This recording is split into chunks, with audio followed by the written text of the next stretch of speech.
Hello, hello, hello. Hello, hello, hello. My cat is also very excited today.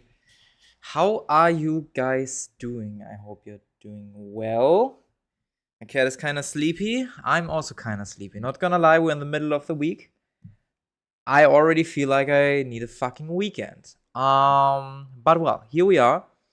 Today we want to continue where we left off on Monday. That means we're going into round 5, or we're starting with round 5 of the Latam regional, the offline regional from the last weekend, from Sunday. We had some pretty interesting games last time. It was really enjoyable. Also, what was really cool was there was one Monaka player, and I want to update you on that because he indeed created a deck profile which went up yesterday evening, so roughly 24 hours ago. I'm looking currently in that direction because there's my monitor. And I want you to show this basically so that you can also have a look into that. The whole deck profile itself is in Spanish.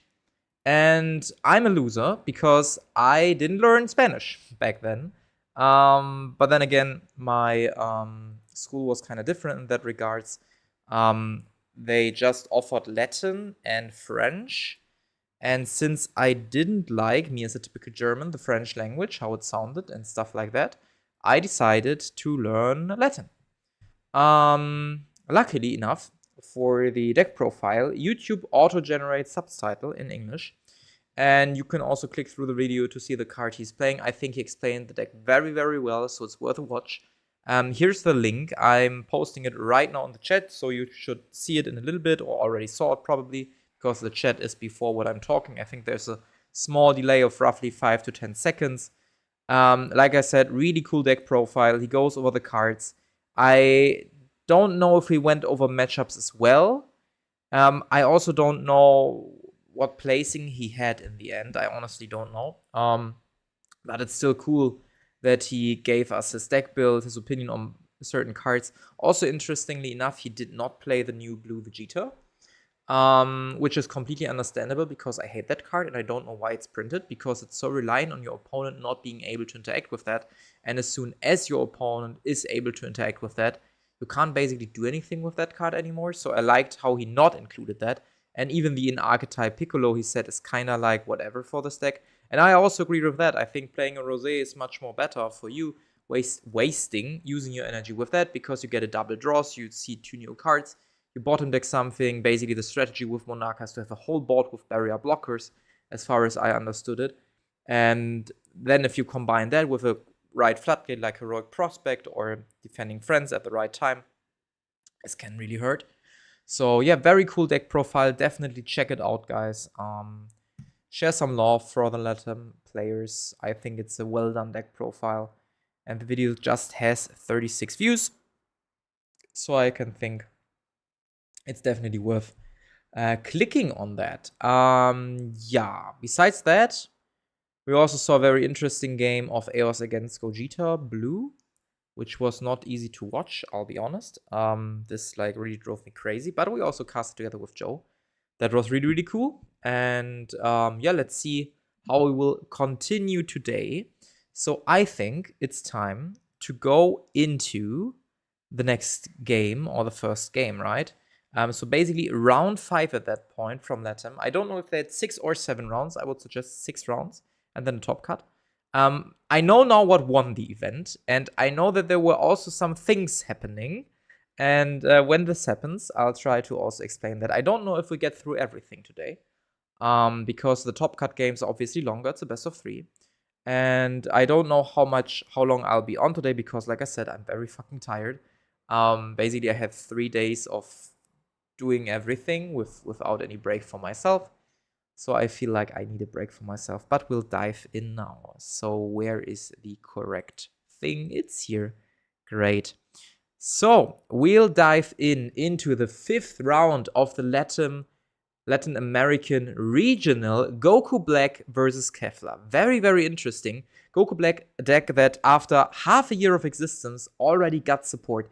Banai really wants to push the deck with a very generic black Unison that can be played from warp by placing also 2 cards from your warp into your drop. And then it has an ability of draw 1, discard 1. It comes with a Spirit Boost 1 and then Empower 0. So you need a Unison with at least 2 markers in play for it to be able to hit the field. But you can also use it to just cycle out the old Unison, place 3 cards in your drop if you're aiming for an Overwhelm. So you don't even need to have the card on the board. So if your Unison just has 1 marker, it's also totally fine to use that. You can also use it on a Z Unison, but then obviously it fails to enter play. Kefla, on the other side, lost a piece after winning Worlds.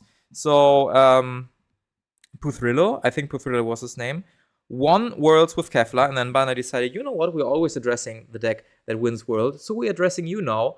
And the very good Kefla fusion piece got banned, and since then the deck is doing nothing anymore.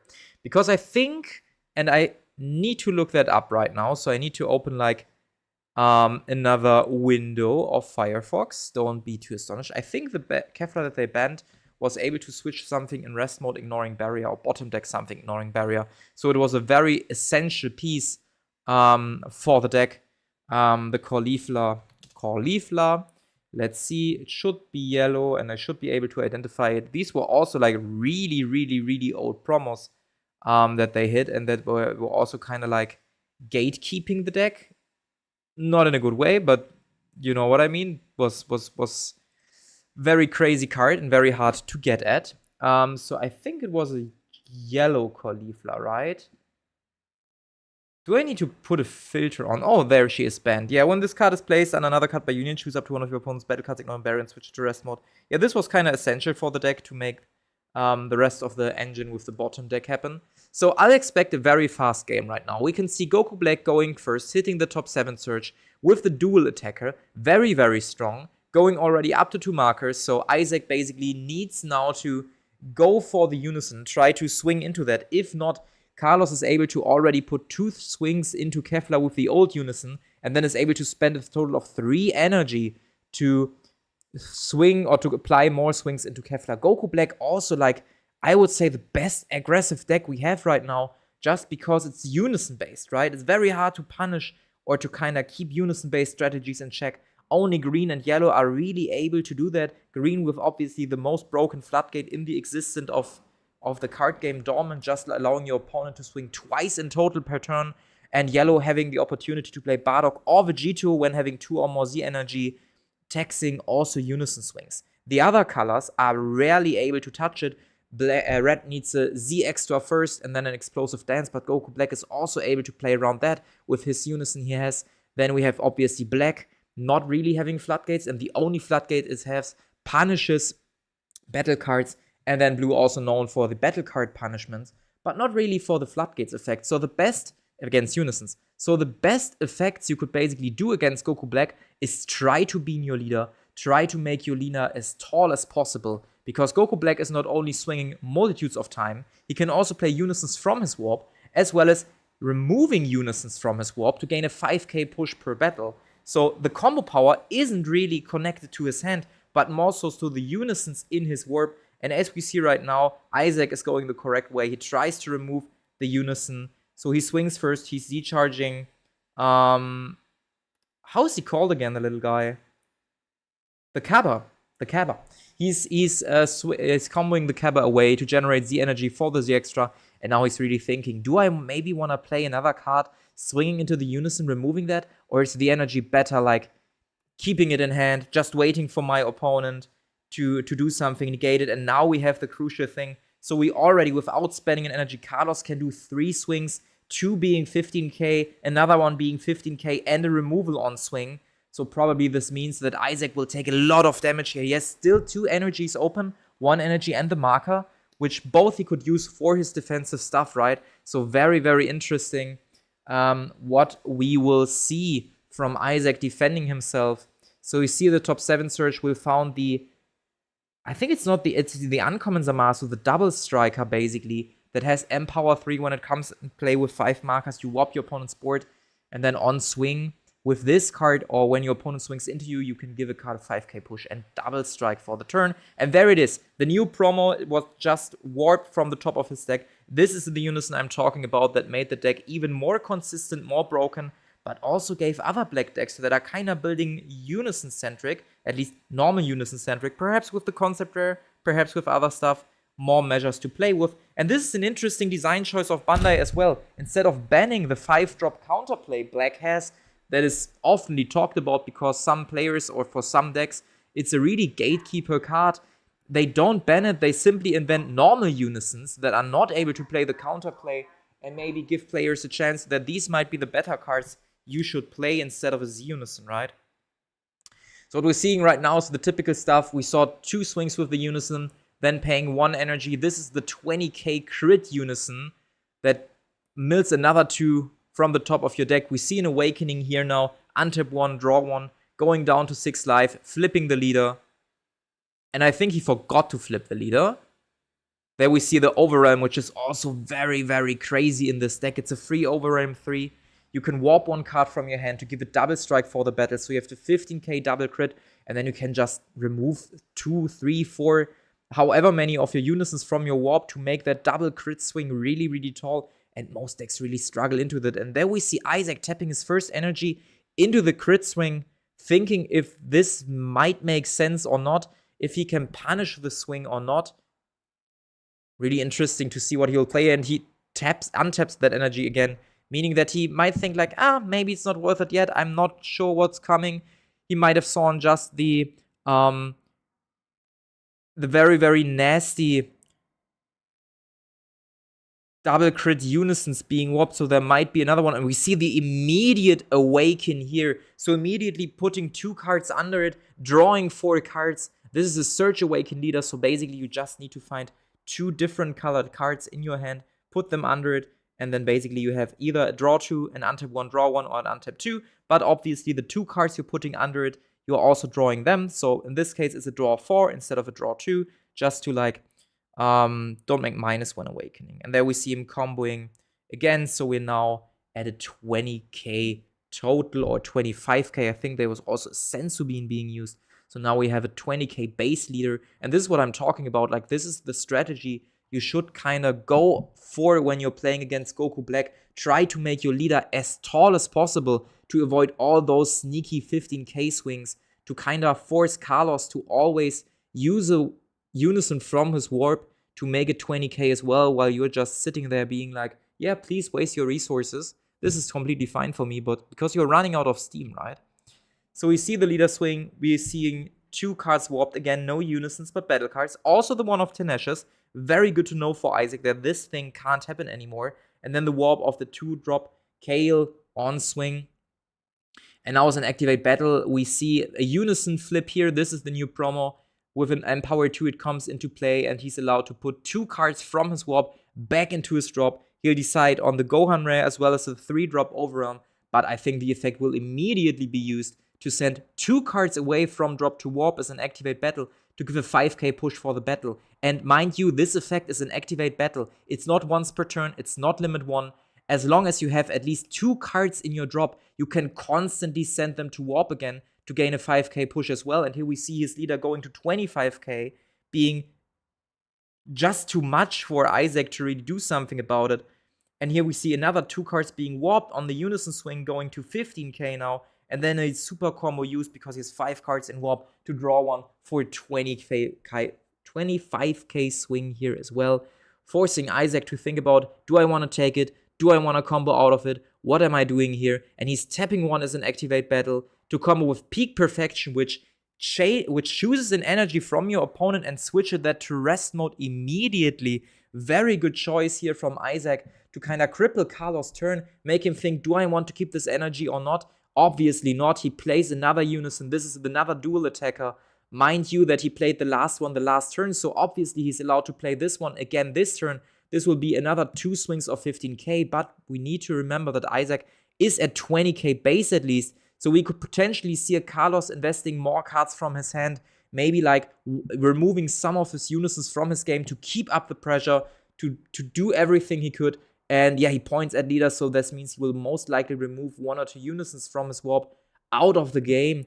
Thinking about it, he uses like one of the Zamasus, making it 20k now, which forces Isaac to maybe use a card from hand or go down to 4 immediately. We're not sure what he does yet. I'm really surprised on how well Isaac pilots that turn here right now, going to 20k immediately, awakening as soon as possible so that he's still so healthy and might relax here. And here we see the pass. So he leaves up the 1 unison for a block swing because he realizes, well, I don't want to invest more than I need to, so this might be the best thing I can do here. Switching his leader to active mode again and now thinking, okay, what do I need to charge here? The Kale is a blue card. Do I need maybe also yellow energy?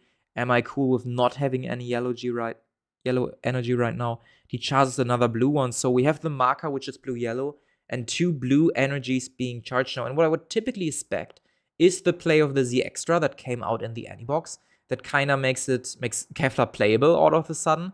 And then maybe see the play of the new promo. We can also see he has an ascent also from the anniversary box, which is a really, really good card. And together with the Z Extra, the reason why the deck is finally doing stuff. So here we see the leader swing being applied first.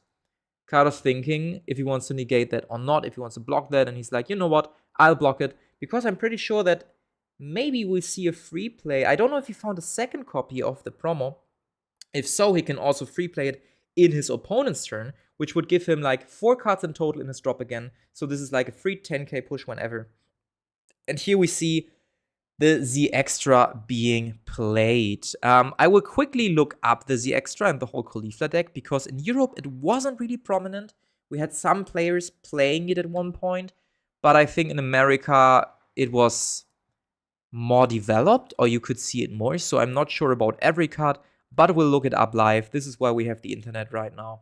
So basically, he is able, with that card, to discard 1 card, play 1 Kale and Caulifla card, each one, so basically 2 free plays from his drop. And the next time a Union skill is activated on Kefla Everlasting Light, this Union skill costs 1 yellow. Yes, LS. I think the main thing why you want to do this card is not because of Kefla Everlasting Light. This card was a bait, but just to have 2 free plays you could play each turn that each see new cards that set up your Union Potara. But Isaac is not really going for it. He's more so playing it defensive. Maybe he misses some targets in his hand. Maybe he's considering not to go all in because having more energy is just more worth.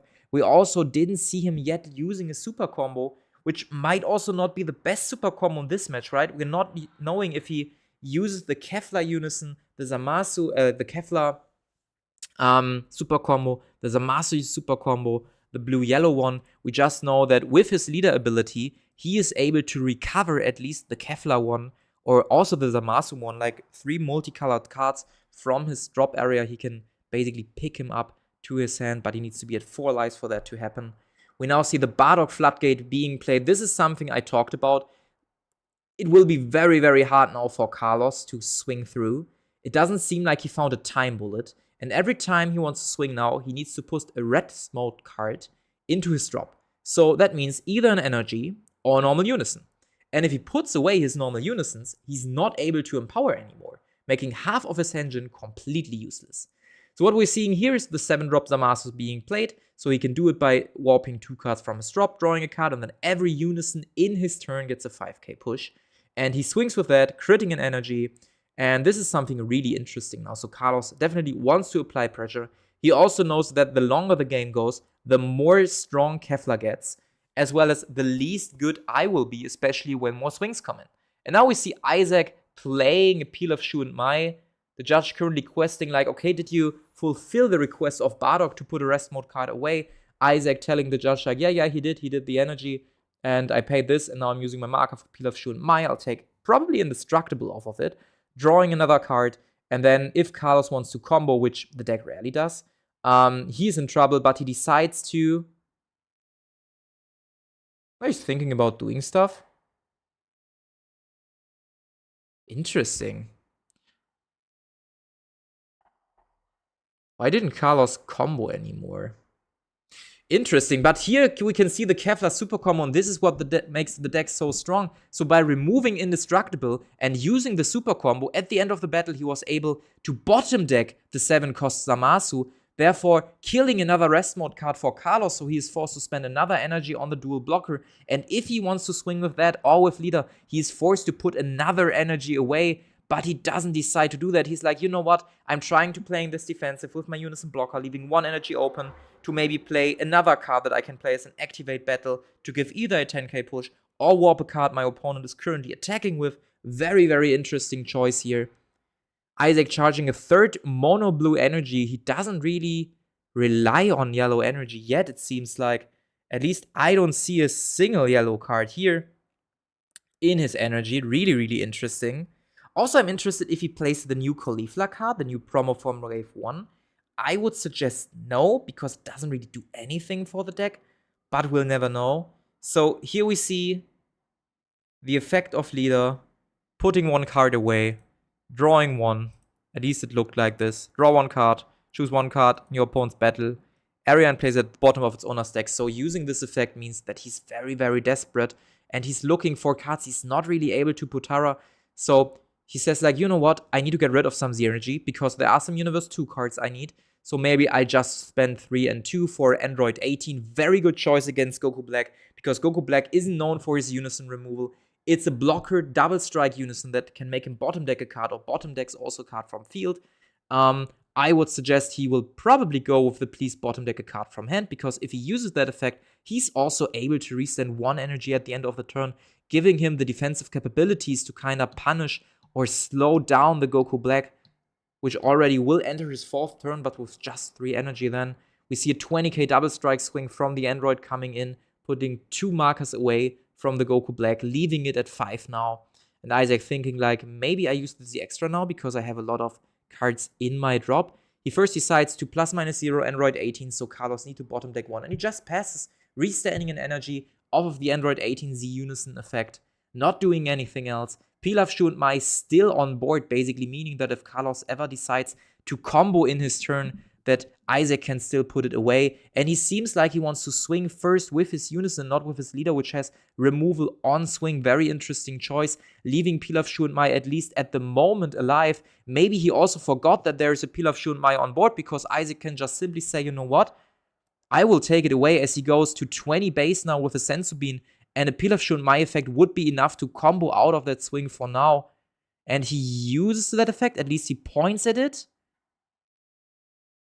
Doesn't use that effect, but straightly combos it away. Interesting choice here.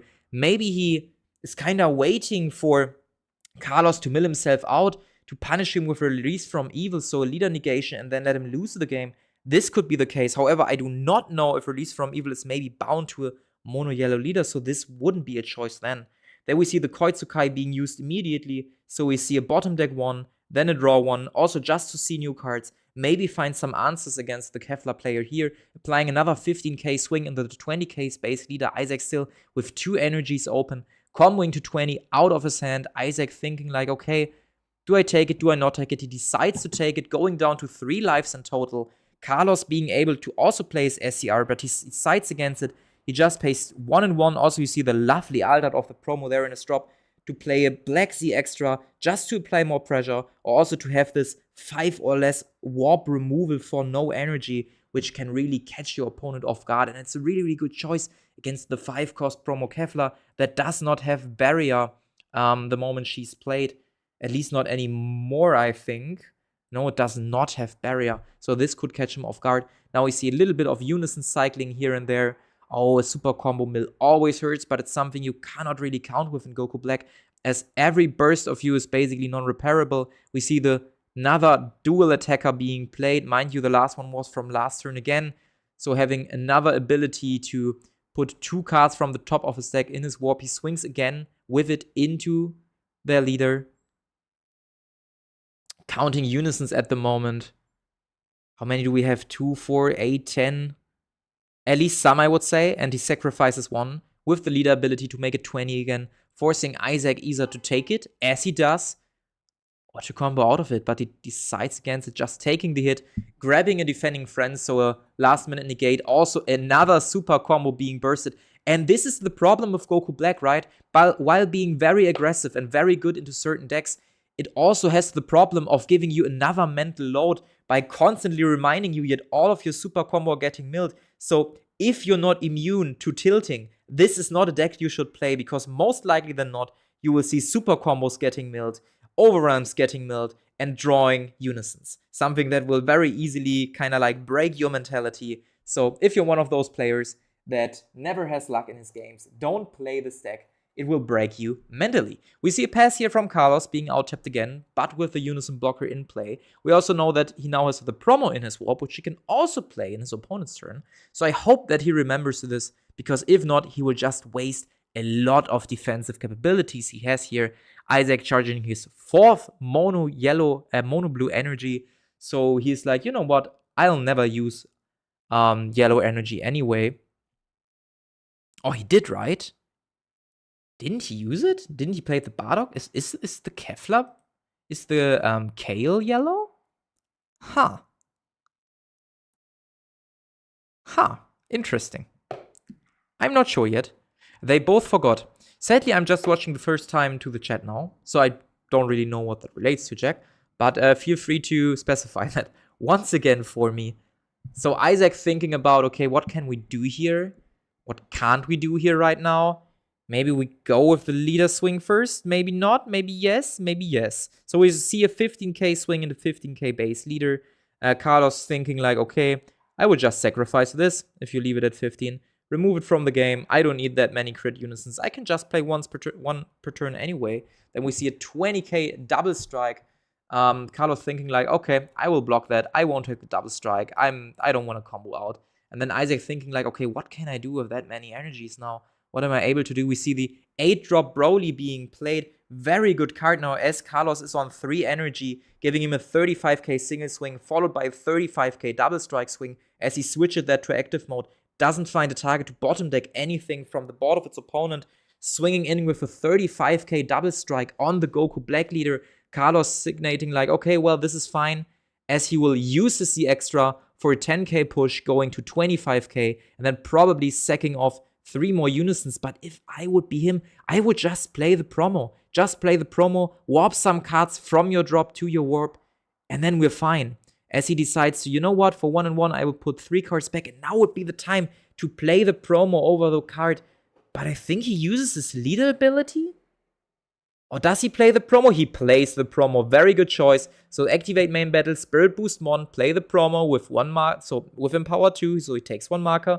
He's able to put 2 cards from his warp, place it into his drop, and then as an activate main battle, he can now, for every 2 cards he pushes it back, give a 5k push. So just 6 card, warping 6 cards will already be enough to get out of that swing, and he will most likely target his unisons, which are then again also combo power in his warp. So very, very easy. So we're now at 25, 30, 35, and 40. So that's it. He's out of the swing easily enough without sacrificing any card in hand, without even using or removing a single unison out of his warp, as we see the second leader ability being used to again draw a card, not recycle new cards, as Isaac is shaking his head, thinking like, what the hell, where are my cards? Where is my engine? Why can't I play it? Where are they? He's like really, really, really, really mad right now. He goes for the +1 just to have a unison blocker, indicating that he's kind of weak on the floodgate side right now, on the defensive side. Hasn't seen another Bardock probably, or a Vegito. So that is really, really, really a big problem here Isaac has as he passes, restanding the unison, allowing Carlos now to gain a huge turn. Remind you, Isaac being on 2 lives, so any double strike should do it. We already saw the double strike unison in Carlos Warp that has an M power 3. So with a little bit of shenanigans, Carlos is able to swing with that. And then if Isaac negates that, he can still put the double strike on his leader, which has an on-swing removal. So just a simple token negate, just a simple blocker won't solve the case here for Isaac. We also haven't seen, oh, now we have seen Carlos SCR in his drop. So if he's able to warp that as he should, oh, and there we see another Koitsukai, which is very, very nasty. Bardock is colorless if you have the Z energy. Oh, you're right. Your leader just needs to be. Yep, you are completely right. So we see another Koitsukai being played, knowing that Isaac's negates and floodgates that are really disturbing for Carlos are bound to battle cards. So that will punish him and cripple him down a bit. We see here the Zamasu swing, warping 2 more cards for 15k, maybe 20k. 15k, 20k, 25k swing, meaning we are forcing out a super combo as well as a normal card. But I'm not sure if Isaac is allowed to take it. And he's like, you know what? If your goal is to play Evil Saiyan, I will rather just take it before you warp my life anyway, right? As we see Carlos thinking about, okay, is now a secret even a thing? Should I play it? As he's rather playing the double strike unison, allowing him to either gain double strike on the unison swing, or if that should be negated, to give the leader double strike, allowing for 2 potential high double strike swings with an all-in ability, as we see his unisons blocking the swing, him still using the -1 ability to give the leader double strike and a 5k push now, making it 25k double strike not even needed here anymore because Isaac is on 1 life anyway, but still the 5k push is something really, really nice here as we see him go in with the leader swing, and now every swing could be lethal. But Isaac indicating, like, I don't have a negate, you can do whatever the fuck you want with me, warping the Broly because it's the only battle card on board, and now we will probably see, like, every fucking unison being thrown into the mix after playing another version of the promo, allowing him to put 2 more cards from his warp into his drop, and then sending 4 more cards from his drop to his warp again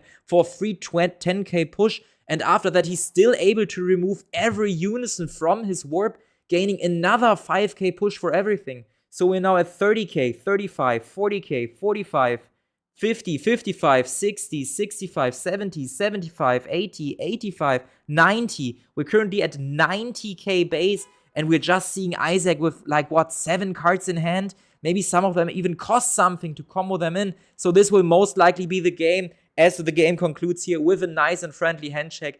I think Isaac did a good job of kind of defending the game state, of reacting early on, but it seems like he didn't found the measures he needed to hold against Goku Black, as Goku Black wins the game, being now 4-1 in total. This was one of the faster games. I think like every other game on Monday took way longer than this one. Very interesting match. Guys, if you're planning on participating in a regional, you should be prepared for Goku Black. Goku Black is, in my opinion, a tier 1 deck now. As you could have seen, the promo does a lot now. Before it was like you're just warping each, or you're removing each unison for a 5k push. Now you can do something like he did, which gives you offensively, but also defensively, another 5 or 10k push for free every fucking turn if you can kill your unisons. Also, green and yellow are kind of on the weak side at the moment if we're looking at colors topping. And usually those 2 colors are a problem for Goku Black.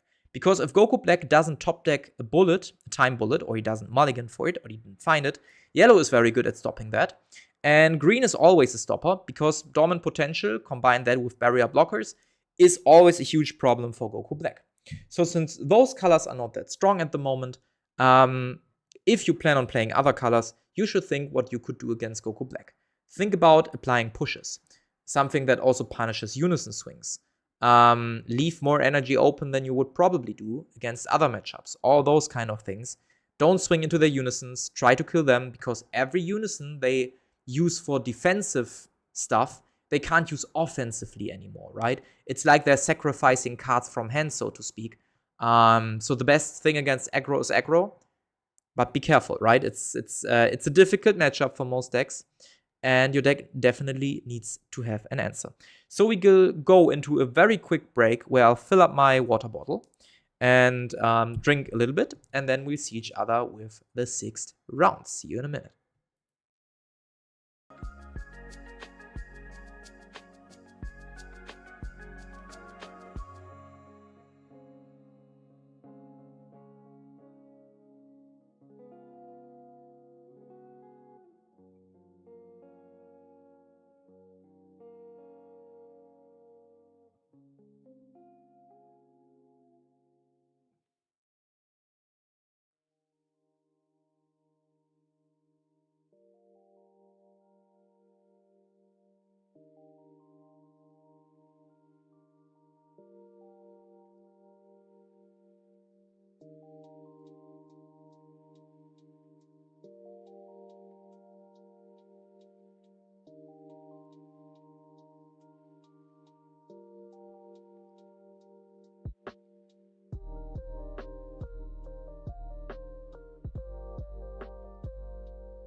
So, I think we are now going into the top cut. At least if I peeked a little bit around, I saw that we will now have 2 games with the same persons, indicating that we are now in the top 8 top cut, probably. This means, oh, these are interesting games. We will see Goku Black again, this time against Pan. This is a really interesting matchup because this was the match I judged in March in Düsseldorf. It was my former teammate Moody, I think playing against Cesare. Sorry if I pronounced that incorrectly. And Moody played Goku Black, and Cesare played Pan. In the end, Cesare was able to close it out because he quickly understood what Goku Black wants to do and how he can punish it. And obviously, it was a long day, so both sides also did some misplays here and there. But in the end, he was able to close it out 2-1. However, this was in the old meta, basically meaning that Goku Black didn't have his new promo, and Pan didn't have access to, for example, Eos and Chronoa, Crimson Mask, United Across Time, all these 5k pushes until the end of your opponent's turn cards. So this will be very interesting to see. I mean, Pan still had access to her Goku that gives her a 5k push, the counterplay that gives a 5k push. But it will still be very interesting to see how this will end up now. And we will directly dive in. So this time, Goku Black is on the right, Pan is on the left. I mean, Pan also lost something, right? Mainly what she lost is her reliable access to the promo Trunks that belongs to her archetype, which is able to warp a lot of cards 6 cost or less. However, it's not even needed in this matchup because Goku Black isn't known for spamming the board with battle cards, right? So if I would be the Pan Xeno player, I would most likely concentrate on all of my pushes cards, playing the Gohanzi battle card, because Goku Black is not able to kill it at all, doesn't have any barrier, a form of barrier removal, so he needs to swing into that, forcing away some aggression also from the Pan leader. Pan has a big hand size, so that should be also able to be a good thing. And then we now have stuff like United Across Time, Crimson Mars Saiyan, to make the leader very, very tall, then applying a lot of pressure through a double overwhelm each turn to swinging twice with the Gohanzi battle card. This is something that should really annoy Carlos, as he's not able to really well interact with that, especially not that the SS4 Gohan can get to 20k base with the Chronoa and Eos, so a simple ultimate time bullet or dragon bullet, or how it's called, is not able to solve the problem, as Jorge goes first, probably his higher placed in the seed, and we directly see for 1 energy a BMS won't be able to hit anything here because everything Carlos played is played by keyword skills and not by auto or activate skills when it comes to battle cards, but it's still able for Jorge to self-awaken. I don't know if I would do that, to be honest, because why should I go down to 5 lives myself turn 2 just to force a little bit of aggression? I would just wait, and I also think that going second is better for Pan in this matchup, honestly, just to have that marker to kind of let Carlos swing into Pan a little bit. I mean, if he really wants to do that, if Carlos plays a Unison, he can swing twice into it, one with BMS, one with his leader to remove it, and Carlos here is playing like the 5k Unison, warping 2 cards from the top of his deck, both Unisons, passing the turn over as he's handing it to either he's Jorge or Jorge. I don't know the name. I'm sorry. I would just relate to the Pan Xeno player. So we see him charging the 6-drop Trunks. Interesting overwhelm choice. Swinging with BMS into lead as he's really taking his own life. Interesting choice. Going to 15k with the swing. Comboing away the Supreme Kai using the leader ability to draw a card and take a life. So basically, he's really trying to self-awaken now. He's at 6 lives now. If he plays another self-awakener, he's able to immediately awaken. Maybe he'll play the SS Blue Vegeta to directly do that. Maybe he found another self-awakening card in hand. If not, he just gave Carlos like a big wink to kill him faster and more accessible, as he's really playing the Vegeta, I think, right?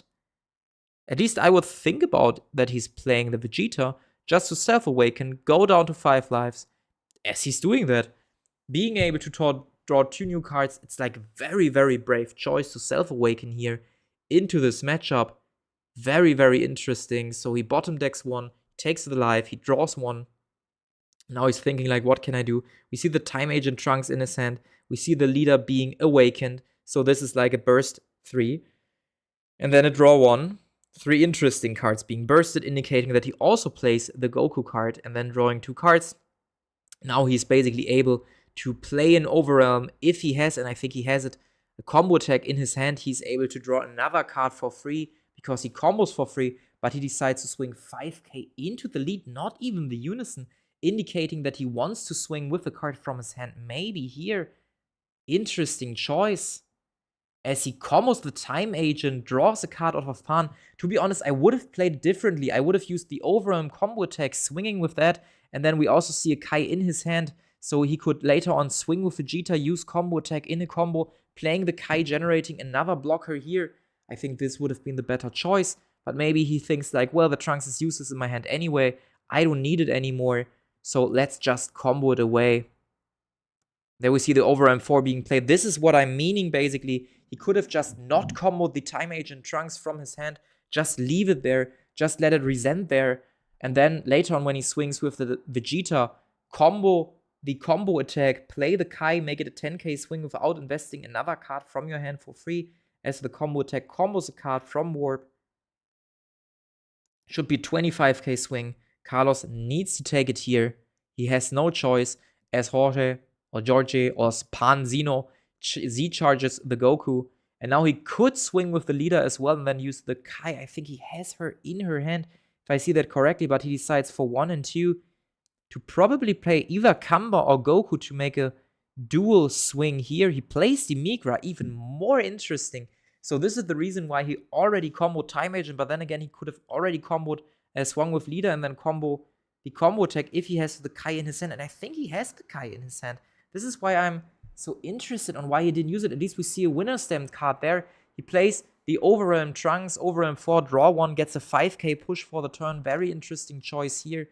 Then the Migra obviously also triggers, so this will be a draw 2, discard 2. So he first decides to draw 1, which makes sense, and then go for the draw 2, discard 2, as he will most likely discard the SCR and also the Trunks, being able to search another card from his deck now, a black card, 15k or less, put that probably into his drop, so that gets free played. Will be either a Time Agent Trunks, the Gohan rare, or the Kai, depending on what he values the most. I think I would go with the Kai there, and he goes with the Kai because the Trunks will be warped anyways if you leave it on the field, and Goku Black swings with his leader first, as he will most likely do after spawning 1 energy, maybe for a dual attacker, maybe for something else.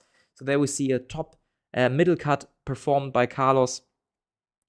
Overwhelm being played, and we can really see what kind of value the Migra in combination with the fucking broken 8-drop Trunks gives every black deck, as the Migra combos in, and now we could potentially see either the Kai being comboed or the Supreme Kai finally being played. He has a Z card in his battle area, the Vegeta. He combos combo attack away, he plays the card, is able to draw another card. So this is like a nice cycle we see there into a blocker as we go to 10k, and Carlos decides to combo a card from his hand, going to 15k here. Then we see probably a swing with 25k Unison with the Trunks here. He thinks about, okay, maybe not. Maybe I just decide to use my Pan ability to restand the Vegeta. Interesting choice. Putting 2 cards from his warp to his drop, so Vegeta is able to swing once more, maybe comboing away the Kai to make this also 20k swing, 15k, 10k swing, forcing another card from Carlos' hand to be gone, which will be the Crimson Mass Saiyan. And now he has like 2 more swings, one being 15k, one being 25k with the Overwhelm card, as the Kai card will most probably be left on his field in active mode. Carlos reacting with a token negate, knows that the 15k, the 25k swing is also something he can't do anything against with, so he's thinking like, I either take 1 instead of 2, but there we see Jorge immediately reacting with a counterplay, applying more pressure, leaving more cards on the board now, beating the leader once more, which isn't really a thing anymore, but still, he can now swing with the Trunks, with the counterplay. One swing will be blocked, the other won't, meaning there will be another swing coming through to Carlos, who could now think about maybe not taking it, maybe awaken, maybe then put Unisons away. So the strategy Pan Zeno is going for this very, very aggressive playline is something really interesting here. And this is what I talked about earlier. Aggression into aggression is something that works. By putting Carlos under so much pressure, he's forced to awaken in his first turn, going second, which basically means he wasted an energy for aggressive potential, even is forced to already put 2 unisons away, going to 25k, crippling him a lot in the early stages of the game, as we see another swing coming in, potentially being blocked by the token. But look at this game state right now. Carlos just with 1 unison in his warp, already awakened. Yes, he has the marker, but he was forced to awaken early, meaning he wasted 1 energy for aggressive potential just because he wants to stay on 4 energy, because he knows Pan can apply so much pressure. And I, as a black deck, also don't have a floodgate, if I'm being honest here. So I need to get out of the swings as soon as possible. So he charges his second energy, probably thinking about what to do next. He could swing with his leader first to kind of get rid of the blocker, but then again, there are still like 3 more cards on the board. Still a Z-Unison with 2 markers being able to respond with another counterplay, beating the leader another time. There is also a card with Overwhelm on the board, indicating that he could use this card in a combo to play another blocker Kai, as Panzino is currently thinking just to block it, because the counterplay seems to be a problem for Carlos. As I mentioned, like, Beans is nasty, right? And now we see another play being made here, which means that he could respond, Panzino could respond with a counterplay, but I think he's deciding not to, as he's playing like the unison that removes something on play. Interesting choice that he removes the BMS. I don't know why. I thought he would just have gone for the counterplay card, to be honest, or even the Vegeta, just to get rid of Z cards in its opponent's battle area, so the Kai can't be played anymore, because BMS isn't really doing something here. Carlos isn't playing cards with 15k or less by an auto-activate battle main skill, but rather by keyword skill with an overramp, and these are not punished by BMS, so I don't see the reason for it being removed here. He thinks about, okay, what kind of unison as I'm playing, as his choices are rather low, right? He decides for the crit unison, which is a 20k crit swing. Really good choice here, forcing maybe a few cards out of Panzino's hands, because his super combo shouldn't be live yet, just being at 5 lives. And here we see the leader swing, 2 lead, probably warping the Overwhelm card, maybe also the Vegeta. I think both are correct choices here. You can't make a wrong choice. But I just would have loved to see not first the leader swing, but maybe more so the crit swing. But maybe he's afraid of another Kai coming in, giving another cycle, something like that. Both is kind of okay. Leaving it at 15k would already be a good choice, as he does. However, now the crit unison gets easily outvalued by a super combo from Panzino, as we see Carlos warping 2 cards he can't use with his leader ability, one being an overarm, and another super combo. Like I told you before, if you want to play this deck, you need to be very, very tilt-proof, as you will warp a lot of your unisons, battle cards, other useful cards you might need. You're not allowed to get tilted by that, or you will probably go crazy. We see a super combo being used here, putting 1 card from your warp to your drop, drawing 1 card. As the judge indicates, please put it in the combo area. Thank you.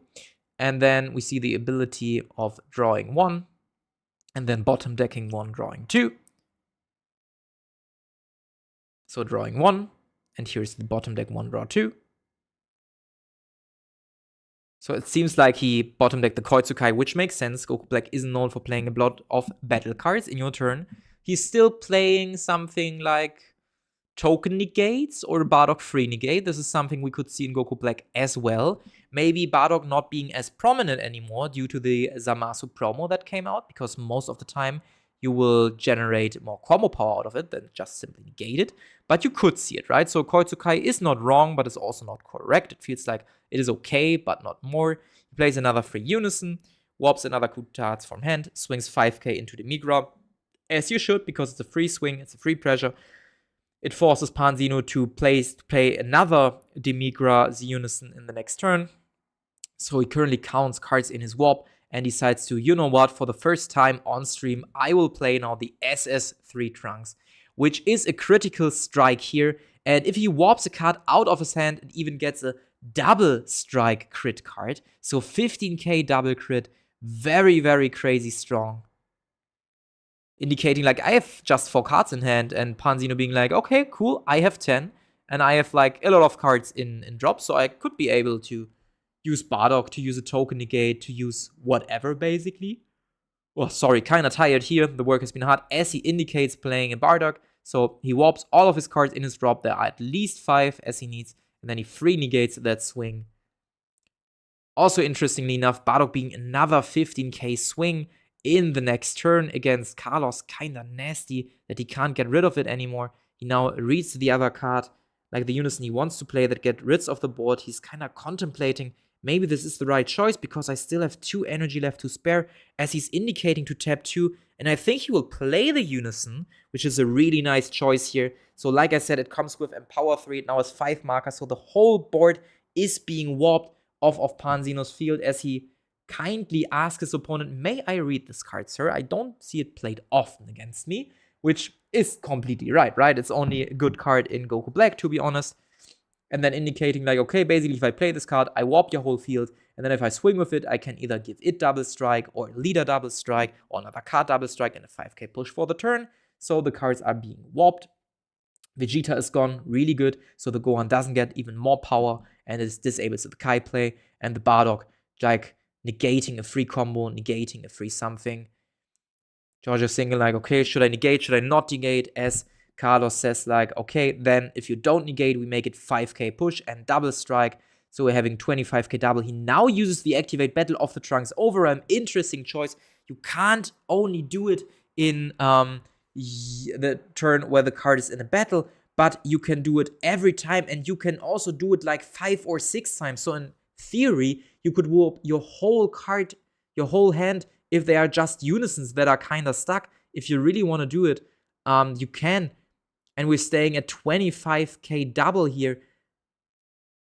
As Panzino's thinking about what to do, he uses one super combo, bottom decks 1, draws 2, he bottom decks the Eos Duel, or at least he's thinking about it. Maybe it's not the right time to play this card at the moment, maybe a turn later, maybe turn 4, as he also finds his crack in space-time, goes 25, he goes to 30, and then to 35 to get out of this 30k double strike swing.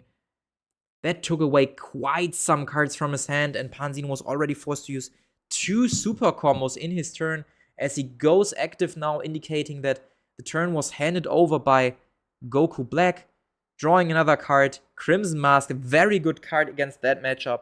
But also like the problem for Jorge Gomez, I just call him Gomez now, because why not? The problem now for Gomez also is like the first time he will swing, he can give his Goku Black leader also a 5k push. However, Panzino is not known for the many 15k swings, but the many 20 to 25k swings at least. So for 1 and 2Z energy, we'll probably see another Demigra here, which is such a fucking broken card in his deck.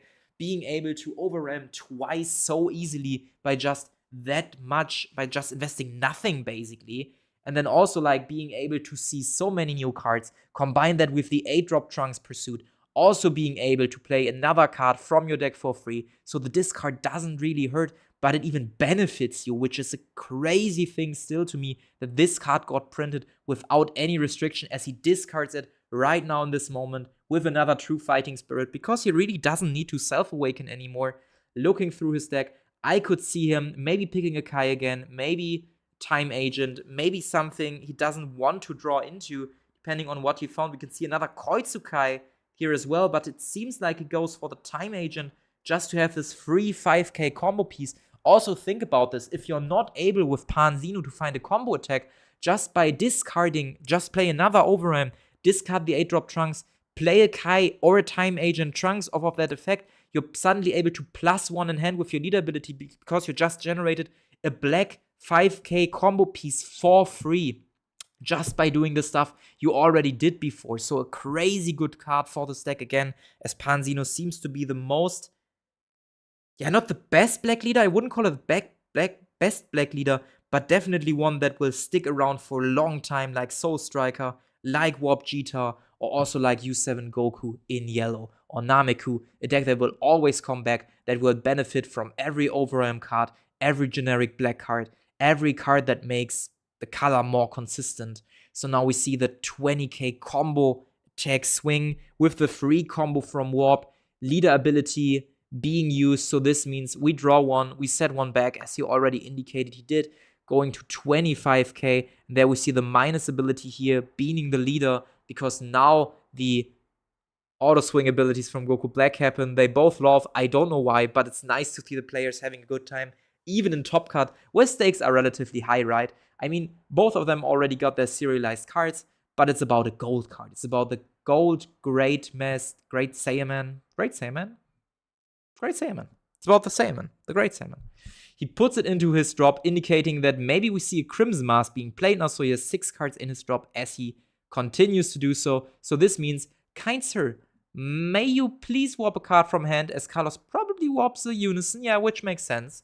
So no feelings got hurt here, but another 25k swing was generated here, as well as a 5k push for Pan Leader for the rest of the turn. This might be a very critical turn here for Carlos, because Pan Zeno or Gomez still has like 2 energy open, either being able to play the Gonzi battle card, swinging twice with that, and heavy, because we also see that Carlos doesn't have a lot of Unisons anymore and is forced to sacrifice more here. Like 2 more Unisons are gone now. The defensive capabilities are kind of shrinking. The aggressive turn 2 of the Pan Zeno player were crazy into Carlos, as he indicates another swing with lead, potentially even using Kraken Space Time he found earlier if he hasn't comboed that yet. He goes to 25k. The judge still is like, please put it in the combo area, kind sir. But he leaves it at 25k. Carlos going down to 3 lives. The question is, does George thinks he can clear it? And I think he does, right? He's sacrificing 1 and 2, potentially for a Goku SS4, just to get this neat 25k dual double in. I think, yes, he plays the card, so he now has 25k dual double swing, because with the leader ability, you can raise stand 1 Z card. As he sacrifices 10 cards out of his warp and drop, he will put those cards from his warp probably out of the game. He's just looking like, okay, what kind of cards are really useless? What kind of cards I can't use anymore? So probably he'll use one-offs, 1-drops in it just for bursting, for power burst. He'll put out the 4-drops he can't recycle, like the power burst, the counterplay, all cards that can't be recycled back to his hand, as he leaves in 4-drop overwhelms, which can be recycled within Chronoa Eos, the 8-drop Trunks, which can be played from his warp, something like a Gohan Rare, obviously, which you need to play from your warp or drop, or also something, like I said, 1-drops to recycle them with a power burst if he finds them. Now he continues with a 25k swing into lead. He's still looking like, okay, what kind of warps do you even have left here? And like I said, like all cards that kinda can be recycled at a specific point in time. Maybe he was also counting like, okay, what kind of cards were removed? How many Kais are maybe in there? How many super combos could he still have in his hand? Just to kind of feel like what he needs to do, as he indicates, you know what, I think I need to do a token negate here. But the critical part right now is that Carlos is on 2 lives, meaning that another for 1 and 2, another SS for Goku could end the game here. And then he has another 2 25k double strike swings here, as Goku SS4's abilities are not limit 1, but once per turn, meaning each individual copy of the card is able to warp a card, but also again the 10k push and double strike for the turn. And this is what I'm talking about. He sacrifices another 1 energy and 2 0 energy, probably for the second copy of the SS4 Goku he has, warping the token right now, indicating like, you know what, I have 2 more swings here, and I will try to kill you right now, my friend. As he's sacrificing another 10 cards from his drop, Carlos kind of laughing like, why did I even look at what is still in there, right? Why did I even do that? As George or Gomez is like, you know what, I will sacrifice basically everything. If I don't kill you now, that's probably your game. Depending on what card he has in hand. At least he's out tapped right now. Still like 6 cards in his hand, as we now see the 25k double strike being used here. And then we see the Kai being played by comboing with the Crimson Mask for free. That means he draws another card for free, but it seems to be an extra card, not really like an excellent choice. We're like a 25k double, 35k double here. This is now 45k double, because he has 5 or less cards in hand. 55k double, and remind you, there will be another swing coming in. So even as Carlos is able to get out of that swing, there will be another one. There will be another 25k double strike swing as Carlos goes to 30k, 35k, and then gets out of the swing, but it doesn't seem like he has any unisons left anymore as he counts like, okay, 35, 35, 30, yeah, checks out, you're out of that swing, that's okay. Then he uses, and he counts again, okay, does it match, doesn't it not match, just to indicate if it works or not. And he's like, you know what, I wish I would have my promo in my warp, so I could have a little bit more combo power. They immediately go to the second game, very well piloted by the Panzino player. In the beginning, I was like, maybe it's not the best idea to self-awaken, but the Panzino player proved me wrong. He was like, you know what, I'm playing against aggro, so we are also playing aggro now. And this is what I told you. If you're playing aggro against Goku Black, you also force them a lot to awaken early, to burn resources early, to waste resources, to take away also their offensive capabilities, because every unison they move for defensive measures, they're losing for offensive measures. So it's a really good idea to punish them early on very, very hard. And I think there won't be big of a break. Players are now able to side finally. So very interesting to see what kind of adjustments Carlos and Gomez will make here to think about, okay, what did work well, what did not work well? Should I maybe put more cards into my deck that do more offensive or more defensive stuff? Will Carlos decide on maybe siding the Silver Bullet against Panzino, even though it would have been completely useless in that game because there was no 15k base power card he really could have punished for free with his unisons? Not sure what we will see here from both players. For Gomez, we could potentially see like an United Across Time negate maybe for another 5k push, another 3Z energy generation, something like that. But I'm not sure how those players will decide, as I will take a quick break and a quick sip from my bottle.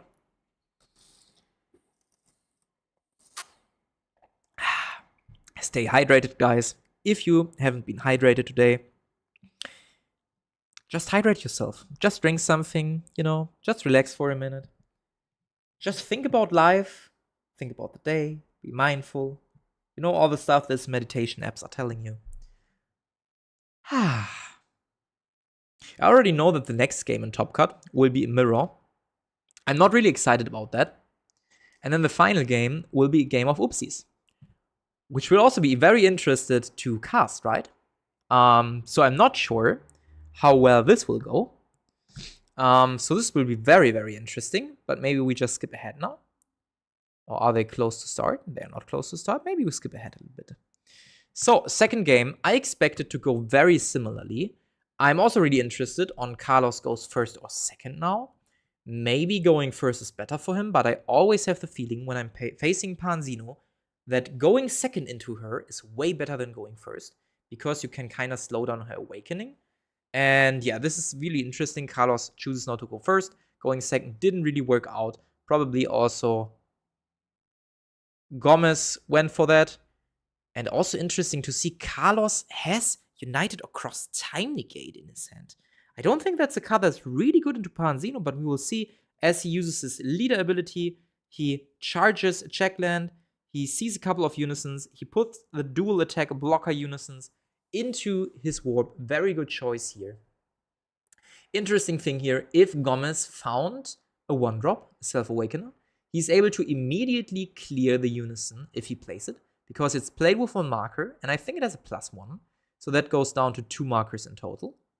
So he does the +1. This is an ideal warp from the top of your deck. Already found the critter, the rest, as he's now on 2 markers. And like I said, Gomez can just swing twice now into the unison. I mean, he will probably self-awaken with that, right, to make it 15k. And he charges the Trunks I just talked about, the card that got limited. It's not a really useful card in this matchup, because Goku Black does not play a lot of battle cards. Interesting choice here. He did not find a Self-Awakener, he just drew into it. He just found the blocker. Also an interesting choice, forcing Carlos to, you know what?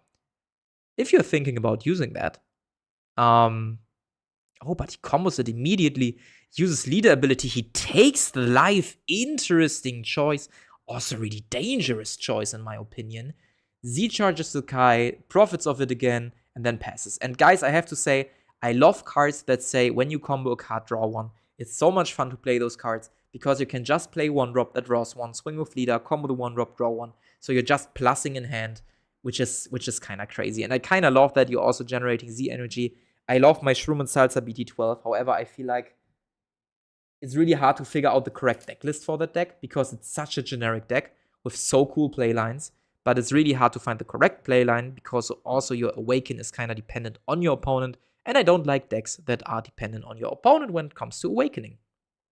I don't like that at all. So what we saw now is a top 7 search again. We see the first 15k swing coming into Panzino. And there will be followed by another 15k swing into Panzino. So we see the +1, warp the top 2 cards, both not unisons, kind of nasty, but he found really good targets turn 1. So another swing, 15k into Pan. He'll take it again. So now he's able to Awaken, which means probably when the next swing comes, he will combo a card and then Awaken. So the leader will be 20k base at that point. So the next swing needs to be at least 20k from Carlos to kind of punish Gomez. And I think now swinging with the crit card would be a really good idea as he chooses to Awaken first, going down to 6 life, give him more opportunities of cards he could play or not play. He now uses the Unison ability, warping 2 Unisons, really good finds here, as he flips the leader also to the backside. And now I think a 20k crit swing would be a good idea as he continues to do so. Also thinking about maybe using cards from his warp already. I wouldn't do that. I would just leave it at 20k, forcing like one more card out of his hand as he goes to 30k crit even because he has 5 cards in his warp.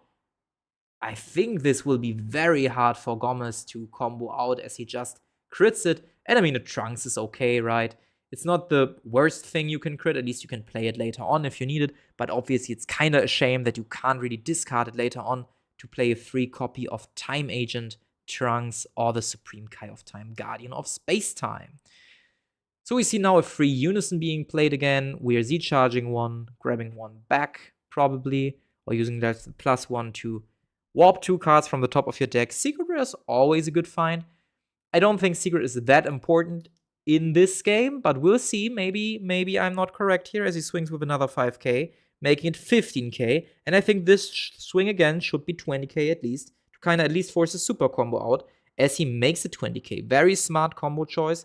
So now what we can basically see is a combo, exactly. Then a draw 1 off of leader, not taking a life. Then we probably see an Awaken, drawing 2 cards. And then we most likely see another combo to go to 25, drawing another card.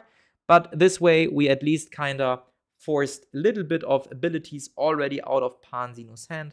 I think this is okay to swing that high here, so he doesn't have the free ability the next time as well. So he combos in another Self-Awakener, draws another card, and then he's out of the swing. He already used the ability as he marks that with his dice. And now Carlos is thinking like, okay, what Unison are we playing next? This is a free Unison. I swung with that already. Can't play another copy of this because it came from Warp. Just, I think, again confirming that. Reading the super combo again. When is it live? 5 cards in Warp. There were 5 cards in Warp. No worries. Putting it back to the Z energy as we see another Freezer Master being played. Putting a Z energy to the drop. Putting the old Unison to the drop. Comes into play with markers. Thinking about, okay, do I play something else? He could also just go for the plus ability to just warp new cards from the top of stack. Thinking about what to do. Thinking about also if he wants to swing with that. Just use another marker. I don't know why this dice was not okay. Maybe because it got a kind of weird layout. I'm not sure. Maybe it was not an official Bandai TM dice, and so they had to exchange it. He's free playing another card from his hand. Because it doesn't have a specified cost, he can just play it also from his hand. It works. And just the activate battle is when your opponent has 2 or more energy, so he can do it. That's totally fine. And then he can basically cycle another 2 cards from the top of the stack. I think he forgot to do it with the Zamasu, right? I'm not sure, but I think he did. Maybe it kind of also got lost in like the whole discussion with the judge again. As he's swapping another 2 cards, finds 1 Unison, 1 non-Unison, so at least 5k more combo power, right? That's kind of cool. Asking his opponents, okay, how many cards in hand do you have? As We see a combo attack in Carlos' hand here. And I think he decides to just play it. Oh no, Crimson Mask Saiyan even giving a leader a 5k push for the turn, forcing a card out of Gomez's hand. And now the funny interaction is the Trunks doesn't specify by which player's effect it needs to be discarded or warped. So by warping that card off of Goku, Black's, or Crimson Mask Saiyan's effect from your opponent, you're still getting the search and look through your deck, and you're still getting the free play of the Trunks Time Agent, which now is a blocker. However, this might not be a huge problem for Carlos, as he can just swing with leader first, warping the Time Agent on swing, and then still applying pressure with 20k swing, as he will continue to do so. So on swing, he warps another 2 cards from the top of his deck, probably generating more combo power? No, not at all, but warping crucial cards he could have used defensively, as he warps the Time Agent, going in with a 20k swing, I think indicating I'm leaving it at 20k, which forces a super combo out of Gomez's hand. Kind of thinking about what to bottom decks next. The judge again very mad about Gomez. Please, my guy, put it in the combo area. Clearly visible for everybody, right? Goes out of the swing. There that comes the 25k swing. And I think this is something that Gomez will either negate or just take at this point, because sacrificing more cards is not the coolest thing you can do. He's thinking about the Bardock free negate we see in his hands, thinking about how many more swings will come in, as Sentence still has, or Carlos still has 2 energies open, so there might be still pressure coming in, as he hasn't played another copy of his dual attacker this turn yet. Also Pan being at 15k base, this might punish her a lot. As he plays the dual attacker again, we already saw the crit one. He asked him, like, didn't you play this? And he was like, no, I played it turn 1, and then I blocked with it, and then I swung twice, and then I sacrificed it off of the crit. As he now swings again with a 15k swing, Gomez can just combo the Bardock once to make it at least 20k for free without sacrificing another card from hand, but then the second swing will kind of hurt. At least I don't see another super combo in Gomez's hand. Very, very interesting here. The Damaso is the one that adds Damaso from warp to hand by swapping a card in your hand. Yeah, you're right. This one. This is a possibility for this one. I see. As we see another 2 cards being milled, another swing coming in or not, because he just passed, leaving 1 energy open for defensive stuff, leaving the Unison in active mode, as well as having a 20k base leader now. You can clearly tell that Carlos is kinda marked by Gomez's last game, by his very explosive second turn, and mind you, Gomez is now able to not spend energy wasting that on Self-Awakeners, but he can just spend it on heavy hitters, as well as having an energy marker, making the Gohan Z battle card already available if he really wants to go into that stuff, which is like really, really crazy to think about, right? And it could be a high swing coming in, really nasty swings coming in. So I'm really interested to see how Carlos will respond to that. However, he's still on 6 life, which is also really good. We see Gomez immediately using the Migra effect just to get 4 cards in his drop, so he can play his first Overwhelm for a combo attack, drawing 1 off of combo attack, drawing 2 off of the Migra, discarding 2 off of the Migra, setting up maybe the next Overwhelm 4 already. All he needs is like 2 more cards in his drop, and by switching 1 of his cards to Z cards to active mode, he can put 2 back, so we can either thesis by using the Pan ability, or maybe he swings just with combo attack and places the card he combos in his drop, because due to the leader ability, he's able to place another card from his warp to his drop, as well as drawing another card, making it 4 again for another free Overwhelm, as he indicates, yes, I'm using leader ability here, so I combo this card, I draw 1, I put 1 card back, so we're like now at a 25k base. He takes it, and this card will most likely go to Z energy. Interesting. So we have 3 cards right now in the drop. Maybe he also thinks about swinging with Pan and then comboing the Bardock for a 20k swing. Or maybe he thinks about Crimson Mask, because he was just putting that card to his front, thinking about, okay, how should I continue with that? Like, what is my ideal playline here? Let's try 15k into lead. He's like indicating like, okay, if no autos are coming in, I'm blocking that swing. As Gomez is like, yeah, I guess that's okay then. And he uses the Bardock to swing now. Very interesting choice. Swings into leader, which basically means Gomez needs to combo another card from hand to make that really, really count. Oh, he just forgot to put a marker off. And yeah, he thinks about comboing think we see Kronoa and Eos here in the front. Could also be used in the combo, but he decides maybe I have 2 copies of the counterplay, so we'll just combo in the counterplay right now, making it 20k. And Carlos is thinking like, you know what, I will combo this. To be honest, if I would be him, I would have just free played the promo he hopefully has now in his warp, so he's able to get another 5k out for free. But maybe he still wants to keep the dual attacker for the next turn, indicating that it might be very useful, as Gomez is thinking now, okay, how do I get 2 more cards into my drop?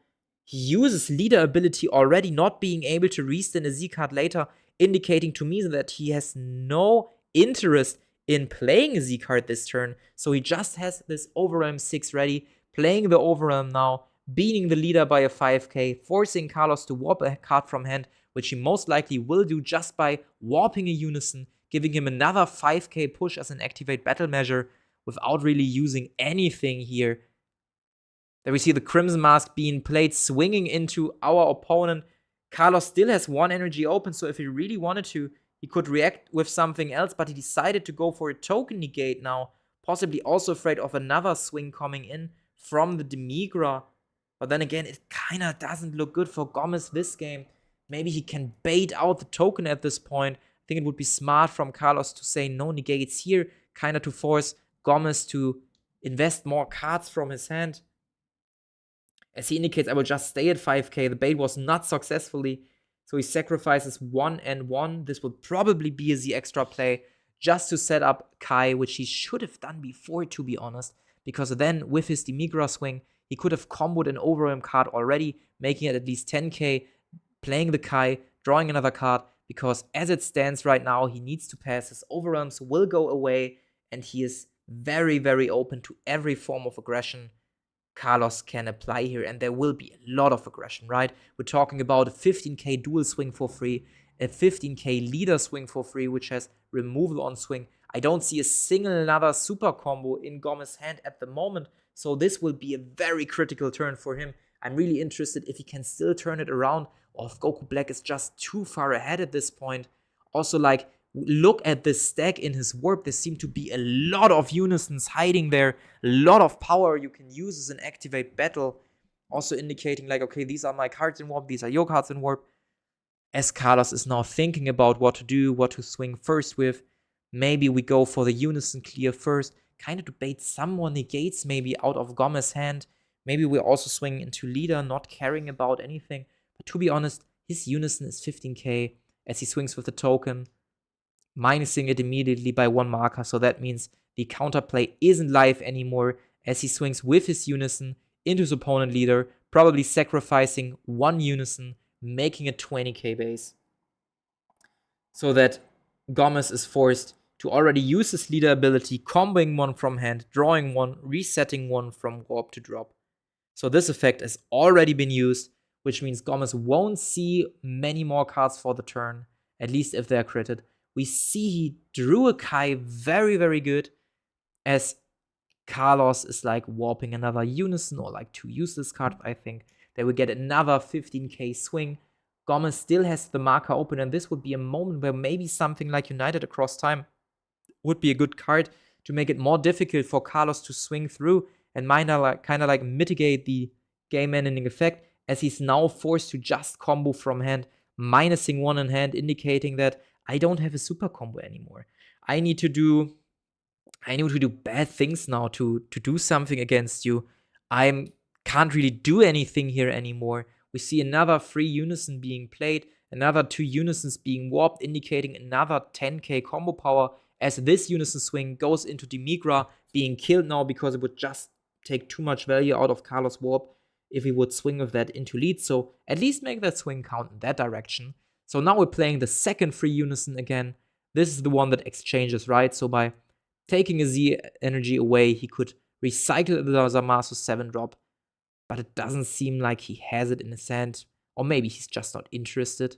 So we see a card from hand being warped and the Zamasu being recycled. Okay, there's the effect I was talking about. Perfect. So he puts the combo attack away. He's like, you know what? I won't use it anyway, and I need my cards in my drop. So let's do that. As he will most likely just play the Zamasu right now, just to have every unison getting another 5k push in his turn. So his 15k dual attacker is doing something again into a 20k base leader. Very, very critical here for Gomez, as Carlos doesn't need to invest a single unison in his warp to still apply pressure. As Gomez is reading the card again, okay, it can be played if you have 3 or more energy. Draw 1, play this card, warp 2 cards from the drop. So you can play it, and every unison in your turn gets a 5k push. Very, very nasty here. Also 25k indestructible swing, as he will swing with that for the first time now. Either forcing cards out of Gomez's hand, or maybe the negate he still has, or maybe not. He's indicating like, you know what, no negates, I'm fine, I'll probably just take it. Hoping for the better, as he found a token negate, which is kinda okay. However, we need to remember that Carlos still has his leader swing, which is able to warp something on swing, so not really useful, to be honest. Really, really nasty here, as he might also be able to free play some unisons from his hand, which could potentially warp cards, or play them from his warp, as we find him also hitting finally the promo. I don't know if he found it before, at least he didn't play it this game, as he swings another time 20k crit, which might force another card out of Gomez's hand, or like let him crit alive. And we see in Gomez's hand that he's like struggling with the turn. He's like, oh fuck, there's so many things coming in. Like, this is now a 25k crit swing because of the Zamasu indestructible card. It's like, ugh, it's hell for me. It's annoying. It's devastating to a point, right? And Kai is not really live yet in a sense, since he still has so many cards left. So this is annoying, as he uses the Z extra now for a Z energy. He's able to place 3 cards, black battle cards, from his warp to his drop if he wants to, but it doesn't seem like he wants to. Very interesting choice, because this would have allowed him to free play a Bardock negate at least in his turn, as we see 2 more super combos being bursted by the leader ability. Carlos shaking his head like, this can't be real, like, why is this happening to me? And here again the reminder, if you're not tilt proof, don't play Goku Black. It's not for you, because you will hit a lot of other stuff. He now plays the promo for the first time this game, resetting 2 more cards, placing them back, as he's now able to sacrifice a lot of them in his activate battle. Like, these are like 2, 4, maybe goes for 6 for a 15k push in total, making this swing like a 30k swing, which is really, really big. So Gomez again, like, he's like, what the fuck is happening with that card? Reading that again, thinking like, why and how? Why are you doing this to me? Like the typical noise he's doing right now with his mouse, indicating like, oh, please stop. I just want to play one more turn. And I feel like if he's able to play one more turn, things could swing around again, right? And to be honest, I don't know if Carlos can get it with just 1 energy open. I don't see an overwhelm in his hand. We just see the +1 now. Draw 1, discard 1, so probably discard the promo again. Send this away to the warp, just to get another 15k swing, maybe sacrificing one of your unisons for another 20k swing, forcing another card out of Gomez's hand here would be a smart choice. But also, like, the token negate could be something on Gomez's mind, as it doesn't seem like he has removal anymore, at least not as an activate main scenario, as he doesn't negate the swing. He sends 2 cards away, uses 1 unison. So this is like 15, 20, 25 now, and leaving it at 25, indicating like, okay, if you want to get out of that swing, you know, you need to sacrifice a super combo or 2 cards. So this is also a good test for Carlos to see if Gomez has a super combo, because you would never combo 2 battle cards if you don't have a super combo. So we even see more here, right? We see like 1, 2, 3 cards being comboed. So getting out, oh yeah, because the Zamasu promo had a 5k push from the indestructible Zamasu. So this is kind of nasty right now. Also, Carlos now knows he doesn't have any super combo left in hand. So if I can apply pressure here, I might be able to kill him. I have 2 more swings left. Maybe he has a free play in his hand. We don't know that. We go for the 15k swing. This is the dual attacker again. But Gomez really making sure, okay, is this card able to warp cards or not?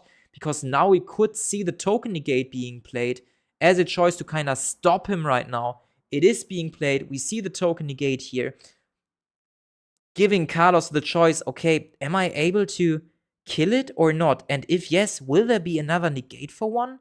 Or maybe not. So we see the +1 here. It restands. We're warping 2 more cards from the top of your deck. I think Carlos wishes now that he wouldn't have sacrificed his Overwhelm to just grab the 7-cost Zamasu, as he indicates I need to pass. And this now could be the end of this top 8 here, because even though Carlos is at 4 lives, even though he has a lot of unisons in his warp, even though he could also free play the new promo, even though everything of that, we're still facing a Pan with 4 energy in total, with potentially 2 Overwhelms, with a Bardock already in play. So this will be kinda critical. This will really, really be critical. No Tenacious also from Carlos, so there will be thousands of battle card swings with 20, 25, 30k power. They will all be coming in. We see the Overwhelm 4 here, drawing 1 card, gaining a 5k push for the turn, the Migra ability, draw 2, discard 2 as he finds his SCR. But to be honest, maybe the SCR doesn't even do that much here, because I'm sure that by just doing a lot of swings, you'll more likely have more success than by just playing the SCR at this point. Because for 2 energy, you can do so much more, right? So we see the +1 here being used after we cycled some cards. We put 2 cards back immediately, indicating that there might be another Overwhelm coming in right now. Maybe a combo attack to gain a free draw off of Pan. Maybe not. Maybe not, because our first swing we're doing is a 15k swing into our opponent's lead. Carlos thinking like to block or not to block. Probably not to block, because it's just a single hit 15k. As we combo in with the token, mind you, Gomez is not allowed to draw because a token is not a black card. The judge again indicating like, please put it in the combo area, not next to it, not close to the battle card. And now we see Carlos sacrificing his first set of unisons.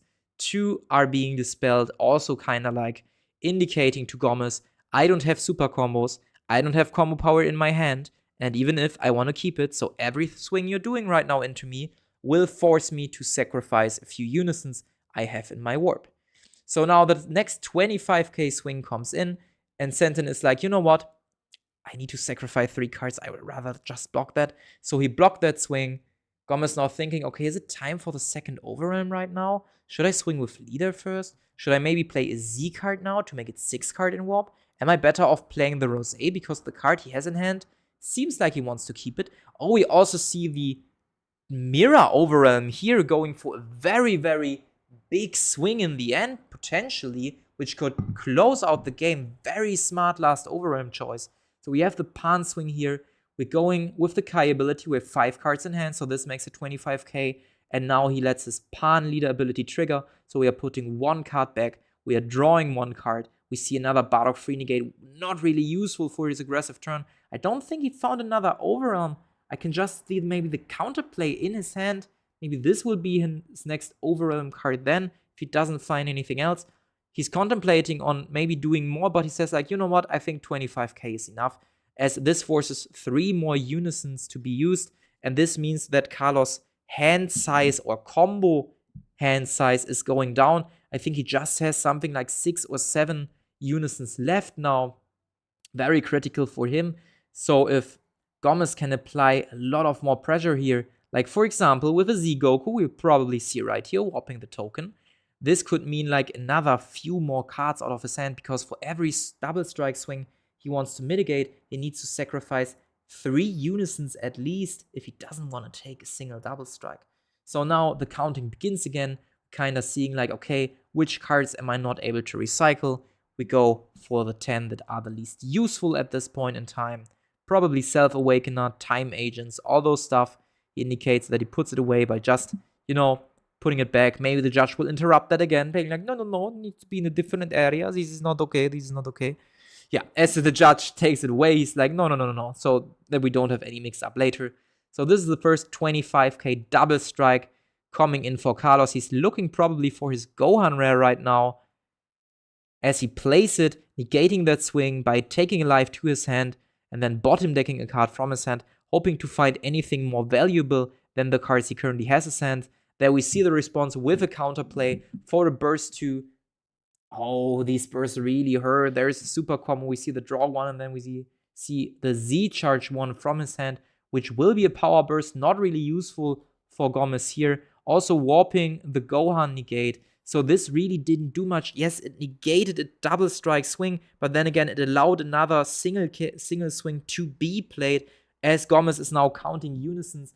And I think we're off with something like 6-7 if I didn't miscount here, maybe 8. So still a lot to go, a lot of pressure to apply. So we need to combo aggressively a little bit to kind of force more cards out of our opponent's hand. But then again, Gomez still has 2 energy open. We know from the first game that there will be another Goku. So therefore 1 and 2 we will have another 25k double strike coming in, as well as he hasn't used his leader ability yet to get another 25k double strike. Carlos realizing, wait a second, I have the promo in my warp. I can just play it over my old unison, putting 2 more cards from my warp into my drop to gain a free 10k power again. So this is something he missed. This is like a pseudo super combo at this point for him.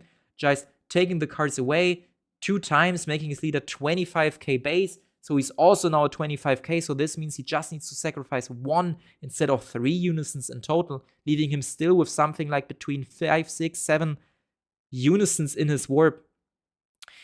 Gonna thinking about Z-Charge or not, Z-Charge or not, as he indicates to put the Goku to active mode again, considering like, okay, how many cards do I have here? Which cards do I want to put back? He puts those 2 back, swinging again with a 25k double strike into Carlos. Will this be enough? How many more super combos will this force? He goes to 35k double. This is actually quite high. And even higher, 45k double. And he knows that Carlos needs to take it at this point. And now it's just a simple game of math. We just need to calculate how many cards he has, as this will be a fucking high swing, because Mira gets a 5k push for every single card he has in his warp, making it a lot, indicating that this game is probably over. This is done, showing why Mira is a great card into certain matchups like Goku Black. So if your opponent is at 1 life, you probably will win the game. And there we see the tenacious that could have changed the whole outcome. So really, really well played from the Pan Xenu player, showing why Goku Black won't be the next tier 0 deck, as if you kind of know what Goku Black does, you can apply pressure back, you can try to like mitigate the stuff your opponent is doing, and yeah, you can basically have a very well or very good matchup. It's not that hard actually, but you need to know what you're doing, right? If you're facing Goku Black and you have never played against it, it will be difficult, because an aggressive deck you don't know will probably just kill you. But if you know how to face that matchup, how defensive you need to be, how aggressive you need to be, and stuff like that, you can win by just giving your leader a few pushes, like we've seen this game, right? 20k was a problem for Carlos here. He needed to sacrifice sometimes a unison here and there. Also, he was forced to play the 7-drop Zamasu Indestructible to give his unisons a 5k push. Also meaning he slowed down his unisons free plays a little bit, right? Very interesting match. I liked it a lot. What we will do now, we will do a short break, because I was just casting for, I think, 60 minutes roughly. And then we have a problem, because the next matchup will be a mirror. It will be tag team against tag team. I dislike mirrors heavily. I don't think they are cool to watch. I will still do it, and then we just have the finals. So, in theory, today, we should be able to finish the Latam stream, basically, because there was a lot of downside in between. So, still 2 more games to go, like the semifinals, Tag Team Goku against Tag Team Goku, and the final, probably Tag Team Goku against the Blue Bulma player. And this will be an interesting game to watch, because oopsies were happening and players were punished, rightfully so. So yeah, we will watch the semifinal after a short break. I think it will take around 5 to 10 minutes, as I need to refresh myself again. And then we go for the next game. See you.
So here we are again. Oh, I don't even need this because, you know.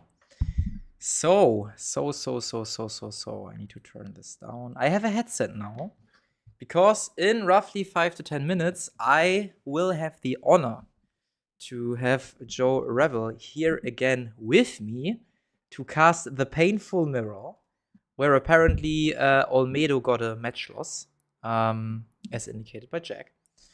So this will be interesting to watch. Also thinking about tag team, it's a really interesting case here, right? Because you can build this deck, cat, in very different ways. You can either build it blue-red, as we will see soon. You can build it mono-red, like Brett's, my team captain, uses to play it, telling like it's way more aggressive that way, while the blue red variant is way more defensive, also with the baby unison, having a 25k base lead, which is also like I think a nice thing into Goku Black, right? I think that version might be better into Goku Black, the blue red one, but I'm not sure. And for this deck, it was basically when it came out, it was memed on. It was like, yeah, no, this deck is too slow. It's not good enough. It's bad. Why should I play this if something like Warp Jita is around or something else at that time was around red deck? Why should I do this? It's not plussing in hand. It's weird. And then all of a sudden we got TP support, and this is basically indicating TP support can really fix decks, and it can also suddenly make decks tier 1 or at least tier 1.5, right? Because Tag Team Goku isn't played by just one person. It's just not played in one way. It's played in multiple ways by multiple persons, indicating that this deck is indeed good. It's not just a pilot thing. It's also a pilot thing, right? Which is really interesting. That's really cool. I'm really excited for also the new TPs that we're getting in October. Yes, October until December is the new wave. I'm really hoping for some leaders to finally get support they desperately need, and I think they are ignoring some leaders for a long time now. And sometimes we get random support, like last time, for example, with Black, with the BMS stuff, which was kind of like interesting. Also that the Black Boo leader got support the wave prior. So I'm really interested on what kind of deck they now give support for Black, but also for Blue. If I could state my wishes, which kind of deck I want to see supported, I think for Black, I think it's really difficult. I think I want to see Mekikabura support, the new one. The Mekikabura Kai one. Because besides from the very nasty turn 1 going second, I pressure for 6 life if you're not green. The deck doesn't really do a lot. It's just a generic deck. It doesn't work as well with the new cards as other black decks because you need Dark Overrealms and not traditional Overrealms. So I would wish for some more Dark Overrealm cards that doesn't cost a pip, that are free in general, so that you can have free plays each turn. That would be really great. I would love that, to be honest. The second thing I would wish for blue decks, we had I think I would love to see Gotenks support, actually, blue Gotenks. A deck that was basically dead on arrival because you didn't really plus in hand, you weren't aggressive enough, you had a great Z unison with a lot of marker, that was cool. Or Blue Boo support, which would also be great, because Blue Boo suffers from the I can do my stuff turn 4 earliest. I have a very predictable playline syndrome, which is not a good thing. So this deck would also need some lovely support. I would also love this deck to get support. And then for every other color, I basically don't care besides red. I wish for red to finally get B-San support. This deck is a deck that feels like it's 1 or 2 cards away from being good. Just make the playline 1 cheaper. Just give us another Piccolo that is better, so that we don't need to play an enormous engine that is just bad, that's just horrible. And I mean, 1 card is already enough, right? So for the tag team, it was just the 1 card that basically lets you cycle 1 more. This card alone fixed the whole deck, just to make it more consistent. And there was another example I had in mind where just one card was enough. Oh, for the Gogeta blue deck. I think the red hairs were enough to fix that deck. The other blue Gogeta, the winner one, is okay. It's whatever. But just one card that makes everything cheaper already can push a deck to tier 2 at least, right? To 1.5, 2.5, whatever. So, if Bandai prints support, I would just love them to make cheaper support, basically, or make deck more consistent support. So, before we start now, Joe indicated that he's ready. So, you know what? I will directly call him, and we will directly get him on stream live. Let's see.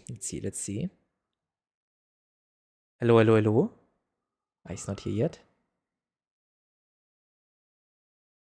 Hello, you're live on stream, my friend, already.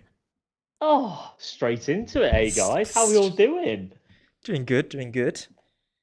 How's the cast been today? How have the games been? I feel like I've just missed 2 Goku Black games. Yes, you did. Very Goku Blacky today. Just in my wheelhouse in time to come in and not be in my wheelhouse at all anymore with some Android 18 and Goku. Yeah. I was just talking about how this whole Android tech team deck was fixed by just one TP card, basically. If you discard this, draw one, and the next one is cheaper. And that also the blue Gogeta deck was just fixed by the red haired. I think the other card that came out for both decks is kind of nice as well. But this also indicates that if Bandai really wants to push a deck, they can easily do it by just one card to make things cheaper. Exactly. Like, I think that's like the way that you balance support. Is like a lot of decks, especially like from maybe like even like 10 sets ago, do something broken. They do something which is powerful, but it costs too much in like today's economy. Whereas, like if they reduce the cost by 1 or reduce the cost by 2, all of a sudden it becomes like you're not like moving the needle in terms of like absurd power level, but you're just like making it fair with what we have at the moment. Like you're unpower creeping the old deck, if that makes sense. Yeah, exactly. No, that makes complete sense. I'm also like really excited. So every Friday, I'm refreshing the page because I'm like, we are roughly a month away from the new support. So maybe they'll update the website and we see what new cards are there for us, because until end of November, we'll stay in the same meta, right? If we disregard the TPs. Yeah. Okay, here's a question for you before we get started. You may have just done this with the stream, but like your idea, your wish list, your number one, your number one card, like deck that you want support, and what would that support look like? Hit me with it. Even though I'm not a red player, I think my most beloved support would be for the red Beastan deck. Because this deck was already dead on arrival, because it did cost too much. So we're exactly talking about that. It does too little, too late. So like just having the Z lead turn 4 or 3.5 earliest was not good enough. Being forced to play weird Piccolos that are just kind of bad cards is not good enough. So I think they could easily fix it by just inventing 2 cards, maybe 1 Piccolo and maybe 1 Gohan, that make everything cheaper. And then suddenly in turn 3, you're sitting there with a 20k double strike Z lead, which would be very good in today's economy. I love that. And I don't think this is the first time I've heard somebody mention like wanting red Beast Hun to be competitive, because I think when the leader first came out, it was like obviously fan favorite card, fan favorite character, looked amazing. The artwork on like the SR and the SPR looked amazing. And then you put the deck together and you're like, what is this hot steaming pile of trash, and why have I already lost? I mean, if you're already thinking about playing a dual color with the Gohan Floodgate from Freehan, because the core itself is just so horrible, then you already know, okay, this is not a good sign. This is definitely not a good sign. Absolutely not. No, it's in desperate need of some help, and I love the fixes that you suggest here. It's just like, I want to do the deck does a powerful thing, just does it too late. So let me do it a couple of turns earlier. Yeah, exactly. Besides that, I was really thinking like I would love some blue goating support. The one deck that was also never played because the blue Majin Buu deck that set was just better. It was a weird aggressive deck with a weird engine, but I would love them to revisit that as well as the Blue Boo as well. Because I feel like it was dead on arrival because of Kid Coup back then. And I would love to see Mm. it back again. Yeah, and Blue Boo feels like it's one of those decks that was never like it still managed to somewhat compete into Kid Coup, if I remember the regionals at the time Mm-hmm. correctly. But like it had to go for a bloody old tough time doing it. Yeah. And it's like the power level of that deck hasn't gone anywhere. It does a really cool thing with like the Z leader cycling and everything like Mm-hmm. that. Um, and when a deck's already like powerful, it just needs that extra little nudge to like bring it into relevance again, like get it to the level of what the meta's at the moment. So yeah, like Blue Boo feels like that perfect. It was only a few sets ago, and it just needs a little something to get it over the line. Yeah, exactly. What are your top one wish for support? Your one deck. So maybe this isn't a surprise to people who know me, but I want a green cooler Mm-hmm. support, and what I want that to look like is I want a Z extra that is an early awakener because it's an absolute killer to you Mm-hmm. that you have to awaken on 4. Like you have to jump through so many hoops, even with your leader taking a life. Yeah. You gotta play the one drop dude, who lets you take a life, and then you gotta hope that he doesn't die or search another one and do it again next turn. And yeah, I want to awaken down to 6 like everybody else. Like this is also kind of one of those like common Yeah. bits of support that you can give is just an old leader gets to awaken early and it's fine. And then I Yeah. want perhaps with that like a way that you can kind of either like you send the Z extra to play the 3 cost Newfound Might for cheaper, Mm-hmm. or even like what we're seeing at the moment with a lot of newer decks is they get this like the Z unison within power that they can play over the regular unison. It's a huge bomb, but they've Yeah. always got it in the Z deck. I'm thinking Yeah. Yellow Freezer from the last set. I'm thinking the whole premise of the red Jiren deck. Mm-hmm. Something, give me something like that that goes with Green Cooler as well, because I genuinely don't think the deck's too far off in today's meta. It just needs a little something. Yeah, yeah, I know what you're meaning. I was also expecting, I think it got anniversary support once, and I was really like surprised that they didn't cover like a Z Unison with Empower because it would have been a no-brainer. I completely agree. Like they gave me the Z leader. I can't remember a while back. I used to do a podcast where we would do like our like kind of we called it Dragon Ball's Den, which was like Mm-hmm. you come and present an idea um, of what support you want for a leader, and we on the podcast would decide whether it's something we could like say, yeah, that's a really balanced, that's a really good card, or it's maybe a little bit overtuned or whatever. Um, and like one of the things I said was I want a Z leader at the time, and they listened to that, and it's a nice Z leader. Lets you Mm-hmm. untap your leader. That's always Mm-hmm. good. Mm-hmm. And then they gave us the 5 drop freezer, which is really cool. It's a really cool card. Needed barrier in my opinion, but that may have been slightly overtuned. I might be asking Maybe. for a bit there. But yeah, the thing that I was always thinking about was give me a massive Z, even if it costs like 4 energy or something, it's this like huge bomb that like ends the game or something. Like, I don't know, like give me something because the way Empower works with Z Unisons is really clunky. Like obviously when it first they announced Z Unisons, I was like, oh, Green Cooler's going to go crazy. It's going to be so good. And then they were like, yeah, it doesn't carry on over the mark because it gets Yeah. removed. It doesn't work within power. And Yeah. it was like, oh, that's kind of a damp squib then.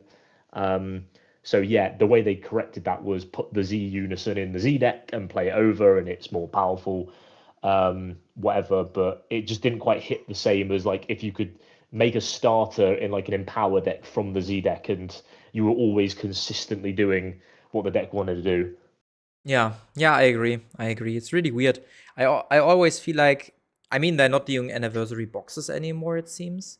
But in the past it was like it was nice, the support was good, but barely any deck did something with it. I remember the Red Jiren doing something in the finals, but this was more because it was at a really good matchups into the yellow U7. I also remember Yes. Kefla, obviously, like winning worlds, but it's just like 1 out of 10 decks that gets into the meta then. And I really think that's a shame. But at the same time, obviously they have to I mean they want to sell new product, right? So they can't make old product that overpowered. I think this is at least how they're going at it. Yeah, and it felt like a few of the designs in the anniversary box, like speaking frankly, were like a dial it in. Yeah, Like people have been asking for support for this deck. Sure, here it is. yeah, And it maybe fixed one of the problems the deck had, but missed the other two that it had. I'm trying to think of an example, but oh, things like I can give you one with go my 3-hand deck, go. for example. Yes, go on. So basically, they invented 3 cards for 3-hand: the Z Leader, which is really good, a Piccolo, and a Gamma. Gamma's main gimmick was you could combo superhero cards in rest mode, which is a nice idea because you have a low hand size. And on play, activate main battle, you could give 2 cards barrier with 2 or more character names. So the whole idea was, okay, you should play the old Piccolo Gohan, you should play the Goku Vegeta, and you should play the new Gammas. And together with the Goku Z battle card, you could give one of them in battle a triple strike. And as you gave them barrier, you now have a triple strike barrier swing to go all in. However, Yeah. to play around all of the old archetype, which already was at that point so outdated, was kind of useless. Like, first you need to play Gamma, then you need to play the Z Goku, then you already invested 3 energies, and then you go in for 1 triple strike swing, which will either be negated or out comboed. So it was just like support for the support thing, but I felt like they haven't played the deck, and it doesn't really make sense in that way how they printed that card. It felt weird. Yeah, I agree with you. Like, I can't say I'm like a huge like three Han like master like yourself, but like just hearing you describe it, I'm feeling underwhelmed, Like I'm Yeah. like what I've seen you be able to do with the deck now with just generic support that Mm-hmm. isn't even specifically built for it is already like miles above whatever the Gamma and Piccolo combo that they kind of Yeah. envisaged are. They're very linear designs, weren't they? There wasn't like a here's how you can make this deck competitive and kind of Mm-hmm. enhance its overall value. They were like, here's the support, here's the specific playline we've decided your deck now has to Yes. do. Yes. Um, Cumber was the one that came to mind because there was this like this 7-drop boss monster, and you took the other guy under your Z card Cumber, and it Mm-hmm. was like you specifically now have to play this like big 8-cost bomb on top of the Z card, and it was just like that. I don't feel like I had loads of impetus and loads of flexibility in my deck building anymore. It was like Yeah. you play 4 of all the anniversary cards and you do just what they want you to do. It's also like the weird, like you can really see when something got support because suddenly you're playing Yu-Gi-Oh! Basically by like Yeah, seeing 2 specific cards over each other, looking for each other, playing the other from Z energy on top of each other. While before it was just like play this card, now you can play the other card. And they try to yeah, fix it by still make it work. And like for the 3-hand thing, I was really like astonished because I was like, okay, I think I was one of the only people doing something with it. And they could have just looked at my deck list and figured out what the deck is weak against or what it needs, right, to perform better for people not used to the deck. And the answers would have been pretty simple, but instead they also decided, and now we come to the other card, to design a Piccolo that can only be played if you combo a superhero card, and then you can warp 3 blue cards from your hand. They come back at the end of the turn. And the idea was you warp 3 cards, then you draw 3 new. So at the end of the turn, you have 6, which is a cool concept. But I was not playing many blue cards anymore. I was playing the Supreme Kai of Time, the Android 18, maybe more multicolored cards to gain more combo power or tools. So I could tell, like, okay, I'm forced to now play it completely differently, which led to me being very unhappy about the deck for a few months, and then finally deciding to throw it all away again and do my own stuff. yeah. And it's like 6 cards in hand, even with like all that gimmickiness, like, oh yeah, I'm gonna have like 6 cards in hand instead of 3 at the end of the turn. Yeah. It's like that's still not like in today's format, even with like the 6 cards you use them all, you draw 3 with leader effect. Yeah. It's still not like moving the needle enough, right? It doesn't feel like, Yeah. oh my god, that's so absurdly powerful. It's just like, sure, that's fine. Also, like most of the time, you want to use those cards. So there were just some very specific cases, like playing against green, for example, and they dormant you, and you know, okay, it doesn't. I don't need to combo all my cards in right now or play them. So maybe having 6 cards defensively is a better approach. but this was one of the very unique cases. And then again, you could only play the Piccolo under very specific circumstances, like having another superhero card in your combo area. Your opponent needed to be at 2. This fact alone for an aggressive deck, asking your opponent needs to be at 2, is already a stupid design decision, in my opinion. So it felt like so all over the place. So the only good thing was the Z-Lead, because it wasn't asking for any other archetype. And it was just a generic 20k, dual swing, draw 1, bottom deck 1. Like, this is a really good Z-Leader. I'm not arguing against that card. Yeah. And I think that's it. You hit the nail on the head. Like, you want to see more support. Like, giving the old decks a Z leader, a Z extra that just catches them up.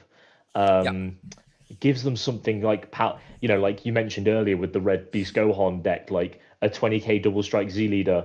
That's a really powerful thing. We just need to get it on the board quicker, and something that's generic, easily accessed in the Z deck.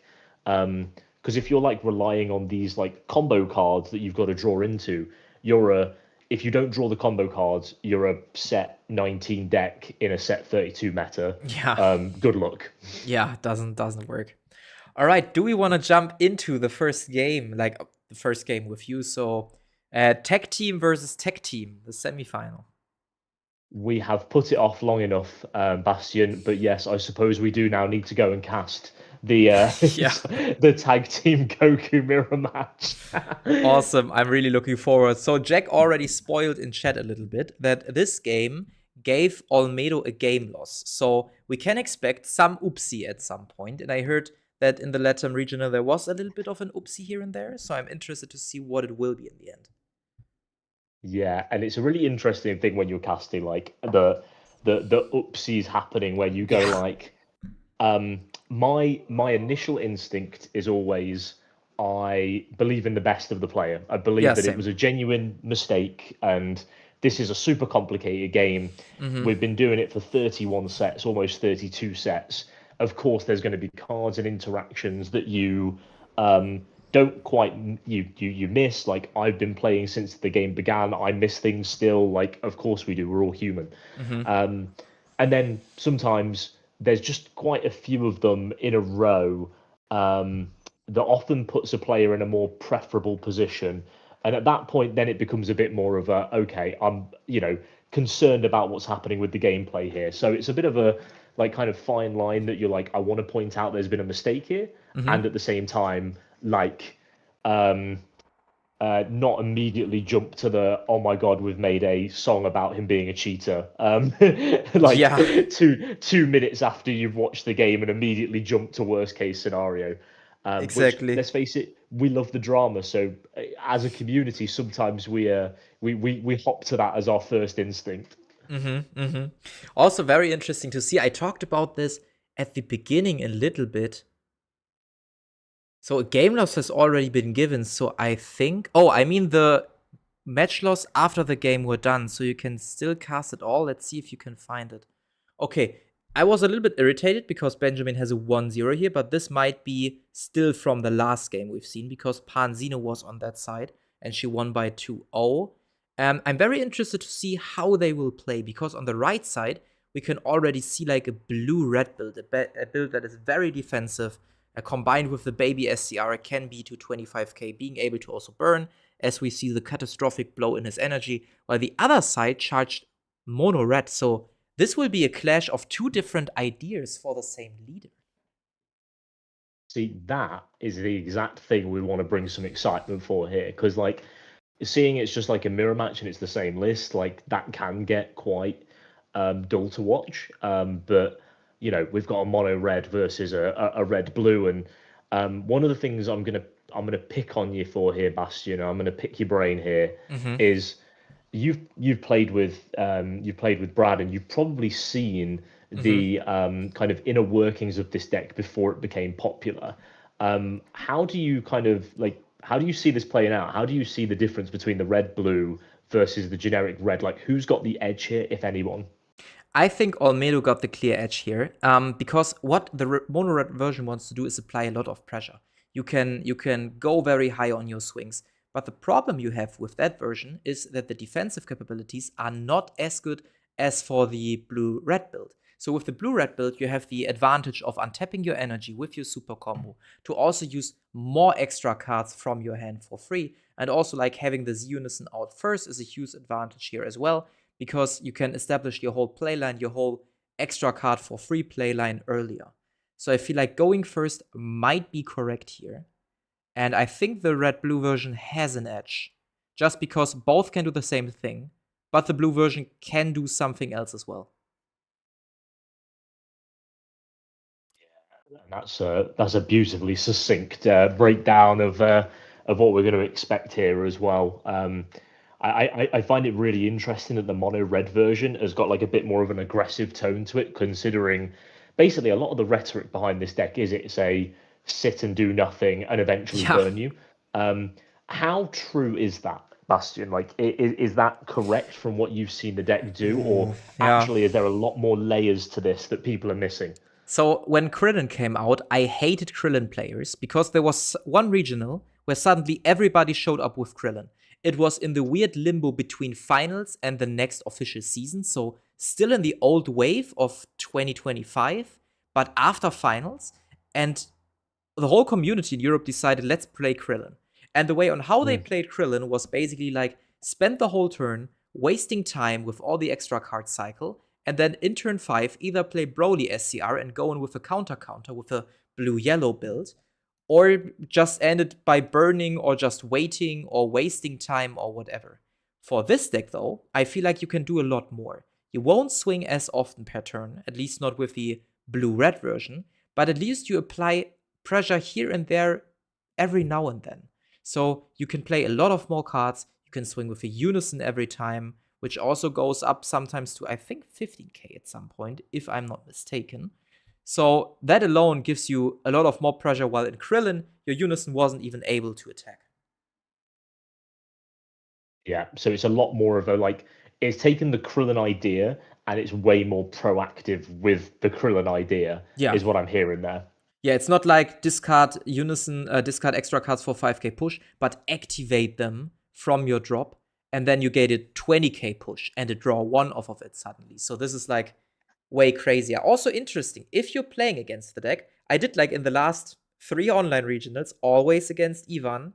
I noticed that swinging tall might not be your best idea because you can easily for free activate an extra, gain 20k for free, drawing a card. So the better idea would be to swing wide. And this is also where I feel like the blue version has the edge, because they can still play Sensu Beans, also punishing kind of like the whiteboard of your opponent.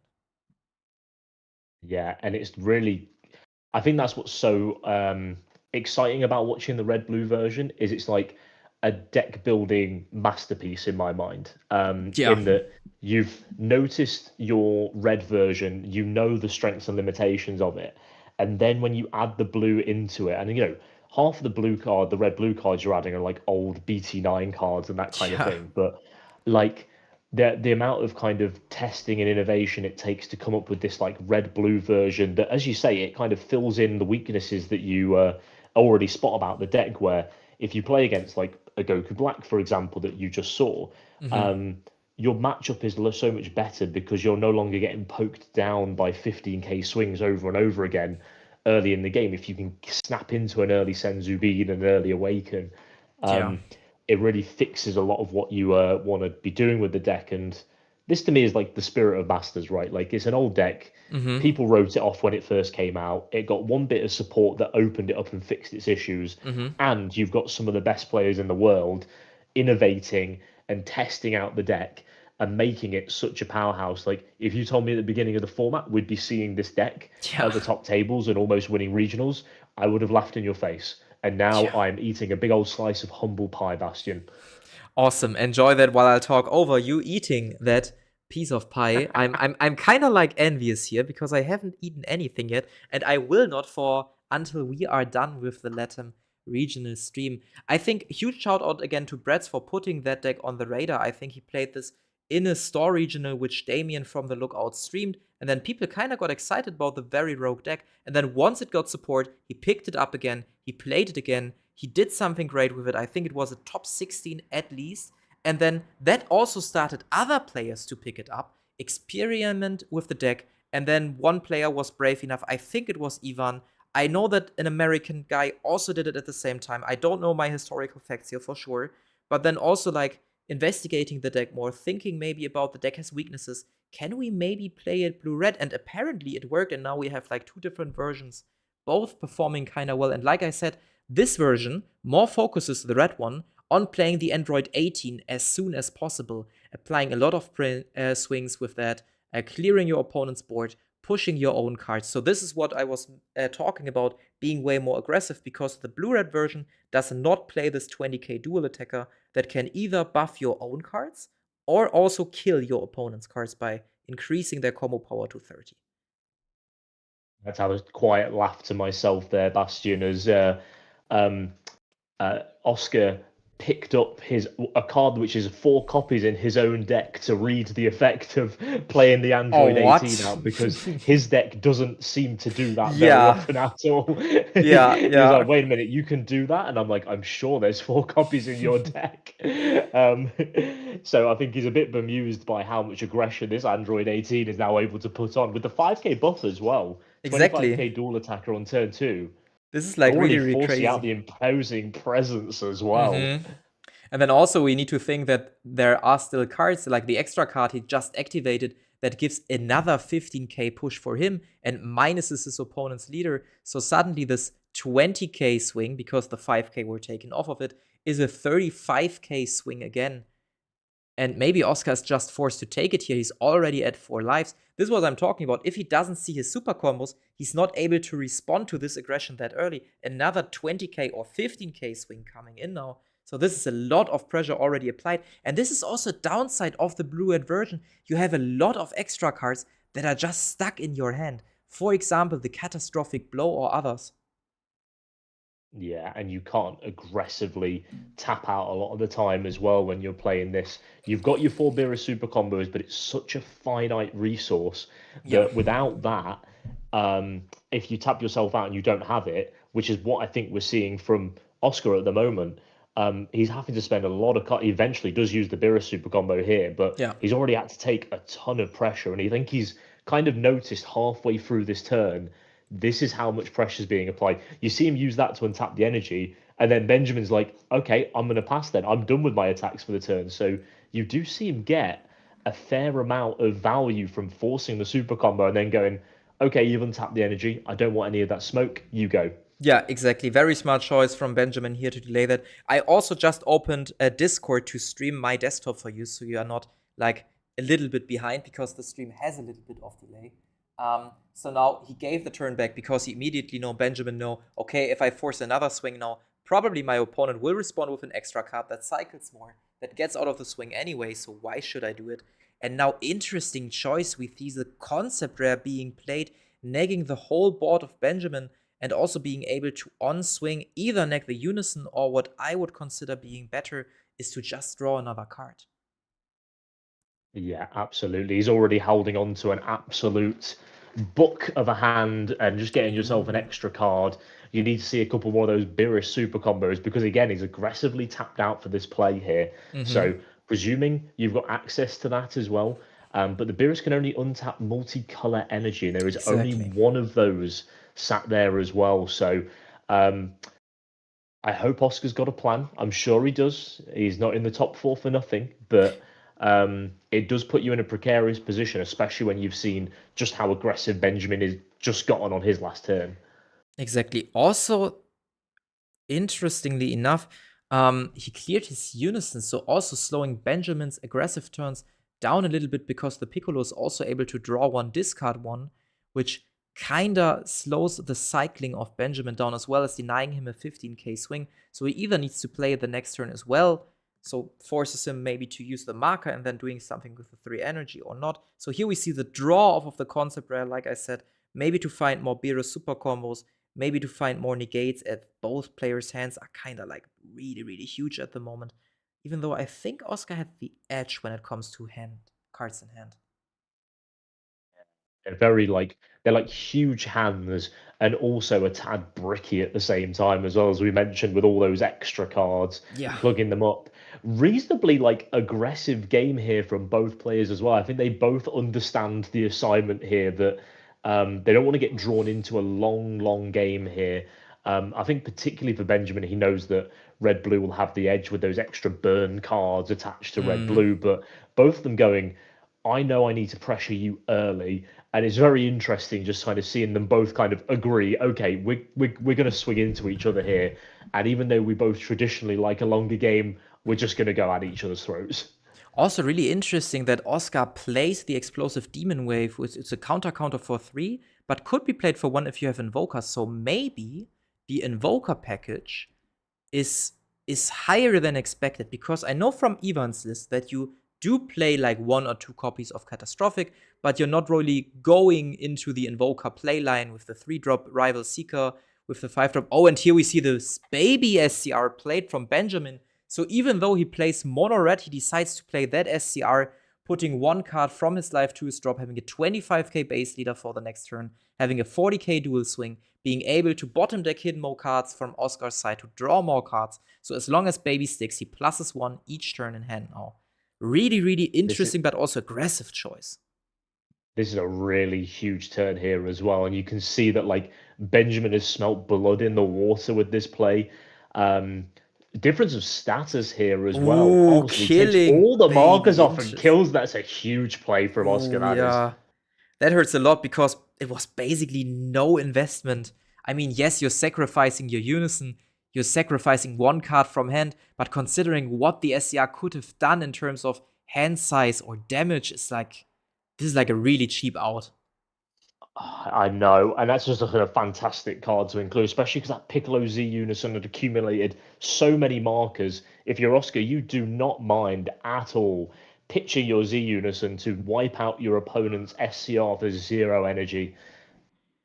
Oh, also really interesting, now looking in Benjamin's hand, he also has Catastrophic Blow in his deck, so he might also be playing a small blue package, at least here and there. There's also Sensobean icon spot, so maybe he just missed the charge land turn 1 to be able to use all those cards, and now he swings in with a very big double strike, trying to secure the first game, throwing in all of his hand, and now we see the demise of what the deck in the blue-red version can really do. We see a super combo being played, a Sensobean 5k push, having 2 more energies to play extras that can give you a 20k push by still drawing a card.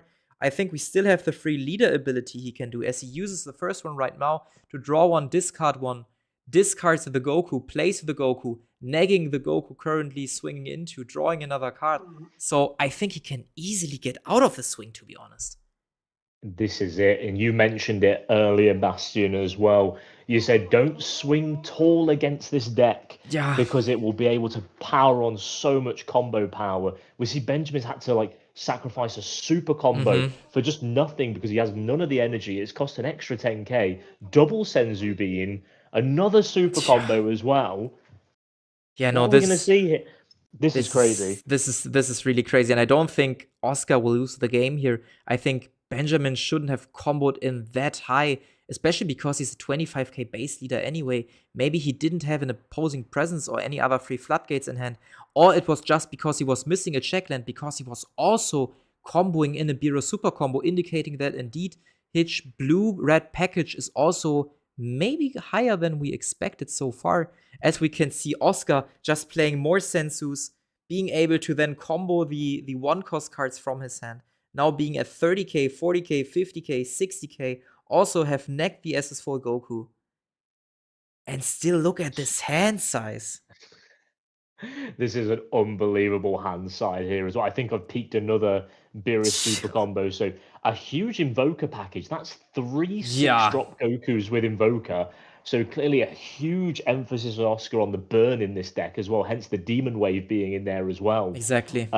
Really leans into this and kind of like the next step you can take with this deck. But just deciding these are 10k combos at the moment, and I can use all those to get out of it. See what he's got up to here, because now he's on. I think that gets him out of the attack. Yeah, that gets him Pretty out of the handily attack. there. Still plenty of cards in hand, and Benjamin tapped out. No red blue energy to be able to untap with his super combos. He's just got the leader swing left. I think Benjamin perhaps Well, I mean, I think he got rumbled by the difference of status there that Yeah. wiped his SCR off the board. I think he wasn't expecting that at all and saw the baby being the kill shot with those, imagine another two 40k swings on top of this. He probably would have had the game. Exactly, and Has to now we're pass. passing over. I mean, Oscar doesn't have many cards in his hand as well now. I think it's 5 cards or something. He probably will charge one, leaving him at 4 again. And then a lot of what his leader is actually doing is cycling, but not really plussing. He also doesn't have a unison anymore, so maybe it might be an idea to play that again, to being able to cycle a little bit more. And we still have the 25k base leader of Benjamin. He played a Goku GT, indicating that he can activate an extra card from his drop for free this turn as well.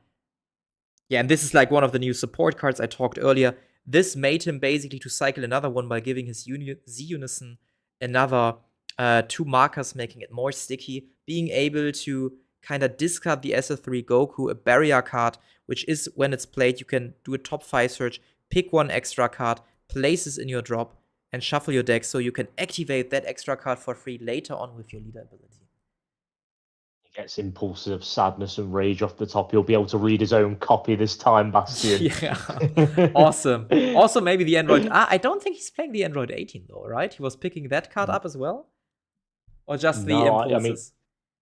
I think it's just the impulse. I think he's literally just ditched it from the top here. And what's this? This is Phantom Fist here. Yeah, I've not seen this card in a long time.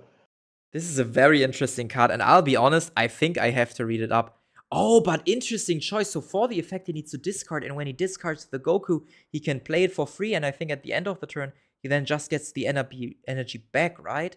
I think he needs to warp 2 more cards. There was something with like also warping 2 cards, and then you get one back. I don't have it off of my head right now. Maybe I'm looking it up right now, or maybe you are already looking it up. Maybe this is the whoopsie turn. Who knows, man? Like Maybe. I see that Phantom Fist. I think that cost 2 energy, but only 1 was spent, and it was a red energy. And there's no Invoker on the board at the moment. I Is think perhaps I my think he can discard it for free, and he was paying the 1 energy for the Goku being played by the discard. So I see. I so see. what we have here, permanent. If you have 4 more energy, you can activate this card from your hand by placing 1 red card in your hand in your drop instead of paying its card energy cost. And then activate main at the start of your opponent's next main phase. Choose up to 1 of your blue energy, switch it to active mode, then choose 1 of your opponent's battle cards, and it gets minus 15k power until the start of your next main phase. So mainly this is another check land, and it gives you the opportunity to cycle again, to discard a Goku, and to then play the Goku you just discarded, while also gaining the energy back later on. A really innovative little tech card in there as well. You can see how much Oscar like leans into the Invoker package here as well, which I think is a really like just the different like direction you can take with the deck, and particularly with how powerful Invoker is as a keyword anyway, and the fact that you've got unconditional burn attached to so many of these cards. I can really see why he's like moved into this package more. And of course, the more Invoker cards you put in the deck, the more likely you can just remove one of them from the drop, like you did with the Phantom, the Demon Wave, and just hit another Invoker card off the top. Yeah, I mean, we both know a guy that would be very, very happy if we get a new Invoker leader in these upcoming sets. So, Invoker definitely is something very unique and very, very special. Yes, and I think with the impact of the Invoker leader in particular losing Dimensional Magic was a huge hit as well. Yeah. So I feel like Invoker needs a little bit of love at the moment. Yeah, exactly.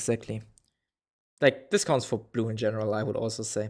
So we're still in the turn of Oscar, trying to see if he can push through Benjamin's defense. Benjamin having, like, still 3 lives, while Oscar is on 2. However, we haven't seen the SCR of Oscar yet. I'm interested to see if he also has Baby. If that is the case, he's not able to play it, as he only has, like, 2 energies left, so he needs to play without it for another turn. Then we see the free extra card being activated as an activate battle. Doing the top 5 search, placing it in drop. Yeah, and that's it. And it's a really interesting take on the SCR discussion as well. Baby's become the de facto SCR for this deck, it seems, at the moment. We saw Benjamin's copy and how powerful that was. Even though it got met with the difference of status, that extra 10k for your opponent's turn is massive here, because a lot of these smaller battle cards that Oscar's playing at the moment, these Gokus that cycle in, can't really touch a 25k leader. So like Baby is super powerful is the point I'm getting to here. Um, but Oscar's deck is already so interesting and so different that you wouldn't be surprised to see another couple of routes here. I think Broly is another one that potentially Yeah. sees play in these decks, but again, not enough energy to play it and a low hand size. I think we may see the Piccolo Z Unison get re-established here where it comes. So Oscar deciding perhaps he just needs to take a turn off again after that 10k bump by the baby SCR. Also lets you cycle a little bit more with the +2. So draw one, discard one again, and then if you obviously find stuff like that, you can then cycle again. You get 2 more markers. You get another cycle. You get another draw one. You get another discard one. Going through your deck, discarding the catastrophic blow, indicating that he might have one more still in his hand, or at least he doesn't rely on the burn anymore, or maybe he can later on pick it up, right?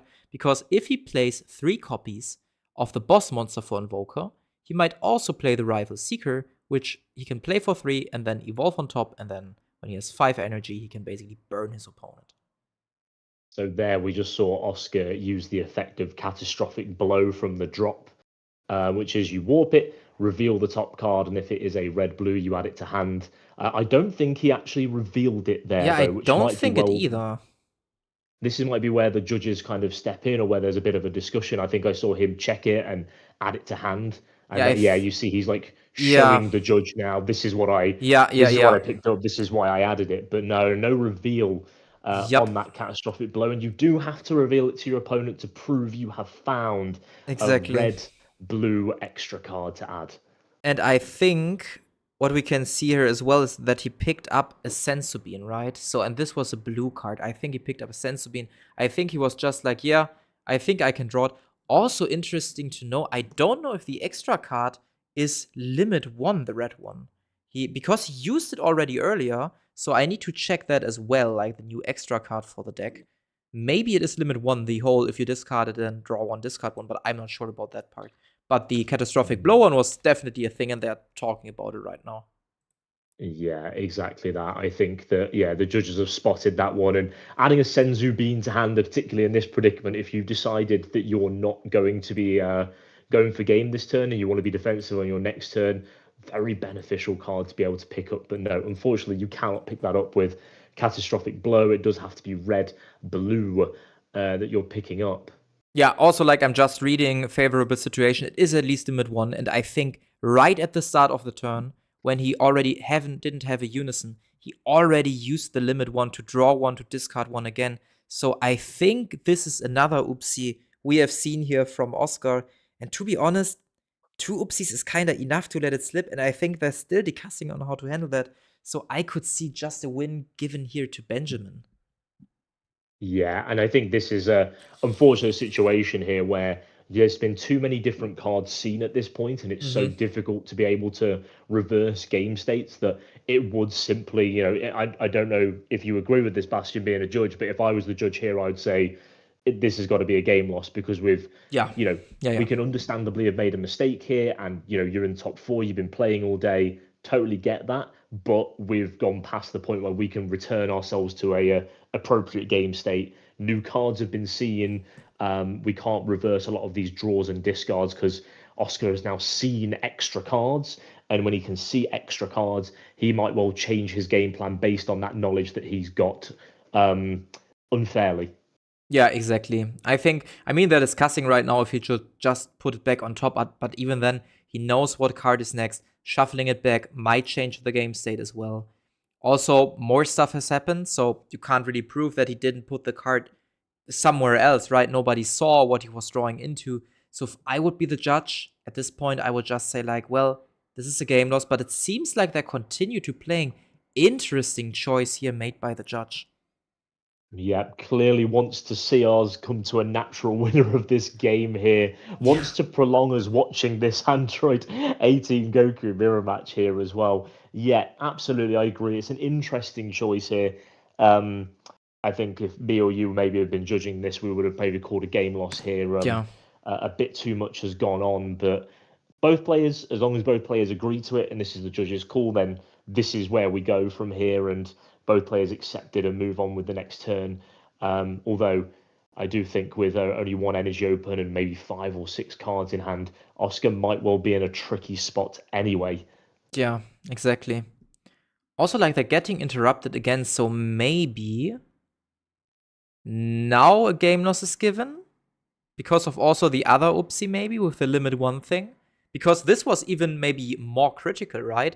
Like doing another draw, another discard, giving the unison another 2 marker. Like all of this might be even more critical than just putting one card back on the top of your deck you've just drawn into, because maybe the card you drew with the favorable situation was a card that led to this whole situation. So yeah, this is critical even more. But maybe they're It still discussing gets about the so first game. messy. Yeah. Yeah, it gets so messy so quickly. And, each different draw might have then set up a different card to be revealed by Cat Blow and that kind of thing. Mm-hmm. Um, it's one missequence and one mistake can kind of lead down the garden path here. And maybe what they were doing in the original judge call is going, "Hey, we've noticed that you didn't reveal the card for Cat Blow," and having gone back over it, gone, "Hang on a second, we've also missed that you've reactivated a limit one um, on the extra card as well." And you can kind of see like from Oscar here, the body language is like there was a bit of a grimace and a laugh there as well. Yeah. Knowing, oh God, there's another judge call for me, is there? Fine, Yeah. go on then. What have I done this time? Yeah, and it's also difficult. We talked about this before, but whenever someone does an oopsie on stream, the next few days it will be horrible for them, because some people will be like, well, it can happen, but for some other oopsies, it's like hard to defend those, right? And I think the catastrophic blow thing is really debatable here, because it's also like the whole invoker engine isn't really unknown to players. So everybody who played this deck once knows that you need to reveal the card and you can only pick it up if it's a multicolored one, right?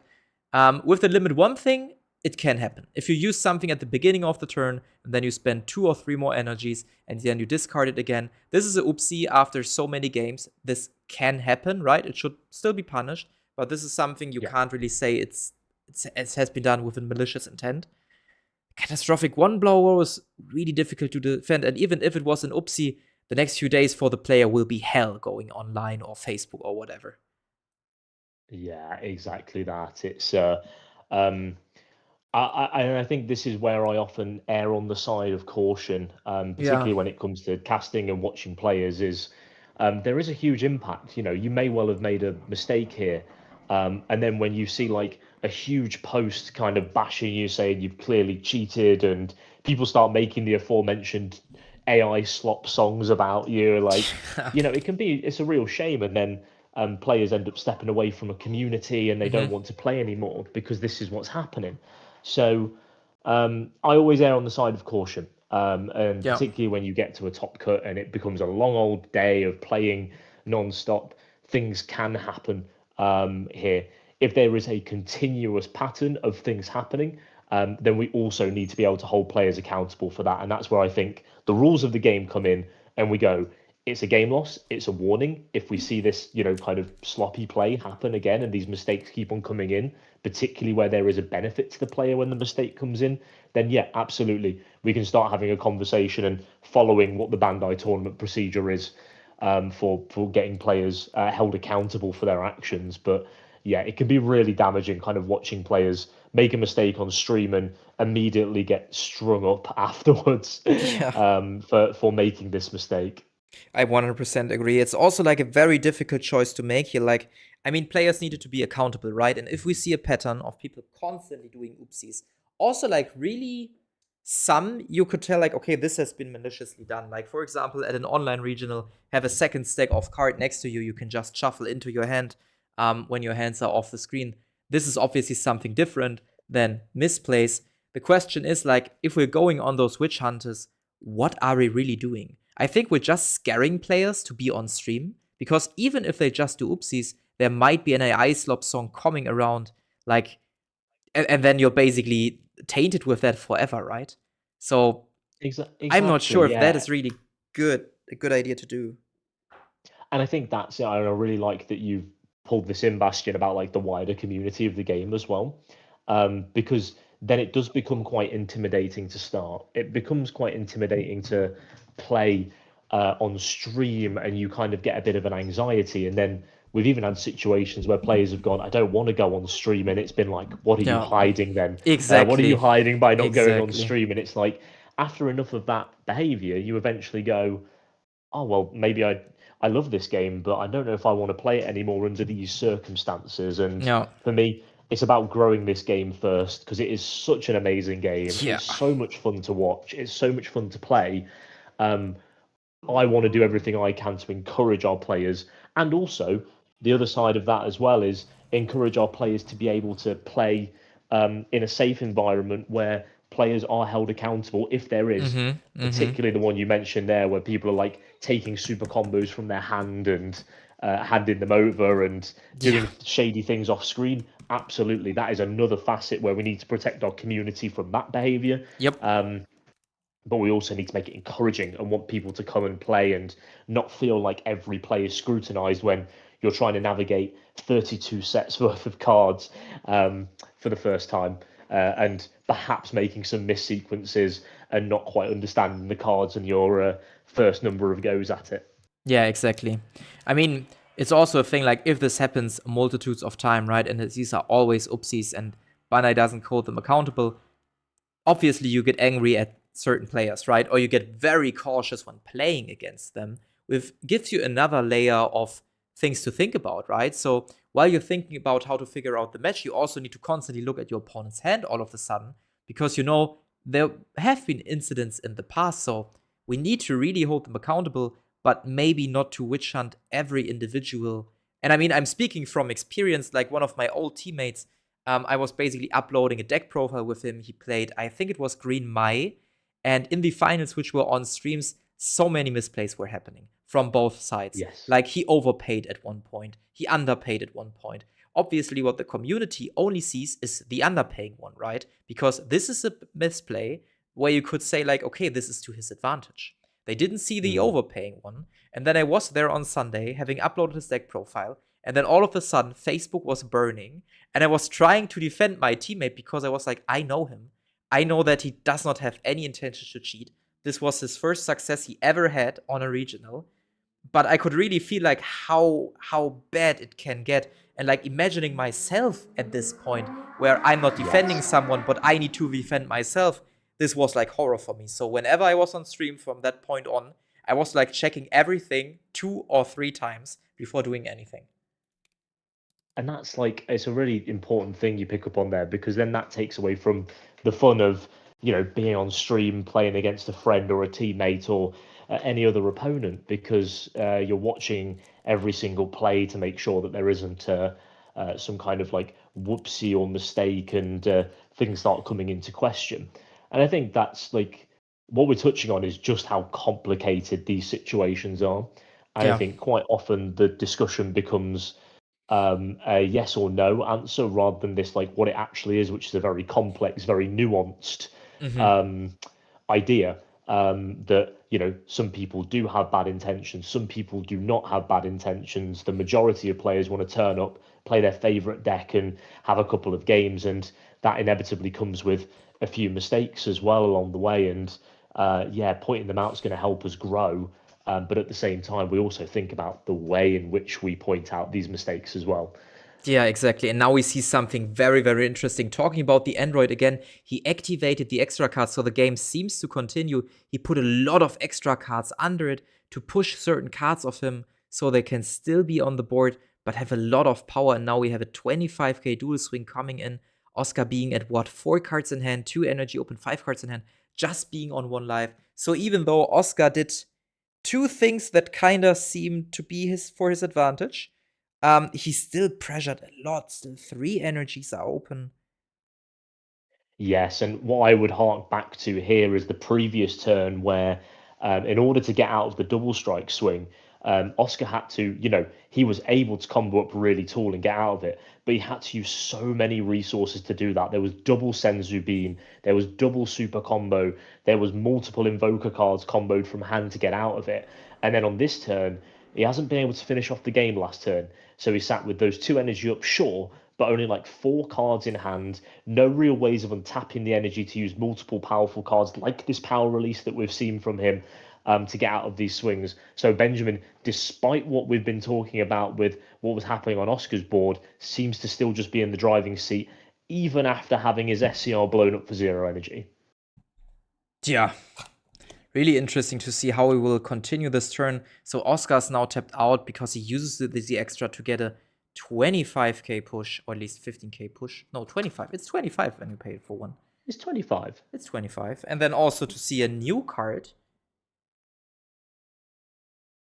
Will he be able to end the turn, Benjamin? Now it's really difficult. He plays the Broly pitches, puts 3 cards on it. So this is another 30k dual swing coming in. Oh, and there's the difference. Oh no, it's the difference of status again. Benjamin, if you didn't learn the first time, you're definitely going to learn the second time. Ooh, Oscar catching him out with the difference of status. Yeah, and it hurts so much to see this because 2 more energy were just wasted, forcing Benjamin to now look on his Z deck. What can I play? Is there something I could play for 1 and something that would be able to close out the game? Oscar still 4 cards in his hand, 20k base leader at the moment. That will be very, very difficult. Also, his hand size is kind of low at the moment. And this is it. I think this is where we talked about the desperation Z deck look in the previous stream, right? This is the scenario where you could see it really coming off for Benjamin. He does have to pass his turn here. But, there is a chance you've just got a 1 cost, 1 Z energy, 15k guy that you can chuck a couple of combos on and hope to clear out the game. Benjamin decides, no, I don't have it. I'm going to leave 1 energy spare and hope that I'm okay. I think we're about to see, it's 3 energy for Rival Seeker. Ooh, this is now the turn of burn. We're going to see the Invoker package really burn into him now. He already had to see off 3 6-drops in that combo earlier. So maybe he's got a 4th one in here as well. It seems like he wants to get catastrophic blowback as well. So, he's got the 4th 6-drop here. Here we go. No, I think this game is over. And funnily enough, since Jack is mentioning that in the chat right now, the other oopsie, the other misplay, like activating the limit 1 twice in the turn, led to Piccolo gaining 2 markers, which finally led to a difference of status being able to kill the Broly, right? So this oopsie was kind of like more deciding even than the catastrophic blow draw 1. So this really changed something. Yeah, so not only was there extra cards added on Oscar's turn, but then there is also the difference of status being able to be used when it otherwise wouldn't have been able to. Jump into 5 markers lets him nuke the Broly, otherwise he lost on that turn right there because I don't think he had enough to get out of the Broly swing. Yeah, really, really difficult here. So this should be a game loss in my opinion, not maybe because of catastrophic blow, but more so because of the second limit 1 effect that really changed something. And now we can see we have the card that basically damages another time when he damages. I think it's a 35k swing, right? On that card? Yeah, this is a huge, huge card. It's 35, so he swings in and goes, I just need to deal 1 damage to you. If I've got another cat blow, he might not even have another cat blow, but like if he doesn't, then it's just like his, looks like it's gained 15 as well on top of it. Mm-hmm. I love the Invoker package in this deck. I know it doesn't perhaps take away from a number of misplays that we've seen from Oscar here, but I do think there's the cat blow that just ends it. I do think there is a bit of merit to a particularly spicy Invoker Android 18 list here. Yeah, that's really unfortunate that, I mean, kind of me wanted Oscar to see lose now because of the 2 misplays, 1 leading maybe to him winning the game. We don't know how much combo power both players had left. So difference of status would just been able to make 20k off of Broly, leaving him at 10k. I knew that the Goku leader was 20k base, but still it would have been able to swing at least twice and to maybe apply a little bit of pressure, perhaps taking the last life away even. Yes, and then we're going to see these guys go into a game 2. Bastion, for mine and your sake, I hope they don't end up going to a game 3, but please, I hope the game loss jumps in sooner. But what do you anticipate from these players jumping into the side decks here? Very traditional thing that was happening with Ivan's list with the red blue was he had actually side into the 6-drop, but Oscar is maining the 6-drop and heavy invoker package. I wonder whether there's a strategy that sits in his side deck where that gets sided out and something else comes in. What are your thoughts here? It's a really tough one. So if I would be Benjamin Wright, like he needs to change something because he lost. I mean, he doesn't know that he lost due to a oopsie, right?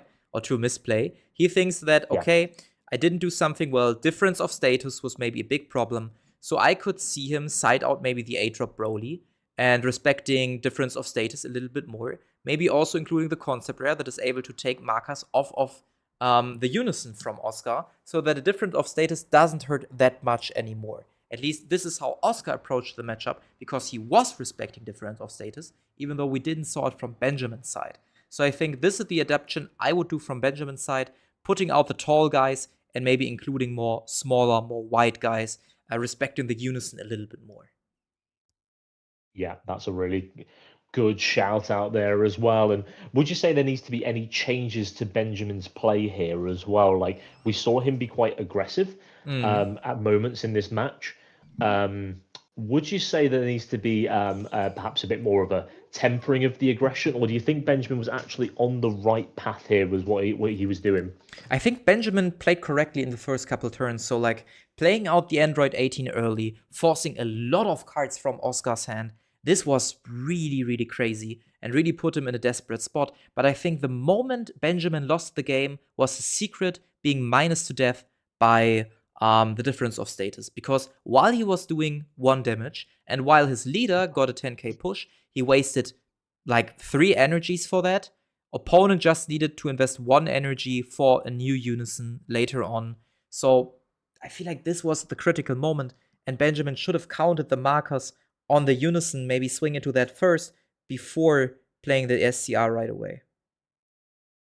Yeah, and it's a really good shout out there as well. As we go into the second game here, Oscar laying out his life as well. We'll see how they've decided to adapt. I like that Benjamin has just declared, "Look, here's this white Gohan in my Z deck, just in case you're wondering." Oddly, is this card? I don't think it is relevant, but perhaps with Baby SCR, if it rests enough cards, it could. It hides enough cards. It could be vaguely relevant here, but yeah, Benjamin just saying like, "I'm respecting white today. It's probably not going to come up here, but here's this Gohan in my Z deck." It's such a weird card because white is still behind, right? We see a cell topping here and there, but it's not like a color that is full in the meta. It might be even worse than green or yellow, which are also rarely seen at the top tables at the moment. But Bandai deciding to give, whenever they print a white deck, immediately a silver bullet to every other color. First with the Pansy card that could on play already reveal one of your cards. Now with the Gohan that even benefits from your opponent hiding your cards is beyond my understanding of why Bandai does this. No, and actually, as you look at the white color over the last couple of sets, there's multiple options that already work against white. I've Yeah. seen lists playing the 3-drop Hercule from Time Chamber that unveils everything, and it's 3 energy but no specified cost for white. Exactly. We've seen the Gohan, we've seen the Pan Z battle card in certain side decks and Z decks as well. Like, there's already seems to be, if white wanted a chance, it's already grounded by the amount of counters printed in the game against it, that it needs such a powerful power creep to kind of catch up with the other colors kind of 27 sets worth of head start on it. Also, if you think about it, there's rarely any card in white that permanently hides your opponent's cards. These effects are often like left out for SCRs. Oh, I think here's where he gets maybe the game loss?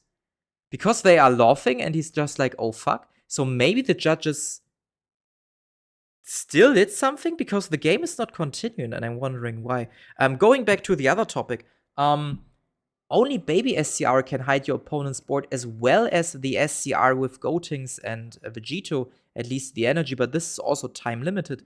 So even though I think white has the strongest removal, for now Bandai decides to make it just temporary. Ooh. And I don't Sorry, like I just heard a temporary guest removal. star there.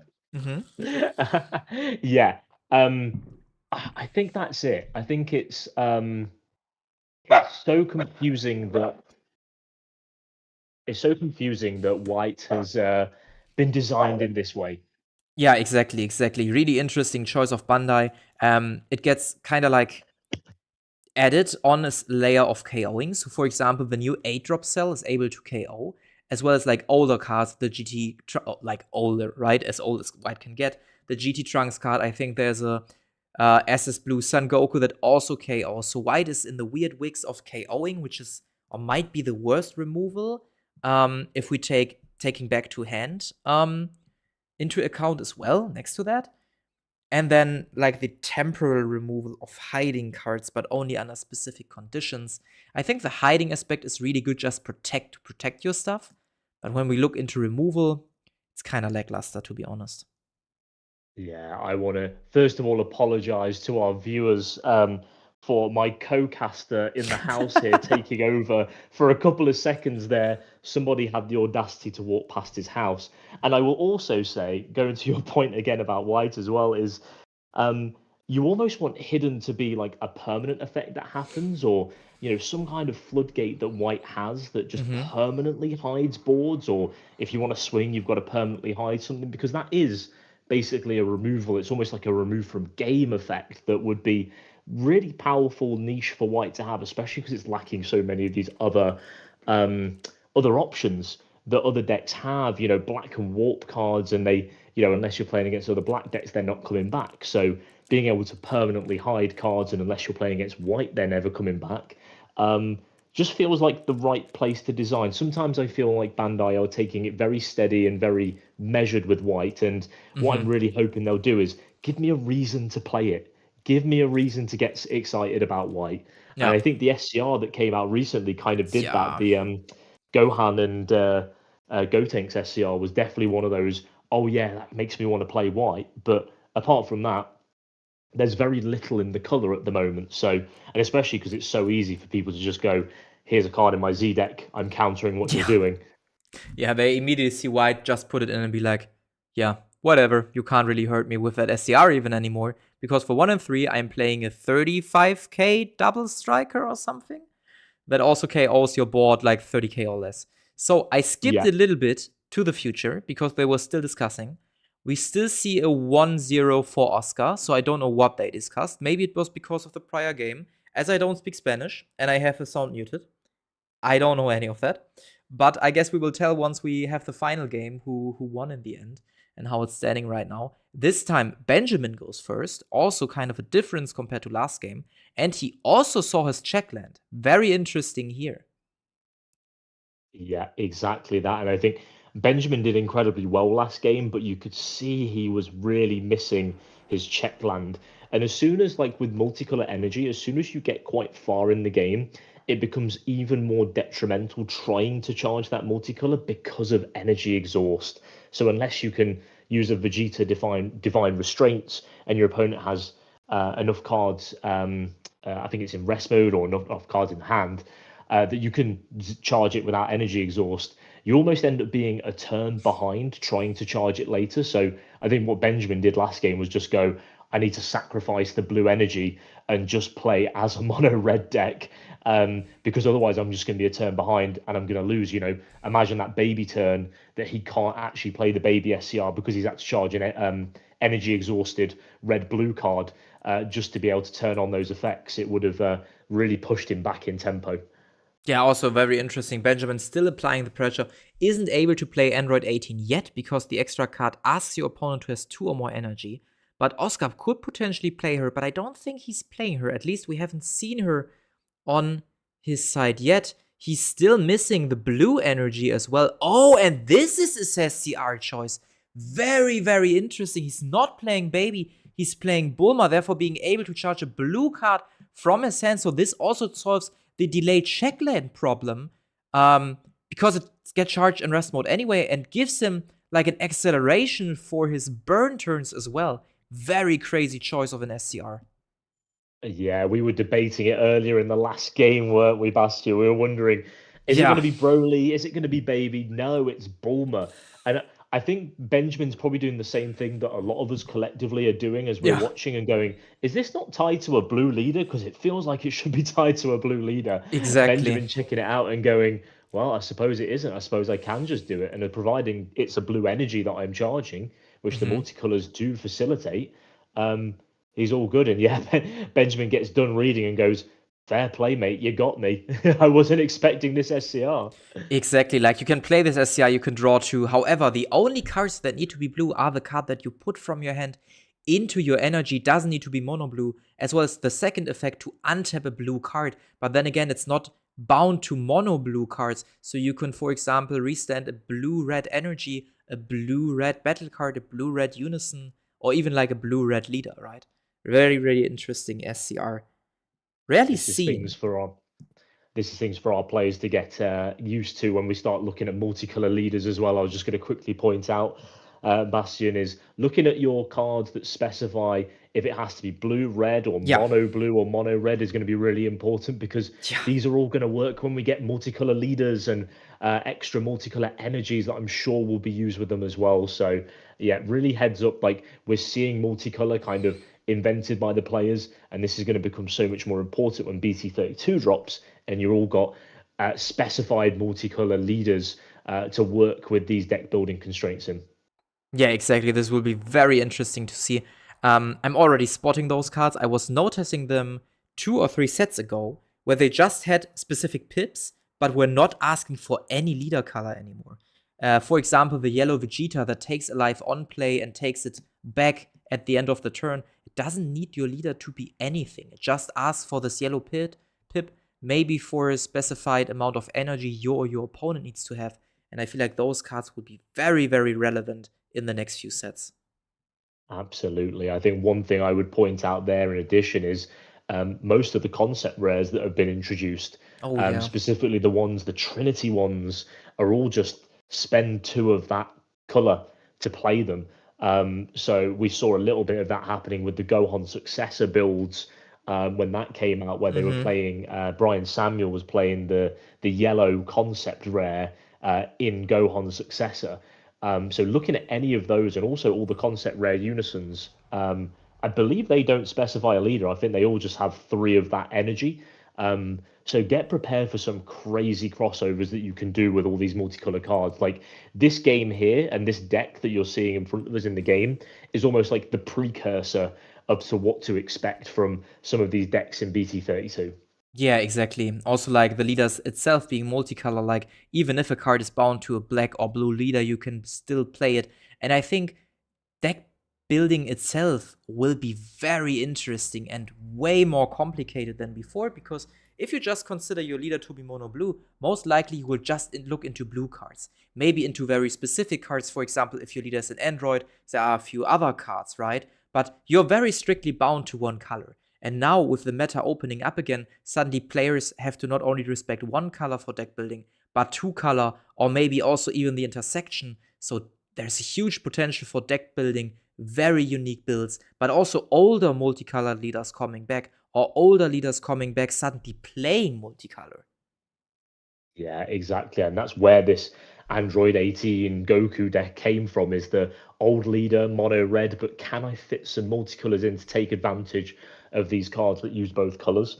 It really reminds me of like the BT9 days when we first got Surge leaders and how much deck building space that opened up. And all of a sudden, as you pointed out, Bastion, you weren't looking at just one color to build your deck. You know, you're a green leader, so you look at all the green cards.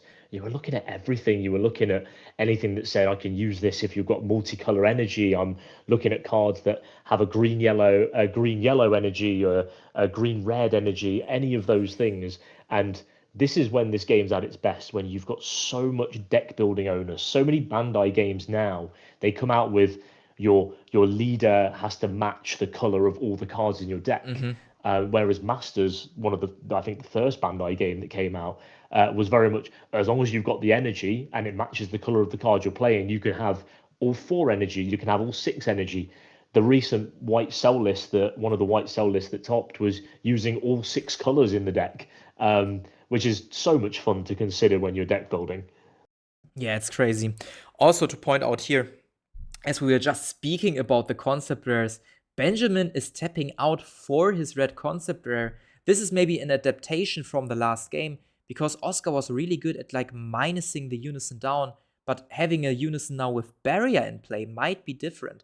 And as he's playing like the new Gohan now, his unison also triggers, so it gains the marker, switches to active mode. Sadly, it was still in active mode to begin with, so there won't be any dual swings coming in, but still gaining a marker, making it even more sticky on board, is a really good choice here. Yeah, and also you mentioned when we were talking about the side decks, Bastion, about how does he adapt from game one. You rightly pointed out how difficult difference of status minusing big double strike threats off the board was for Benjamin.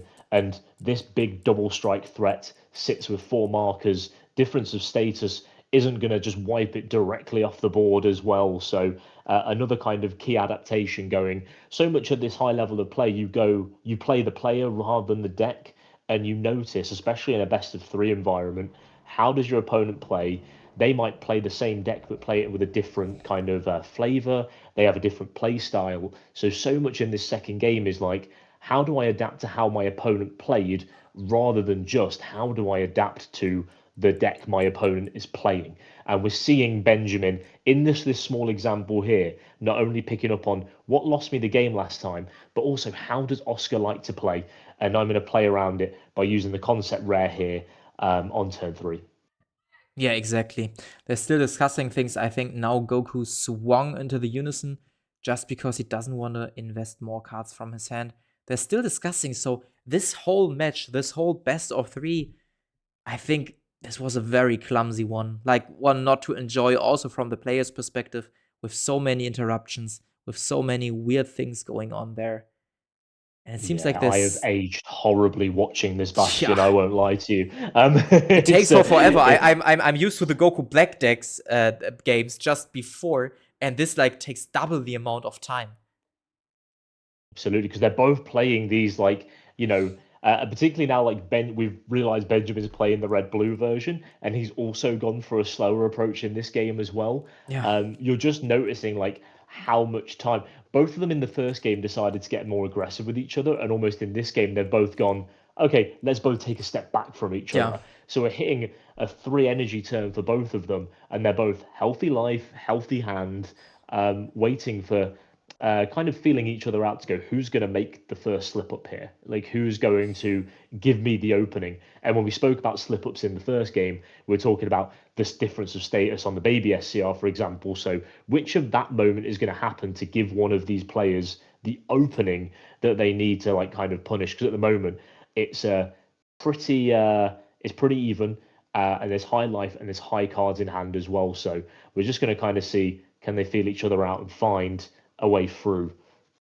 Yeah, it will be really difficult for both players. I still think that Oscar is kinda in the driving seat here, having seen his SCR so early, meaning that in the next turn he can already start burning by just applying Catastrophic Blow with the UI boss monster just pressuring for 2 lives without even the need to swing at all. So I feel like Benjamin is more on a timer than Oscar here. So this will be very interesting to see if Benjamin can apply enough pressure in the next turn. Yeah, exactly. Is he gonna, kind of spot that there's room to make a more aggressive stance? I mean, Oscar at the moment having gone second, he's got 4 energy and the energy marker, and that was thanks to the ball. I was just going, where did the extra energy come from? Of course, we know where it came from. It came from that Bulmer SCR. We're seeing just how powerful that is here as well, because look at all the options that Oscar's got available to him on this turn. 4 more energy, I think, if he.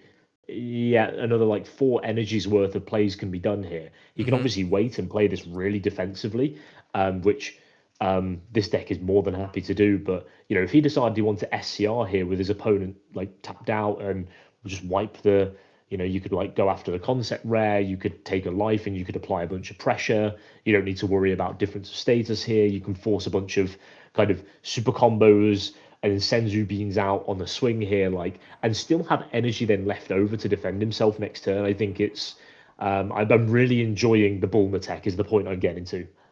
Yeah, 100%. It's a really interesting choice. I mean, you need to see it early, definitely, so it works. If you see it in turn 5, it's already too late. if you see it like mid-turn 3, and this is like the Bricky card, it's also a bad choice. But if you go for the Invoker route, like having the burn live turn earlier might decide a lot, right? And like I said, every swing Benjamin takes now is like one more crucial to him being defeated. Right now, he's still at 5 lives, but then again, next turn, there will be an unconditional burn 2 lives without him being able to react properly, possibly. Because I don't think he has a counterplay for the Rival Seeker in his deck. Unless he's teched in something like a Vidal, which would work with that Z unison, with the concept rare unison there. Unless that's been kind of teched in alongside this concept rare strategy, there wouldn't be too much he can do to the rival seeker as well to stop that. And I think you raise a really good point here as well about kind of the tension this invoker package puts on your opponent, because there's something here where you don't even, if you're Oscar, you don't even need to use the invoker package, but your opponent having to just respect it. So Benjamin might have to combo out of attacks that he doesn't want to combo out of earlier on, knowing that if I slip to 2 life, I just die on the spot without even being able to defend myself. So all of a sudden, Benjamin, just purely knowing what Oscar's playing, has to defend 3 life or more, because it could happen, especially if he doesn't have an out to the rival seeker. So I really like that the inclusion kind of creates this tension for Benjamin, where he's like, I can't play the game I want to play. I've got to respect your game. Yeah, 100%. And now we see the imposing presence being thrown off the concept rare. We see the Goku ability discarding his boss monster as well, being able to play that, which is a 30k triple striker, which also gains barrier. And whenever I think you or your opponent activates an extra card, you are able to -2 or 1 card. So it's a very good boss monster. However, 2 energy is a loss of investment. Triple strike is obviously something really, really great here. But it seems like they're discussing again with some official staff member, what is this game even? And notice that we've had 1.5 games so far, and we only have 14 minutes left on this round at the moment. You're absolutely right, because there's been so many interruptions, there's been so many judge calls and kind of discussions happening, and we're naturally playing 2 really slow decks that it just feels like it's, we've been here for the last hour, Bastion, like we don't feel like we're any closer to deciding who's going to win this. And now they're packing up. I don't know what's happening. It's like they could hear us through the screen. They're like, fair enough, guys, you're bored of watching, I'm going to take my cards, I'm going to go home. Yeah, like, maybe they saw the misplace now and gave Benjamin the win. So, Jack, if you're still in the comment section, you told us, if you want, after the game, I can explain all that happened. I got insider knowledge. So feel free to post it in the chat if you like to, so that Joe and I are kind of can kind of make sense out of that nonsense that happened here. Yeah, Jack, we would love that. And I also want to say thanks, Axel. He's shouting out Toffee Dog, and his casting debut. It was probably a little bit more disruptive than we wanted, Bastion, but he certainly made his presence known. We would love to know exactly what happened in these games here. We picked up on a couple of the bits here, didn't we, Bastion? And it feels like there was perhaps a few more bits that went unseen and unheard, and there was so many different things that didn't happen or did happen. A little decisive breakdown in the chat here would be really useful. Yeah, as we're seemingly to go into the third game, so I think a game loss was given. You want me to write, or I can join your call for a minute? I mean, you can just can I just invite you in our call? This would be even more fun than if we suddenly have another person giving us insider knowledge. Let's see if I can somehow add you to this call. Let's see.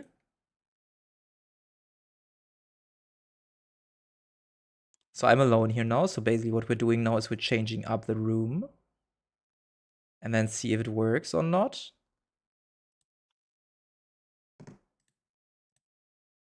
So I got Joe in again. So let's see if I can get Jack in here again. Seems to have worked. So we're just waiting for him to join us now. Hello, Jack. Hey, hello, Jack. Hey, guys, can you hear me? Yes, please tell us what happened. We can hear you, Jack. Tell us what happened.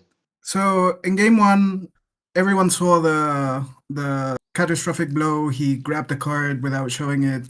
Probably a mistake. Most people are okay with that. But like Bastian saw, he activated the extra card twice. But at that point, no one knew that happened. Right? Mm-hmm. I in the chat from the live stream, I was one of the people that said so. And like judges in the background, like later, like during game 2 or 3, started looking into it. They couldn't find anything. So that was left alone for a bit. In game 2, he was given a game loss due to not shuffling or something like that. Like Oh after he God. resolved an extra card, the one that looks at top 5 to dump extra cards and gives you 10k. Mm-hmm. Like he just grabbed the cards and put him at the bottom of the deck, and he didn't give his deck to his opponent or something. Mm-hmm. From what I understand, and that was that. And like later, I had a friend of mine who was at the event, and I told him what happened, right? And so he went to one of the judges and showed him the live stream, and that's when like he got Oscar got like a match loss, not just a game loss, because of all the things that Oh. happened, like the 3 separate penalties, Oh like God. added Yeah, yeah. together. Like 3 Yeah, separate one is also like, I mean, this is not good. Like, It's not good. yeah, because Yeah. the catastrophic blow one, like you could argue that it was fixable. Mm-hmm. It was that was fine, but the one where you used the 2 extras, the game was not repairable at that point, but no one knew that it Agreed. happened, right? So they just let it go through until like after the game. Yeah. Yeah. This is really, really bad then. Oh God. Yeah, Yeah. and I think this is kind of what we were saying earlier, wasn't it? Where, there's a mistake and then we can go, okay, can we correct it? Yes, that's great. If not, then yeah, we'll issue a game loss and then say, look, here's a warning. We understand mistakes happen, but if there's more of them, then we might need to go back and penalize further. Um, and then yeah, what the judges have kind of picked up on here is more of them were happening. There's been multiple occurrences where this has happened. So yeah, in this instance, we have to give a match loss. You still get your top 4, but there's been enough here that's happened that we can't repair any of the games, and they were all on Oscar's side as well. So I think that's a very fair decision from the judging Yeah. staff, and well done for you, Jack, for stepping in as well on the live stream. Yeah. I think I don't know personally, right? But my friends who from Latam told me Oscar has a pretty bad reputation for multiple like mistakes in Mm. different games. So people are always like paying attention to what he does, right? Yeah, and this is So what we're talking about earlier. Like, once you have this reputation, you as your opponent need to be also aware of the plays the other person is making it even more harder for you to play perfectly into him because you need to pay attention to more things. yeah. Well, the good thing is they gave my friend a marker for letting them know what happened. So Oh, well, nice. Nice. yeah. Yeah, it pays to watch these streams, guys, or watch the game and point out what you've seen as well in a respectful manner. So yeah, a marker well earned, Tim. So Yeah. Joe, the question now is, because we know how the game will conclude, even though it might be conclude differently, and we already watched 2 very long games of this matchup. Do you want to just skip with me to the finals, Bulma against Tech Team? That sounds phenomenal. Perfect. I'm so glad that you recommended it, because Yeah. I think when we already know how this game is going to end and we're still going to be watching it anyway, considering I think everyone's got a good flavor of how this deck operates, particularly in the mirror match. And you're going to be watching it again because it's in the final, of course, because here's Benjamin again. So Yeah. let's just go there. Let's just go there. All right, Jack, thank you very much for joining. We will then go into a short break of 5 to 10 minutes so I can finally go to the toilet. Yeah. And You enjoy casting. yeah, thank you very To much, Jack. Shout outs to you. the And Thanks, then Jack. Joe, we see each other like in 5 to 10 more minutes. Sounds perfect. I will see you then, my friend. Perfect.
switch. Hello, guys. We're now going into the finals. I looked, it will be like an hour and something long. So, a very long game again. And over the time, I usually go to bed. But for you guys, and due to Joe being here with me as well, we are going into it right now. It will be Bulma against Benjamin, who, due to Jack, we know, got the game win, no matter how the game ended, because of 3 mistakes happening together. And at this point, you just give a match loss, and that's it basically. Joe, how do you think the match will go? Yeah, so it's going to be a really interesting match, and I think there's already a bit of an indicator on the timestamps of like it's going to be over an hour, and that's that. I think we're in for another grindier matchup. Now, Bulma is absolutely aggressor here, in my opinion. I think, particularly because we see Bulma is going first as well. I think once Bulma's had a couple of turns just to get things set up, she should absolutely be going on the offensive. And it's just whether Benjamin's had enough time to set up for himself at that point as well. We already see the Yamcha and the energy. It's a fantastic start for Bulma as well. But yeah, I want to see Alejandro really like put on the gas as quickly as possible. And you mentioned it in the last game, comboing Tool for both of these decks isn't a great thing. You want quite a few like small hits because Bulma can just sack a bunch of energy to get out of a Tool hit, and we saw exactly how Goku and Android 18 got out of Tool hits in the last game. So that's my. I'm not looking at an exact winner or how it's like. There's not like a clear, like 70-30% winner in this matchup. I think it's going to be dead close, and I think the time kind of shows that. I'm going to give the edge slightly to Bulma because of the aggression it can put on. And I've also seen this matchup happen in Europe before on the cast, and Bulma won. So let's just go with what we've seen happen already. Yeah, I agree. I would also say that Bulma is kind of like in the driver's seat here because both decks are kind of slow. But while Bulma doesn't lose a lot of momentum and like every swing at some point is like 25k, 30k, 35k without investing much, I can see Goku being on the lower end just because he can't really pressure her early that much. And I feel like Bulma is one of the decks that is the strongest the later the game goes. In fact, I don't even can think of a single deck that is that strong in the late game compared to Bulma that doesn't have an alternative win con. Yeah, I think one of the most broken things that Bulma does late on as well is like puts you in this position where you're damned if you do and damned if you don't. And that is you can clear a board of 3 blockers to try and pressure her, but you give her 7+ energy to wipe a board, basically. And then you can't push through and kill her because they just sack off all the energy and then play the board back next turn. Or you ignore the board and find you have to find a way of like stopping the blockers because otherwise you get everything blocked, they go to the energy anyway, and you don't push through. So you're absolutely right. Like as you go later in the game, not only can Bulma turn on the jets from sort of turn 3 onwards, but it's also like just mounting up and becoming even worse for you as time goes by because it for some reason gets to play with 7 energy. And even with the tight restrictions on the leader, I think this is one of the most broken things we've seen in a while on a leader card. Yeah, 100%. It's like so crazy what she can do. And we see here Alejandro having the perfect play line, like seeing the Chi-Chi, putting 2 1-drops in his drop again so that he can play the Bulmas with the Hoi Poi, but also due to the Chi-Chi effect, like he just did, placing the Oolong then in the energy to go up to 3 energy even. So he could still use the Chi-Chi ability to put another card into his energy, swing again with an free playing maybe the 1-drop Bulma that gives blocker, and this might be then a huge problem for Benjamin because even if he finds a Destructo Disc and he's able to activate it, there will be so many cards going into Alejandro's energy the same time. So already, right off the bat, I see Alejandro in a very good position here. Yeah, but I couldn't agree more with you, Bastian. Seeing all of this like aggression so early on as well. This is like Alejandro perfectly understanding the assignment. So often we see that like turn 2 energy play being the Z Unison untap an energy when Bulma's playing against something more aggressive. And again, it can be something you can get caught in as a newer player on the deck is like that's the play line I've seen, so I'm going to go for it. But Alejandro, opening up with the Chi-Chi and just putting on so much pressure early. And this is like the downside we sometimes see to this Android 80 Goku deck, and particularly something you might see in future sets with multicolor energy is when you want both energies to play, a lot of the time you're taking your first turn off to energy exhaust and energy. And when you go second, that means that you only have the energy marker to defend yourself against an onslaught, particularly when we're seeing so many decks that can get aggressive early on. Bulma's a great example here. Goku Black was earlier in the stream as well. There's so many decks that can get aggressive quickly on a deck like Goku that needs a bit more time to set itself up. So Alejandro identifies his win con perfectly. There's a reason this man is sat here in the final with Bulma, Yes. putting a bunch of pressure on early. Yeah, also, like, as we've seen right now, he's on 5 energy already. He played the Bulma that he can easily suck off to get his extra card back. However, he hasn't even played an extra card yet. So, like, 3 battle cards on the board, 5 energies in total. So he's allowed to sack the energies off to get the 15k push. This is already a tough position for Benjamin here to just be able to apply pressure, as well as his deck is not known for even in turn 2 swing a lot of times. So I don't think this will be a crazy turn as well for Benjamin here.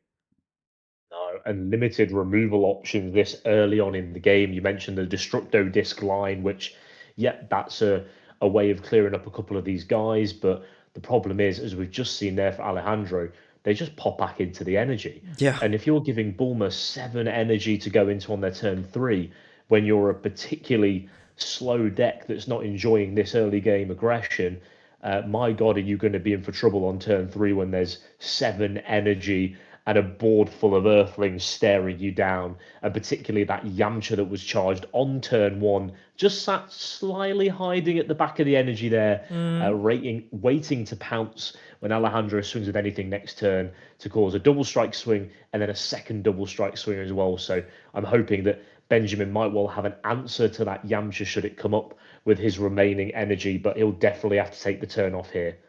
Yeah, 100%. Like, just the fact that Yamcha is not only a 20k double strike, but a 20k dual double strike because it's played in active mode and then the target of attack is switched to the Yamcha makes it really annoying for Benjamin, so he needs to not only respect it in 1 swing, but 2 swings. And like we said, since Alejandro already has that many energy, he can also like easily suck one off to make it a 35k double strike all of the sudden. So this is a card here we're seeing from Benjamin, which is Power Release. I really want to like shout out this card, and I've done it a couple of times when I've played, like, been casting over this deck. But something that happens with old decks is if they've got something particular they do, like this Red Goku deck specifies 1 cost activate battle extra cards. Now they're cards that are going to exist in every set of the game. So every single set that comes out, you see a new activate battle, 1 cost red extra card, you'll think of this leader. And Power Release is played at 4 in this deck for good reason, because it's a 1 cost, basically 15k and minus 5k if a Saiyan's in battle as well. So it's 20k's worth of combo power for 1 energy. It fits perfectly into this deck as well. And it's just one of those things for you guys to consider when you're doing your deck building is, you know, we spoke a bit about it with Unisons, I think, earlier or perhaps on Monday, but like, as more activate battle extra cards get printed, this leader only gets better. Yes. And they'll always be a part of the game. The same as like Black Unisons come out, Goku Black is only going to get better. Blue Earthlings come out, Bulma's going to get better, that kind of thing. So it's something to just be really aware of. This is such a powerful defensive tool in this deck, like 20k's worth of combo power. This is the exact reason why you mentioned earlier, Bastian, that tall swings do not phase this Goku deck whatsoever. Yeah, exactly. And speaking about Goku not being aggressive, he played the Android 18, a card I totally forgot Benjamin was playing, which is able to do a 25k dual attack. So he can force some super combos out of Alejandro's hand here, as well as forcing him to maybe finally sack off some energies. That being said, he's still on 6 energies. There won't be any crazy more swings, hopefully, at least if I'm right this time, coming in from Benjamin, so he just uses super combo. He needs to take it, so he seems to want to have that much energy. Interesting. I'm interested to see what he will do with that many energy now. Yeah, so clearly deciding on the path of I'm going to try and clear out as many guys on your board as possible so that I'm not facing them next turn. But you're right, that means Alejandro starts this turn 7 energy up. Yeah. Looks at the Z deck, maybe not a desperation Z deck grab here, but a just taking account here to go. There's loads of options in a Bulmer's Z deck to go into to use that energy efficiently as well. Android 18 Z Unison, something in particular we see these Bulmer decks go into. See the 3 energy there, 2 Z energy as well, or 1 Z energy. Oh, the And it will Goku be the already. Goku.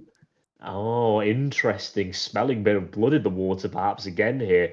Wants to get rid of the Android 18 first and foremost on Benjamin's side. And then this Goku is going to represent a hell of a lot of damage on this turn if Benjamin doesn't have a direct answer to it. The barrier card is really interesting here as well because, yeah, this card has barrier, has blocker and deflect, but not a lot of these minusing effects that Benjamin normally uses to get out of heavy swings are going to work on this Goku. See that Chi-Chi swinging in now as well. What will Benjamin respond with? 1 red-blue energy. Vegeta's imposing presence. Fantastic answer. Just what Benjamin needs here as well. Yeah, I think this was only the correct choice, and I'm kind of questioning like Alejandro's early play of the Goku because I don't think he needed to play it that early because the Android 18 does not have an activate battle effect, just activate main effects. So getting rid of that card that early on wasn't really a thing here, and he could just have swung with Chi-Chi, waiting if imposing presence will happen or not, and if it happens, just not play the Goku, because while the Goku is being able to infinitely, at least as long as you have energy, to restand, so he can possibly do 8 swings with him right now, he will get the minus 5k whenever he swings, so making it quickly like a very useless card if he wants to use it for aggression. Now, I have a ruling question here for you, Bastian. And Yes. this was something that happened quite a lot when King Vegeta's imposing presence in the format before. This Goku has barrier, right? So Yes. it can't technically be picked for King Vegeta's imposing presence for the -5 effects. It says you have to choose a card and give it -5k. Now, for me, does that mean that this Goku can't swing at all, or could he still pick it and minus it through in Vegeta's imposing presence? And as you say, it would be very limited in its effectiveness, but still get a couple of attacks in here. He can still do it, but the thing is that Vegeta's imposing presence doesn't say you need to choose the card.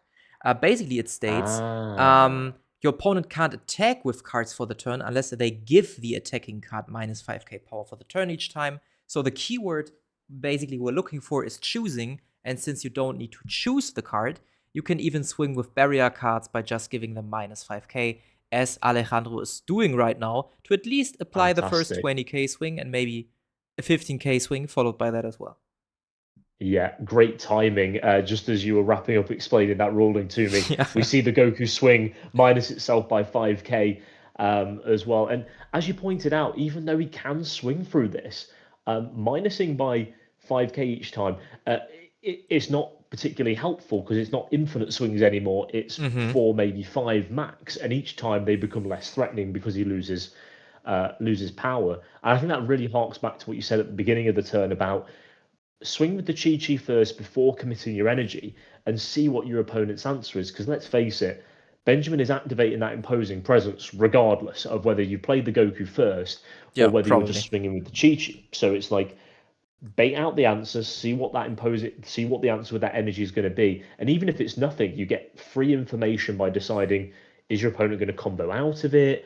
Are they going to take the life? That gives you an indicator as how strong is the hand, what answers might they have at the moment. And that imposing presence was information that you could have got for free instead of having to spend 3 energy on it. Yeah, exactly. Especially because Chi-Chi swings twice anyway. So, like you said, the chances of Benjamin responding with an imposing presence directly is very, very high. Just to get out of the swings very, very easily. So, this 3 energy could have been also used for an Android 18 Z Unison, for example. And with a +1, you are still able to remove the Android 18 you think is a threat for your deck. Yes, and that's where I saw Alejandro going with that turn. As soon as he tapped the 3 energy, I thought Android 18 is just a generic, really powerful Z Unison for this deck. really sticky, really difficult to get rid of. Starts attacking the hand as well. Really versatile in both those effects. So you're absolutely right. Could have just removed the Android 18 as well, but taking a slightly different path here is Alejandro. Yeah, interesting. Interesting to see what he will also do with his energy. He's having a marker on the Yamcha. I don't know why, to be honest. Oh, and there's a Tochinka being played, which is able to basically hide a card from your opponent. And then as soon as the Tochinka card is killed off the board for whatever effect, KO'd, skill, hidden mode, whatever, it reveals everything on your opponent's board as well as one card on your board. I don't like this. I don't know why this card exists yet. I haven't found a single use case for it, but it's interesting to see that Alejandro is paying it just for getting at least partially rid of the other card Benjamin has. Yeah, it's a very interesting card. Again, it kind of falls into that bracket of the white hate before white's even Yeah. good. One of the use cases for Tonjika is against red as well, so it's interesting to see it played now. Is it's a Bio Broly answer. So you can play it and you can hide the Bio Broly, even though Bio Broly says it can't be removed from the field by effects, it still can be hidden.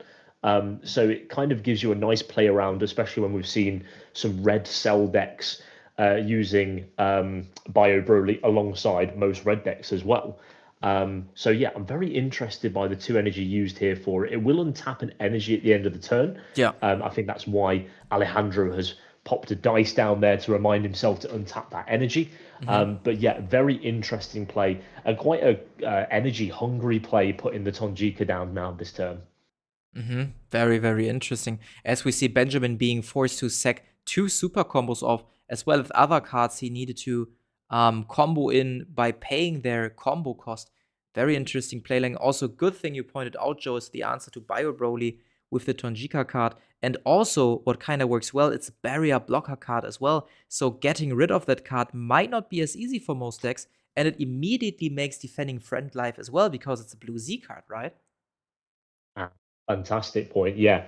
And I do wonder as well whether Alejandro's game plan here is something to do with keeping barrier cards on the board, hence why he wasn't thinking twice about putting this Goku down with barrier as well. Maybe identifying that the barrier removal options are particularly weak, especially if Benjamin, like we know, is on the baby SCR as well and not the Broly SCR. Maybe there's incredibly limited routes outside of something like imposing presence to interact with a barrier card. So yeah, maybe this is what Alejandro has been thinking about. This is how I navigate this matchup. There might be a lot of minusing effects, but not many of them ignoring barrier. Yeah, I mean, the concept rare would be one thing that comes in mind. I think it's able to clear 15k or less ignoring barrier. So this would hit the Tonjika, and the other option is obviously the 8-cost Broly. We saw Benjamin also playing in the semifinals. However, both are 2 energy costs, so already investing a lot of your playline just into removing a single piece, which Alejandro can easily play the next turn as he's still on, like, what, 7 energy again? Yeah, and this is exactly what you pointed out at the beginning of the game, Bastion, is you as the game grinds on, Bulma can put out some incredibly powerful turns, and it just keeps on getting worse as well. Back to 7 energy and 2 barrier cards on board, and a Pilaf My Shu combo sat on the board as well, ready to interact with any combo that Benjamin does, unless he clears it off the board first. Really difficult spot for Benjamin here, really. You know, these barrier cards, 7 more energy going into Alejandro's next turn as well. Starting to stabilize a bit for Benjamin, but yeah, what have we seen here? This looks like baby. Yes, this is Baby SCR. However, Baby has a problem, which means barrier cards are not affected by it. So Alejandro should not turn this card around. Why does he do that? Or this card Or does it? either. Or does it ignore I don't- barrier? I'm confused. I think it did not hit barrier. No, But maybe it I'm doesn't. wrong. It doesn't. It says when this card is played, choose all your opponent's battle cards and switch them to hidden mode. Yeah. And then additionally, if their life is 2 or more, you can take it. I wonder whether Alejandro is just reading the card here and, well, I mean, he reads the card and goes, fair enough, I will hide all of my barrier cards. Yeah. Don't worry about it. You've got it, champ. So a very key misplay here on the baby effect is all of those barrier cards that we thought Alejandro was perhaps placing on there to play around the baby SCR Yeah, have yeah. been put into hidden mode anyway. That is really weird. Maybe it gets corrected throughout the game because, to be honest, it's just a disadvantage for Alejandro, but it doesn't affect their decks at the moment. He was still able to bottom deck one to draw one. But this should be known because at one point I was also considering playing this SCR in other decks. But as soon as I found out it doesn't even care about barrier, especially for blue decks, I was like, well, yeah, no. Oh, interesting. We got a chat message here. Yeah, that's my fault, lol. I just read if it's a double strike. If you want to go for game, I activate the extra and go for Pilaf. Yeah, thank you very much for that there as well. I think you're absolutely right. Sometimes, and again, we kind of pointed it out earlier as well. We see a lovely SCR answer here in the pan as well. Yeah. But yeah, sometimes when you've been playing all day, and I've done this before as well, where you pick up a card and you read it and you think the words have gone in, but they don't really, and you just go, I need to know one thing this card does and not the entire effect. Am I going to die to this in one swing and I need to negate it? No, I don't. Okay, carry on as you were. Yeah. And So now this is one of those Uh-huh. this is one of those oopsies that like doesn't that negatively impacts the player, and this is where we go like, this is clearly a mistake here. This is clearly a, you know what, both players have been playing all day, looked at it and gone, yep, that's how it works, agreed on it, and moved forward from there.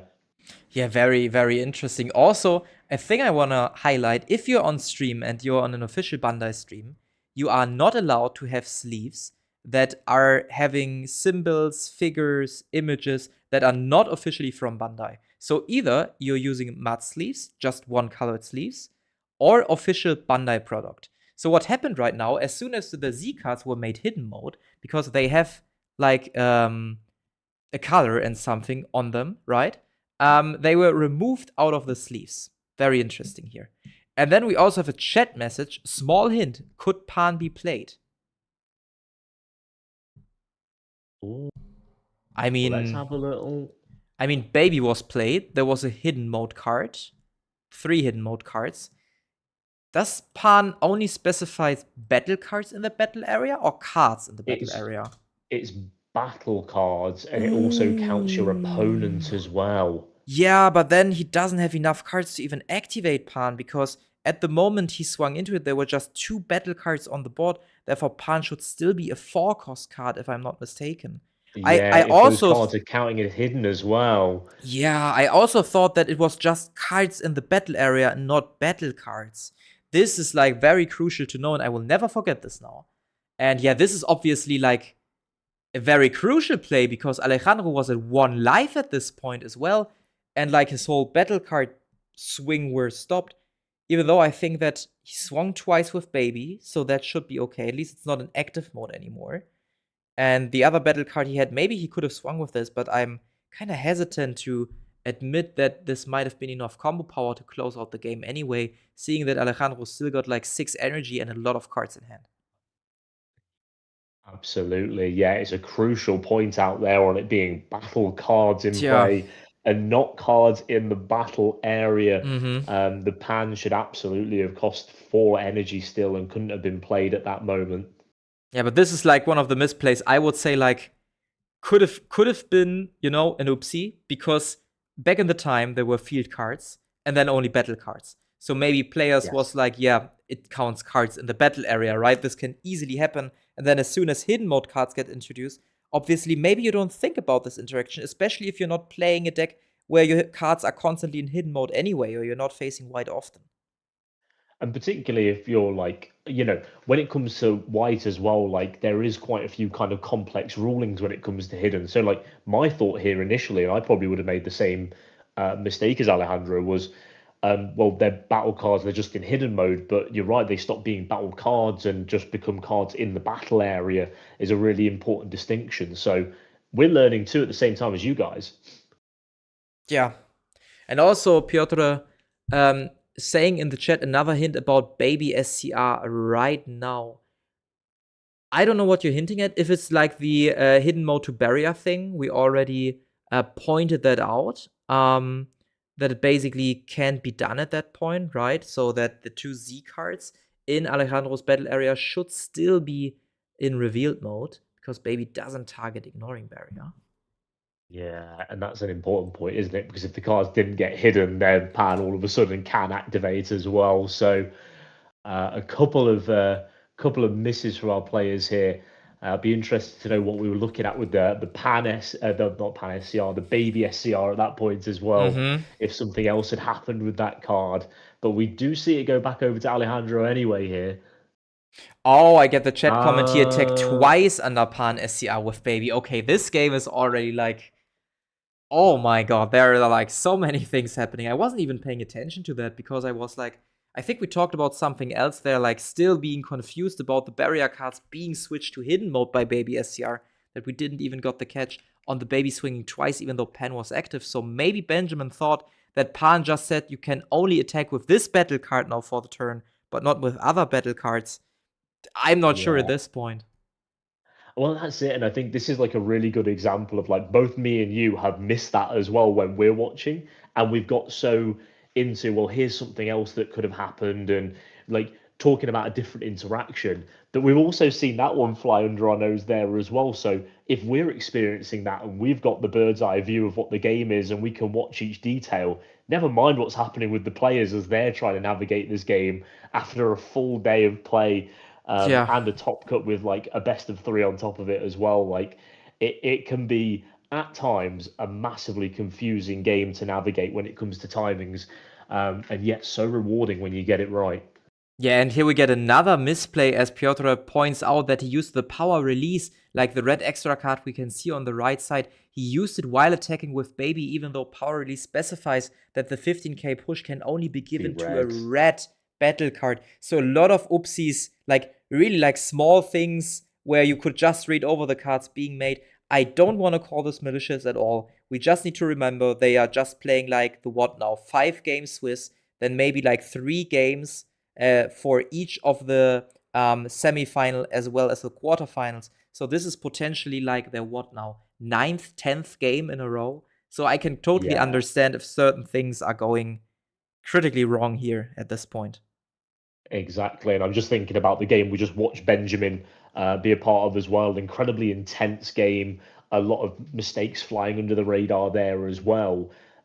So I imagine there's every chance that's kind of had a bit of an effect on his play as well, as he's trying to navigate this final here. So yeah, missing a few bits there. We're going to see what he's able to then kind of like. I mean, this looks like it's Bulmer's turn here still as well. We're still just recalibrating after diving into a few of those misplays there. But it looks like he's still on the defensive here. It looks like Bulmer is in full control here. Yeah, at least like being on 1 life is still critical, right? And there comes the imposing presence coming in. Also very interesting, Benjamin still being on 3 lives, but I don't know how many cards in hand he's still got. And Bulmer has at least like 1, 2, 3, 4, 5 energy, with relates to 5 times 15k, so 75k power he has. Yeah, we're just seeing in the chat here as well, just saying nothing malicious. He's a teammate. We're both tired of playing the Fusion or regional all day on Saturday and Masters Sunday. That would absolutely cook the best of us, my friend. So no, we totally 100%. get it, and that's exactly what we're seeing. I think we've been in tournament top 8 situations before where you've been playing all day, you haven't been eating and drinking properly, and you start entering that period of delusion where cards start not making much sense to you anymore whatsoever. So, it's really lovely to hear your insight, and thanks for joining us on the stream as well. Yes, 100%. It's really cool, and I really hope we represent your region well with our like English commentary, making it maybe more accessible to people outside of Latam who are not able to speak Spanish, like myself, to kind of like put a spotlight on your region, because I feel like the deck choices and the plays I've seen, like you guys made me excited for Monaka.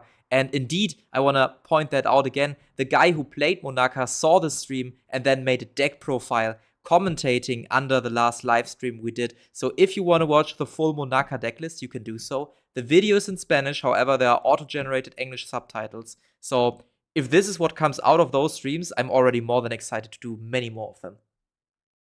I think this is one of the things I'd really like to point out about some of the other regions that play Masters as well is there's so much creativity in different regions of this game. Latin America is a really good example with that Monaco deck.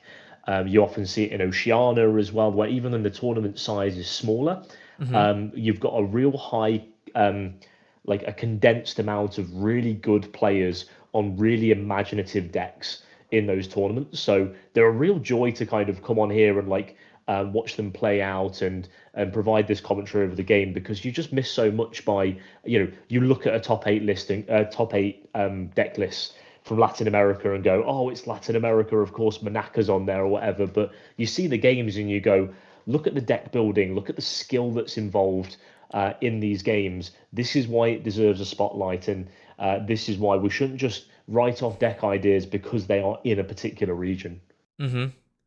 Very well said. I also feel like oftentimes the discussion comes up. Oh, what happens now? Why did they skip? So they suddenly skip. Maybe they are realizing the slips now. Could be the case. Because suddenly it's over. Or did we miss the end of the game? Or did my video just slipped over something? It seemed to have slipped, yeah. I mean, whether they just like kind of went to like a scoop up there or something, I don't know. But oh no, yeah, there's a direct, just like a cut. Interesting. Yeah, like it seemed like we were beginning Benjamin's turn. He was like kind of considering what he was doing with the charge and the Z unison, and then it was just like, no, game's over. On to game 2. Apparently, game's over. So let's skip into the next game. Apparently, maybe there was just a small slip, but it seems like Benjamin won the first one. So I'm really confused. Latam community, if you are here, do you know why this part was cutted? Maybe it contained like specific music YouTube didn't like, or maybe the connection got interrupted at some point. But this is like a really, really weird ending. But well, yeah, they mention the pan, and I say go to play the next game, lol. Ah, okay. So basically, it was just like, okay, you realized, or they realized you did the pan cheat, and then you were like, okay, then it's a game loss for me. That's fair. Yeah, absolutely makes sense, and it's a really like kind of honest call out as well. Like it really helps us fill in the blanks when we're like talking over the game as well. And that's like the part that, when we talked about the whole oopsie thing, is like you miss that part of it as well. Like particularly when you don't see like what the players are saying and doing in the moment, is without having this commentary and without speaking to yourself, Jacko, in the comments here, like you miss the part where you're just a pair of teammates who are pretty tired after a long day of playing, and a couple of mistakes creep into the game. And actually, yeah, I've spotted that there was a mistake there. I'm just going to pass over the game and say, you win this game. We'll go to round 2. A lovely bit of sportsmanship, in my opinion. Yeah, 100%. I think this is also how you should behave, right? If I do a mistake and it's a crucial mistake that could have warped the game, I mean, me as a player need to take responsibility to saying that, okay, then it's a game loss for me, right? Even though maybe prices are on the line, which sell for a lot of money, you should be that honest and say to yourself, well, I messed up. I need to get better next time, so I'll take the loss here.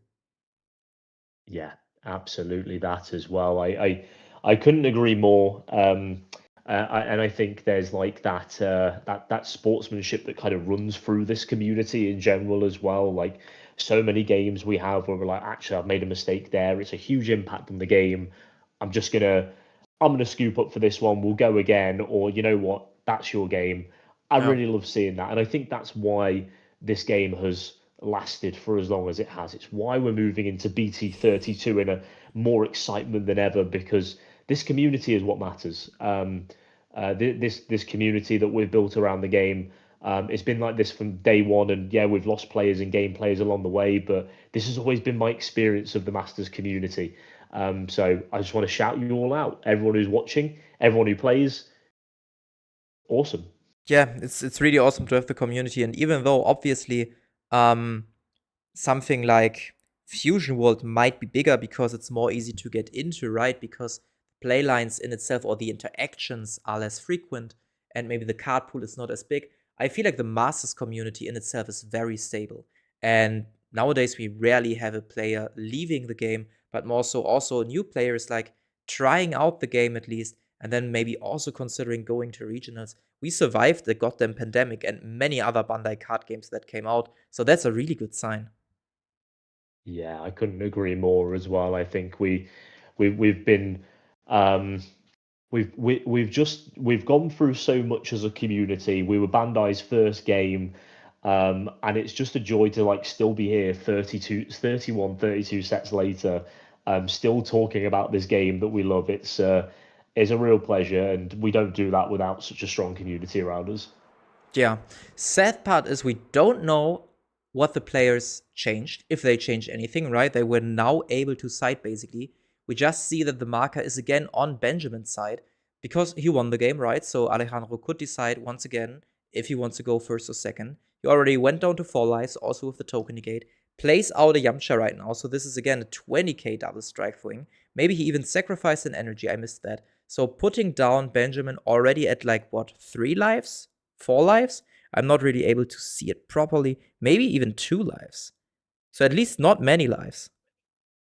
Looking like something between 3 and 4. The black sleeves are always a difficult one to Yeah. decipher how much life is left there. We can see Alejandro on 4. And I think what we actually saw, which is a really interesting adaptation, was that playline I pointed out in the first game that Alejandro didn't go for, which was the 2-cost Z unison. Very simple play from Bulma. Play it down, untap 1, and then he heroic prospected to shut Benjamin out of the turn. Next turn, and now he's got the turn back and he's got 4 energy to play with here. He's got the Yamcha down finally as well. We didn't see too much Yamcha action in the first game, but you can see there's still so much more pressure coming. A lot of super combos being used aggressively here by Alejandro as well, which is a fantastic play. Again, looking at the game, looking at how aggressive he needs to be about this against this deck. Really, really clever stuff here.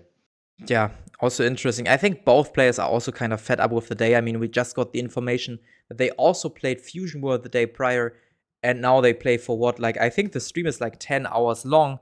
It's like a total runtime of 10 hours, 30 minutes. So they're both more than tired. And I feel like Bulma also really pushing aggressively, just telling me, like, man, just let's end this game. You know, I'm also going in aggressive. I don't want this to continue any longer. Please let's wrap it up. Let's wrap it up. Yeah. Yeah, and I think you touch on a really important point here as well, Bastian, where like player psychology is a huge part of these tournaments, and it's not necessarily about it obviously is down to deck choice and how you play into the meta and everything, but the psychology of I'm getting into the final here. Have I eaten enough? Have I drank enough throughout the day? Am I feeling tired? And then, that then causes that I want to be more aggressive in this matchup where actually I don't want to be more aggressive. I'm not saying that's necessarily the right or wrong thing for this game in particular, but as an example of, you know what, I want to play a quicker deck or I want to play quicker in this game because I'm ready for this tournament to be over rather than what do I need to do in this particular moment. All these things need to be considered when you're going to an event and you're taking part in a big event. And these two guys being in the final here means to me that they've navigated those challenges really well. So regardless of what happens here, that's a factor that we often miss when we're talking about playing in these tournaments, and is another like huge adds to the achievement of doing well at a major tournament in any TCG. Yeah, 100%. Also, I'm kind of like interested.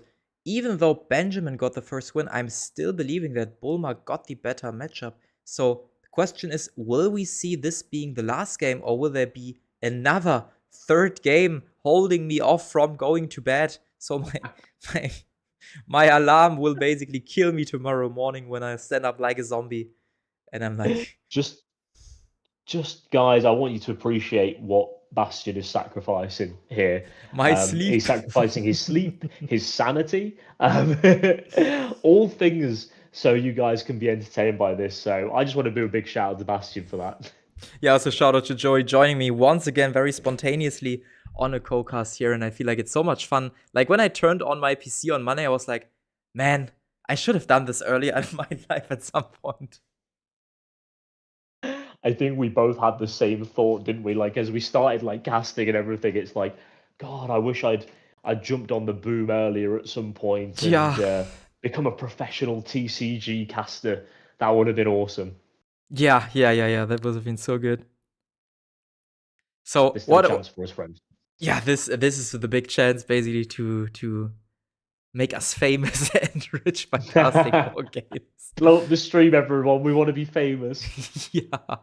Also, very interesting choice. I mean, just looking at the game state, look at this huge board of Bulma having 1, 2, 3, 4 Earthlings, 1 token, a Z Unison that untaps an energy, while Benjamin just has 1 Unison with 4 markers. It's like just on 2 energy. That's really difficult for him. I think that's it, and we're seeing the effects of this Z Unison being established on turn 2 here as well, because we think about the effect it has on turn 2 that allows you to turn on Heroic Prospect, but actually what we're seeing from Alejandro is the amount of benefit that Z Unison's had on all of the following turns.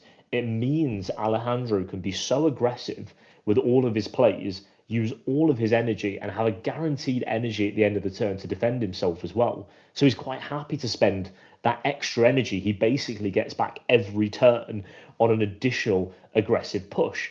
And he can send more of his energy away on some of these swings to really punish Benjamin in this spot here as well. So, yeah, I want to say the adaptation there of making the Z Unison on turn 2 has been huge for Alejandro here. There you see the untap and the pass over, all that damage done, all those battle cards, so many of them that can just swing back over to the energy if they're removed. Yeah. And Benjamin has got a hill to climb here. Also, what we can't see right now, but Alejandro used the Hoi Poi capsule to play the 1-drop Bulma, I think from his drop that gives blocker to 3 Earthlings. She's currently like right under Pilaf, not visible in the frame, but she gave like 3 of Alejandro's Earthlings blocker, making it even more difficult for Benjamin to push through, because now he needs to remove 3 cards, so giving your opponent 3 more energy, which is like 15k combo power, while also trying to push through at least a little bit, to pressure a little bit. So very difficult board state for Benjamin here. Yeah, he'll be hoping that baby SCR is in hand as well. It Yeah. would be the perfect counter to this board, because hiding all those cards won't remove them from the battle area and they won't get sent into the energy. It's the perfect SCR for this moment. So we'll see if it's something that Benjamin has this time. Not looking like at the moment, but maybe we are just seeing this Goku just poke in, apply a bit of pressure to the board, see if he can waste a card or an answer that Alejandro has. See him waste one of the blockers, combos up. Looks like he wants the Z energy here, perhaps. Yeah, But probably. it is sent away by the Pilaf, Shu, and Maid back to the bottom of the deck. So if he did want the Z energy, he's not getting it right away here. Yup. Maybe forgot about Pilaf, Shu, and Mai. And here it is. The Destructor is basically mining Alejandro's board by, I think, 15k in total for every card, or 10k? I think it's 10k for everything. Yeah, but basically it's 10K like for everything. Yeah, and basically it's like, oh, thank you very much for all of the energy you has generated. I mean, he got rid of 2 blockers, but now look at that energy, look at that potential combo power or battle power Alejandro can give him, and look at that Heroic Prospect being played, basically denying Benjamin's whole turn right now. Yeah, sat in hand, ready, and again, an adaptation for the baby SCR as well, because even if it hid the board, that 1 energy for the Trunks Heroic Prospect just shutting down any of that aggression that massive baby SCR could cause. You see Benjamin take a big old lean back in his chair at seeing that Heroic Prospect and going, I'm in trouble here. One thing I wanted to point out that I actually learnt on my last broadcast about Bulma is that Bulma has a clause where you can only have 7 or fewer energy.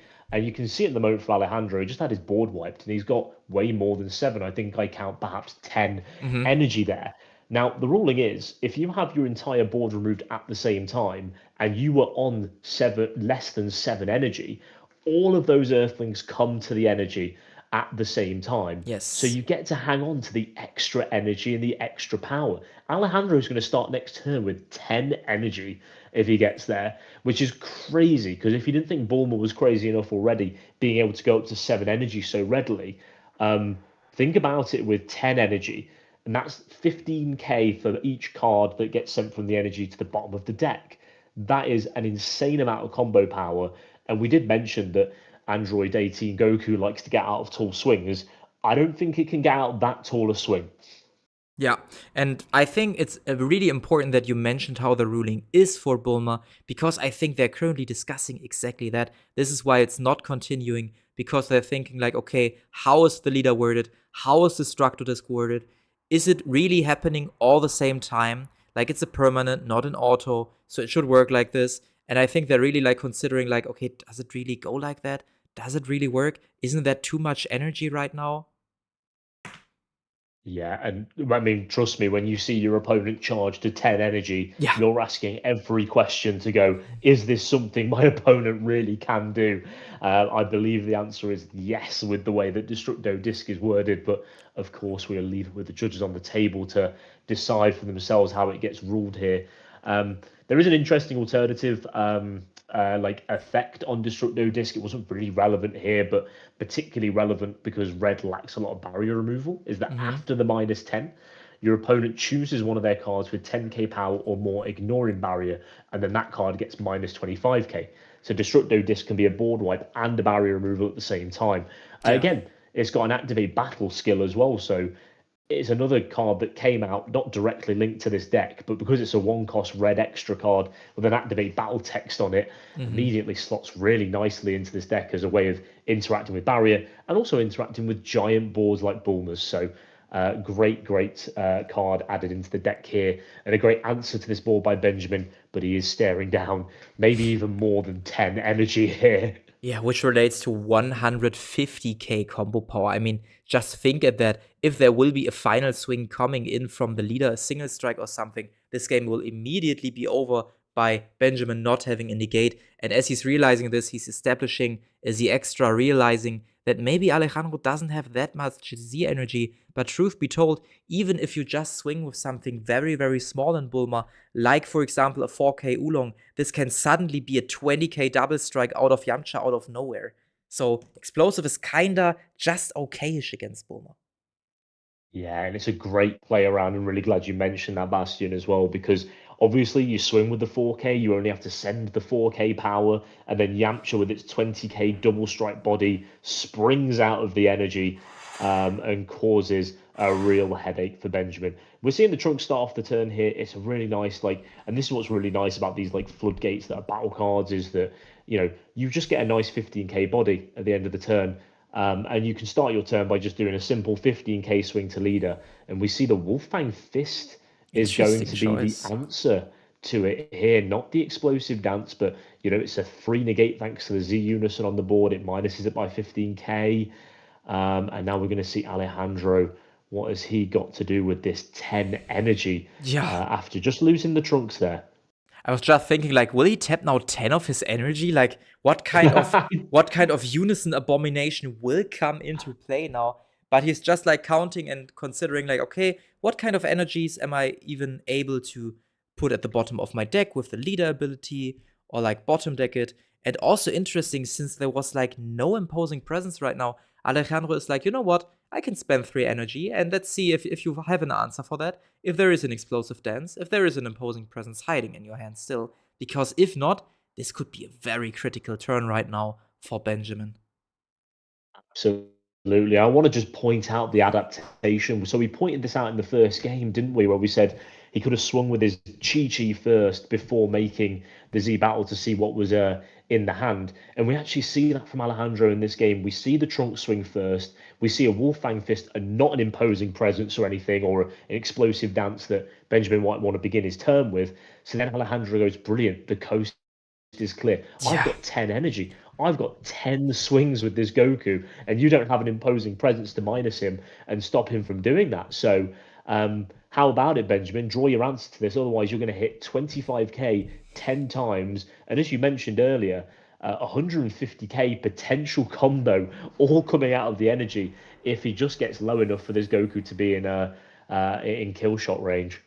Yeah, it will be a very difficult turn for Benjamin. He needs to see an answer. I mean, he's contemplating, like, okay, how can I activate more extra cards for free? We see the baby SCR in his hand right now. So next turn, he will be able to play this. He uses the extra card for free by using the beta ability to banish basically the new TP card out of the game, so it makes it one cheaper. We see Goku sacrificing another energy, another 25k swing.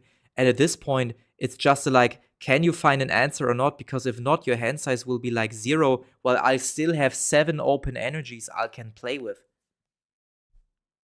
Yeah, and what's so efficient about Bulma here is he can tap those energies first to play something else out of the Z deck, something from hand, something more aggressive, and then all those rested energy still can be flicked to the bottom of the deck with this Goku to swing even more so he can make the most out of the energy and then still have another 7 or 8 swings, it looks like, from the look of this energy, either as combo power or another Goku swing. So that means he can play around pretty much whatever floodgate, even if it gets drawn into here. Yeah. He can go tall if there ends up being an explosive dance. He can go wide if it ends up being all the way around. He can go tall if it's an imposing presence, or wide if it's a dance. He's got so much flexibility with this play line here. Yeah, also interestingly enough, he can just play one drops, and this is what we're seeing right now. He swings with Puar, and you can most likely tell, okay, now a Yamcha will definitely come out of his energy, generating a huge swing, like Benjamin just being on 2 lives. He will just put these 3 cards away, relating to 45k combo power, so 65. Now with a super combo going to 75k double strike swing. Also a little bit risky because Yamcha still has. Oh no, Bulma is even better. Bulma, I think, doesn't even give combo power, but battle power. So Yamcha's base power at the moment is like, what, 65k? So even if Benjamin has activated battle tricks that minuses cards, it probably won't be enough to kill off that Yamcha, but just reduces the incoming damage it does. Yeah, great point out there as well that it doesn't just get minused off the board by something just saying minus Yeah. 20k. It gains that power. And Benjamin just goes, no, I've seen enough. You've Yeah. got plenty of combo power. You have so much more energy. Let's go to the third game of our 10-hour long regional. Let's just go and have one more game of Masters to decide it together. Teammate versus teammate. Alejandro versus Benjamin. Yeah, and as Jack also points out, the Goku Frieza unison was killed off by Alejandro because he was thinking about maybe playing Android 18, but then later on decided to play Goku Z Battle. So this is the reason why mid of the last turn, the judges put it there again. It wasn't a big thing. You can still see with those plays that players are really exhausted at that point as they're laughing towards the camera, joking around. At least Benjamin seems to have the best time of his life right now, while Alejandro just seems like, yeah, it's cool in here. It's nice. There's no better feeling than be sat across to your teammate in the final, having a good old time, enjoying your decks, both knowing you've been playing 16 hours of Dragon Ball over the full weekend. Perhaps even the delirium has hit Benjamin at this point, laughing to himself, but you love to see it. Yeah, that's what happened with my unison as well. Just said there in the chat, you're absolutely right. Yeah, just got plays back on there. Unsure whether he was going to go into the Goku Z battle card and just blinked his own Z unison out of existence. The judge is on hand to place it back on the board because it was an incredibly important card for Alejandro to have him play in that game as well. Yeah, and to be 100% honest with you, I think the next game will go exactly like that. I don't see Tag Team winning that matchup because even though it can apply a lot of pressure early on, I don't think that's enough. And as we could see, if Benjamin isn't able to find an answer, isn't able to find an explosive or an explosive dance to stop the many, many Goku swings, at this point, where Alejandro sits on something like 10, 7, 8 energy, the game is probably just over. Yeah, absolutely. Nice fist bump there. Benjamin opening up with the energy exhaust. He does go first in this game, and that could add a different complexion to this matchup now as well. He gets the energy exhaust down well before Bulma can get aggressive with him as well, and will charge to 2 energy next turn. So a chance to temper all of that aggression from Benjamin. Having gone first here, again, a really difficult matchup, as you pointed out, Bastion, but a glimmer of hope here for Benjamin, being able to go first and, most importantly, see that red-blue energy that his deck so heavily relies on. Yeah, but then again, I'm really questioning if going first is even better because his most aggressive playline he can do is with the Android 18. And this card can only be played if your opponent is on 2 or more energy. So while he's able to pressure now a little bit with his cards, it's kind of questionable to me what kind of battle cards he can even play. We will most likely see the Piccolo Z Unison. We will definitely see a 2-cost or 3-cost Sangoku, but I don't know what's coming afterwards. So it will be very interesting to see. I don't think they play the offering bureaus that can be played if you have a red Z Unison with X markers for cheaper. So it will be very interesting to see like how hard Benjamin can pressure now. Yeah, exactly. It's a really powerful card, that Beerus, but perhaps a little bit it's mainly dedicated to the red only builds as well. I've not seen too many of that card in these red blue lists here. So we'll see if he's just going to go into the Z Unison. Absolutely, we are, and he's going to be able to keep that red blue energy for a bit of defense here as well. Oh, and it also gets the untap as well because he's made the Z Unison. He's been able to awaken. Will Benjamin just leave both these energies up here, Bastian, do you think? Or do you think he's going to want to do something with these two energy? Yeah, he will 100% play the red Goku GT because he needs to play one of those each turn to have the ability to activate the extra cards for free by warping them. So this is kind of like bound to the leader. He played the dual attacker, very good choice, applying 2 more swings. I think each being 20k. I think it gets a 10k push when it's played, but I'm not quite sure. Maybe it's just 10k, but he can give him once 5k. Doesn't really matter against Bulma. Bulma's just a 5k leader at this point. So Benjamin might be able to apply a lot of pressure. What might be even more important is getting rid of that Oolong, because if that card sticks on the board, this is just another free energy charge for Alejandro. And I think the extra card just seals the deal. It can give minus 5k to a card as well as give a 15k push to a red card. So Oolong is gone, a high swing is applied. Really good choice of Benjamin. Of this as well. Yeah, we can once again see the complexions of a best of 3 taking place here. Benjamin realizing perhaps I've been a little bit too passive in these matchups and wanted to preserve my energy a bit more, has gone, no, I'm going to get more aggressive with you. I'm going to pressure you now. And we see the Realm of the Gods Beerus to bottom deck that 2 cost as well. That, I think, is a huge play here. Yeah. Relieves that pressure for Bulma as well. Able to get out of that swing there from the Z Unison. And now Bulma entering turn 2 in a nice healthy position, ready to awaken, and perhaps we will see the Z Unison. Now that Alejandro is also crucially able to combo away that Bulma, which will give him the Z energy as well here. I don't think it's particularly relevant in this matchup, but often when you're playing against red, you want to be comboing in your opponent's turn so that you're not hit by Broly, Omen of Evolution, destroying your Z energy and leaving you susceptible to explosive dance. Yeah, also this Beerus Destroys was so crucial. If Alejandro wouldn't have seen this card, this would have meant that Benjamin was probably pressuring him down to 3 lives or even forcing super combos or a lot of cards out of his hand. Now Alejandro still being at 5 lives, even though he went second, having seen a Chi-Chi, being able to still play the 1-drop, even though Chi-Chi now goes to the energy, right, is still a huge deal, but like, yeah, the Wolfang Fist on Chi-Chi is also like a great play there. That's fantastic as well. Like Benjamin not needing to use a lot of those untapping resource, doesn't need to commit a super combo here, just Wolfang Fist to answer that Chi-Chi. And especially because Alejandro spent 2 energy on it and didn't progress towards that Z Unison like he did in the last game. He now doesn't have access to that. He also lost the Chi-Chi and simply just has to place a Pilaf, Shu, and Mai on the board, pass over the turn as well. Really well navigated by Benjamin now, moving into his turn as well. He's looking in a much healthier spot than he has looked in his last game. Yeah, 100%. Really, really interesting. Like, both players adapted, both players found solutions early on to kind of like try to punish your opponent, not letting them escalate as quickly as they did in the games before. And now we see like the typical I need to play Goku GT play. So we see that. I think this is the one that even minuses. So Pilaf should my could be gone and go to the energy. And now we have a completely different game state. As before, Alejandro had like 5 energy with like 3 more blockers in play, going to 10 energy the turn after. Now he's out tapped. Don't has any more cards in his on his board, but a token negate right now. Being on 5 energies rested. So now if Benjamin processes the turn correctly, maybe now he can apply some pressure. Yeah, and this double striker, absolutely the way to go. I was just busy in the background checking which Goku this was because there's 2 SS4 Gokus in this deck, and the artwork is remarkably similar. But this is the double striker. This is the minus 10k as well, so a really nice pressuring card.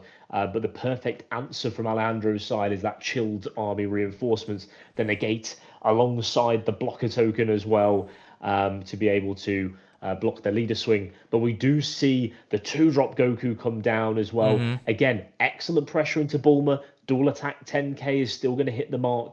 If you're Bulma, you don't want to be burning an energy to get out of a 10k to a 10k swing, so it's going to cost you cards from hand. It's a really, really good pressure piece here as well. I love this adaptation from Benjamin in this game to really get on the aggressive side of this matchup as well and pressure Bulma before it gets a chance to establish. Yeah, now we're seeing a really high swing because we're also using the leader ability, giving it a 20k push at least, making it 30k. Maybe he also used the activate battle of that Goku, making it 35k, while also being able to minus your opponent's leader by 5k. So Alejandro either takes the hit, as he does, or he needed to invest a lot of stuff. So this is how Benjamin should continue. Go for high swings, pressure your opponent to take it, so the baby SCR hits even more. And here we see another free 20k push, basically, going to 30k or 35k right now. Means that Alejandro has to use a lot of super combos, also his energies, so he can't do as much as last game with that. Yeah, and I love this because not only do you pressure the super combos out of hand that Alejandro was using aggressively last game to push through damage, you also make Alejandro ask the question of, do I want this energy going into next turn, or do I want cards in hand? And that's a really tricky spot to be in. Of course, Alejandro wants to hang on to as much energy as possible, but wasting 2 super combos there, having his hand dwindled, and especially on a play that hasn't cost Benjamin too many cards whatsoever, is really, really powerful. And I really want to point out here the aggressive use of power release has been fantastic in this game. I've really enjoyed how Benjamin, rather than saving that for the defense, has kept it for an offensive push. And it's made these Goku swings so much harder to get out of. We finally see Alejandro has to send an energy away to get out of this swing here. And the card from hand. Perfect play from Benjamin. And he taps out again, but taps out confidently, knowing I've been super aggressive and I probably have a Beerus super combo in hand, ready to go to untap that energy to deflect anything you can do. And you've only got 4, maybe charging up to 5 energy to play with, rather than the 10 I had to face last game. I mean, this is as perfect as the turn could have been, like also the turn prior, being able to immediately get rid of Chi-Chi, denying the collection of energies from Alejandro, being able to play a 20k double striker, a 10k dual attacker, and then again a 25k dual attacker. This is just crazy value. And he could have also swung with the Unison. I think he just forgot to swing with that as well, which is kind of sad to think of.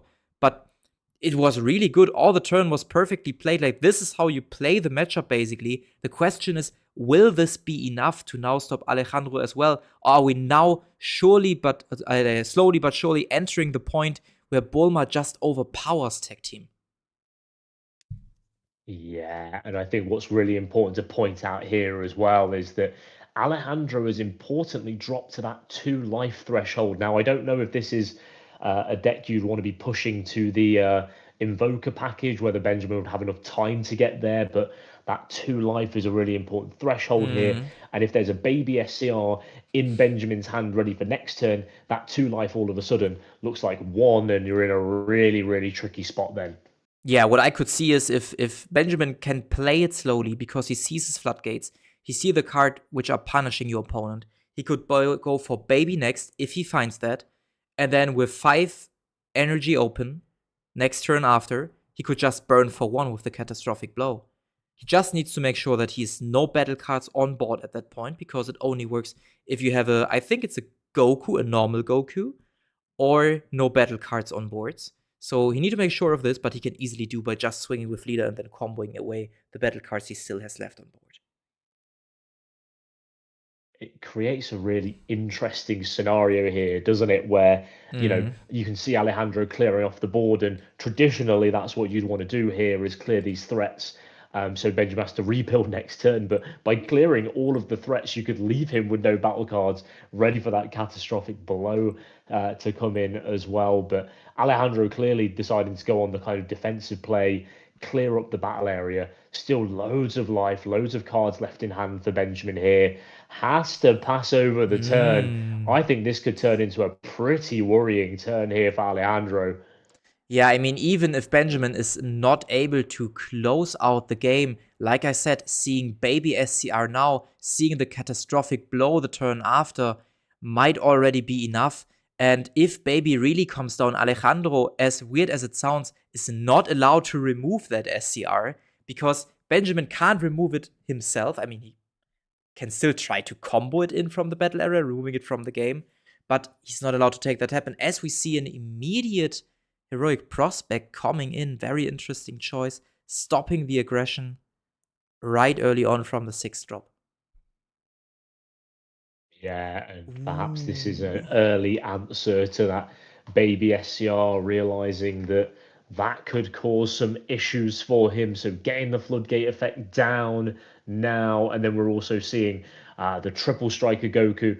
Wonderful card to see here because, of course, its energy cost isn't higher than what Benjamin has strike on it, and you are on 3 or less life. You're going to have to either have a negate answer or spend an awful lot of your energy on this turn, not losing to this triple striker. Yeah, exactly.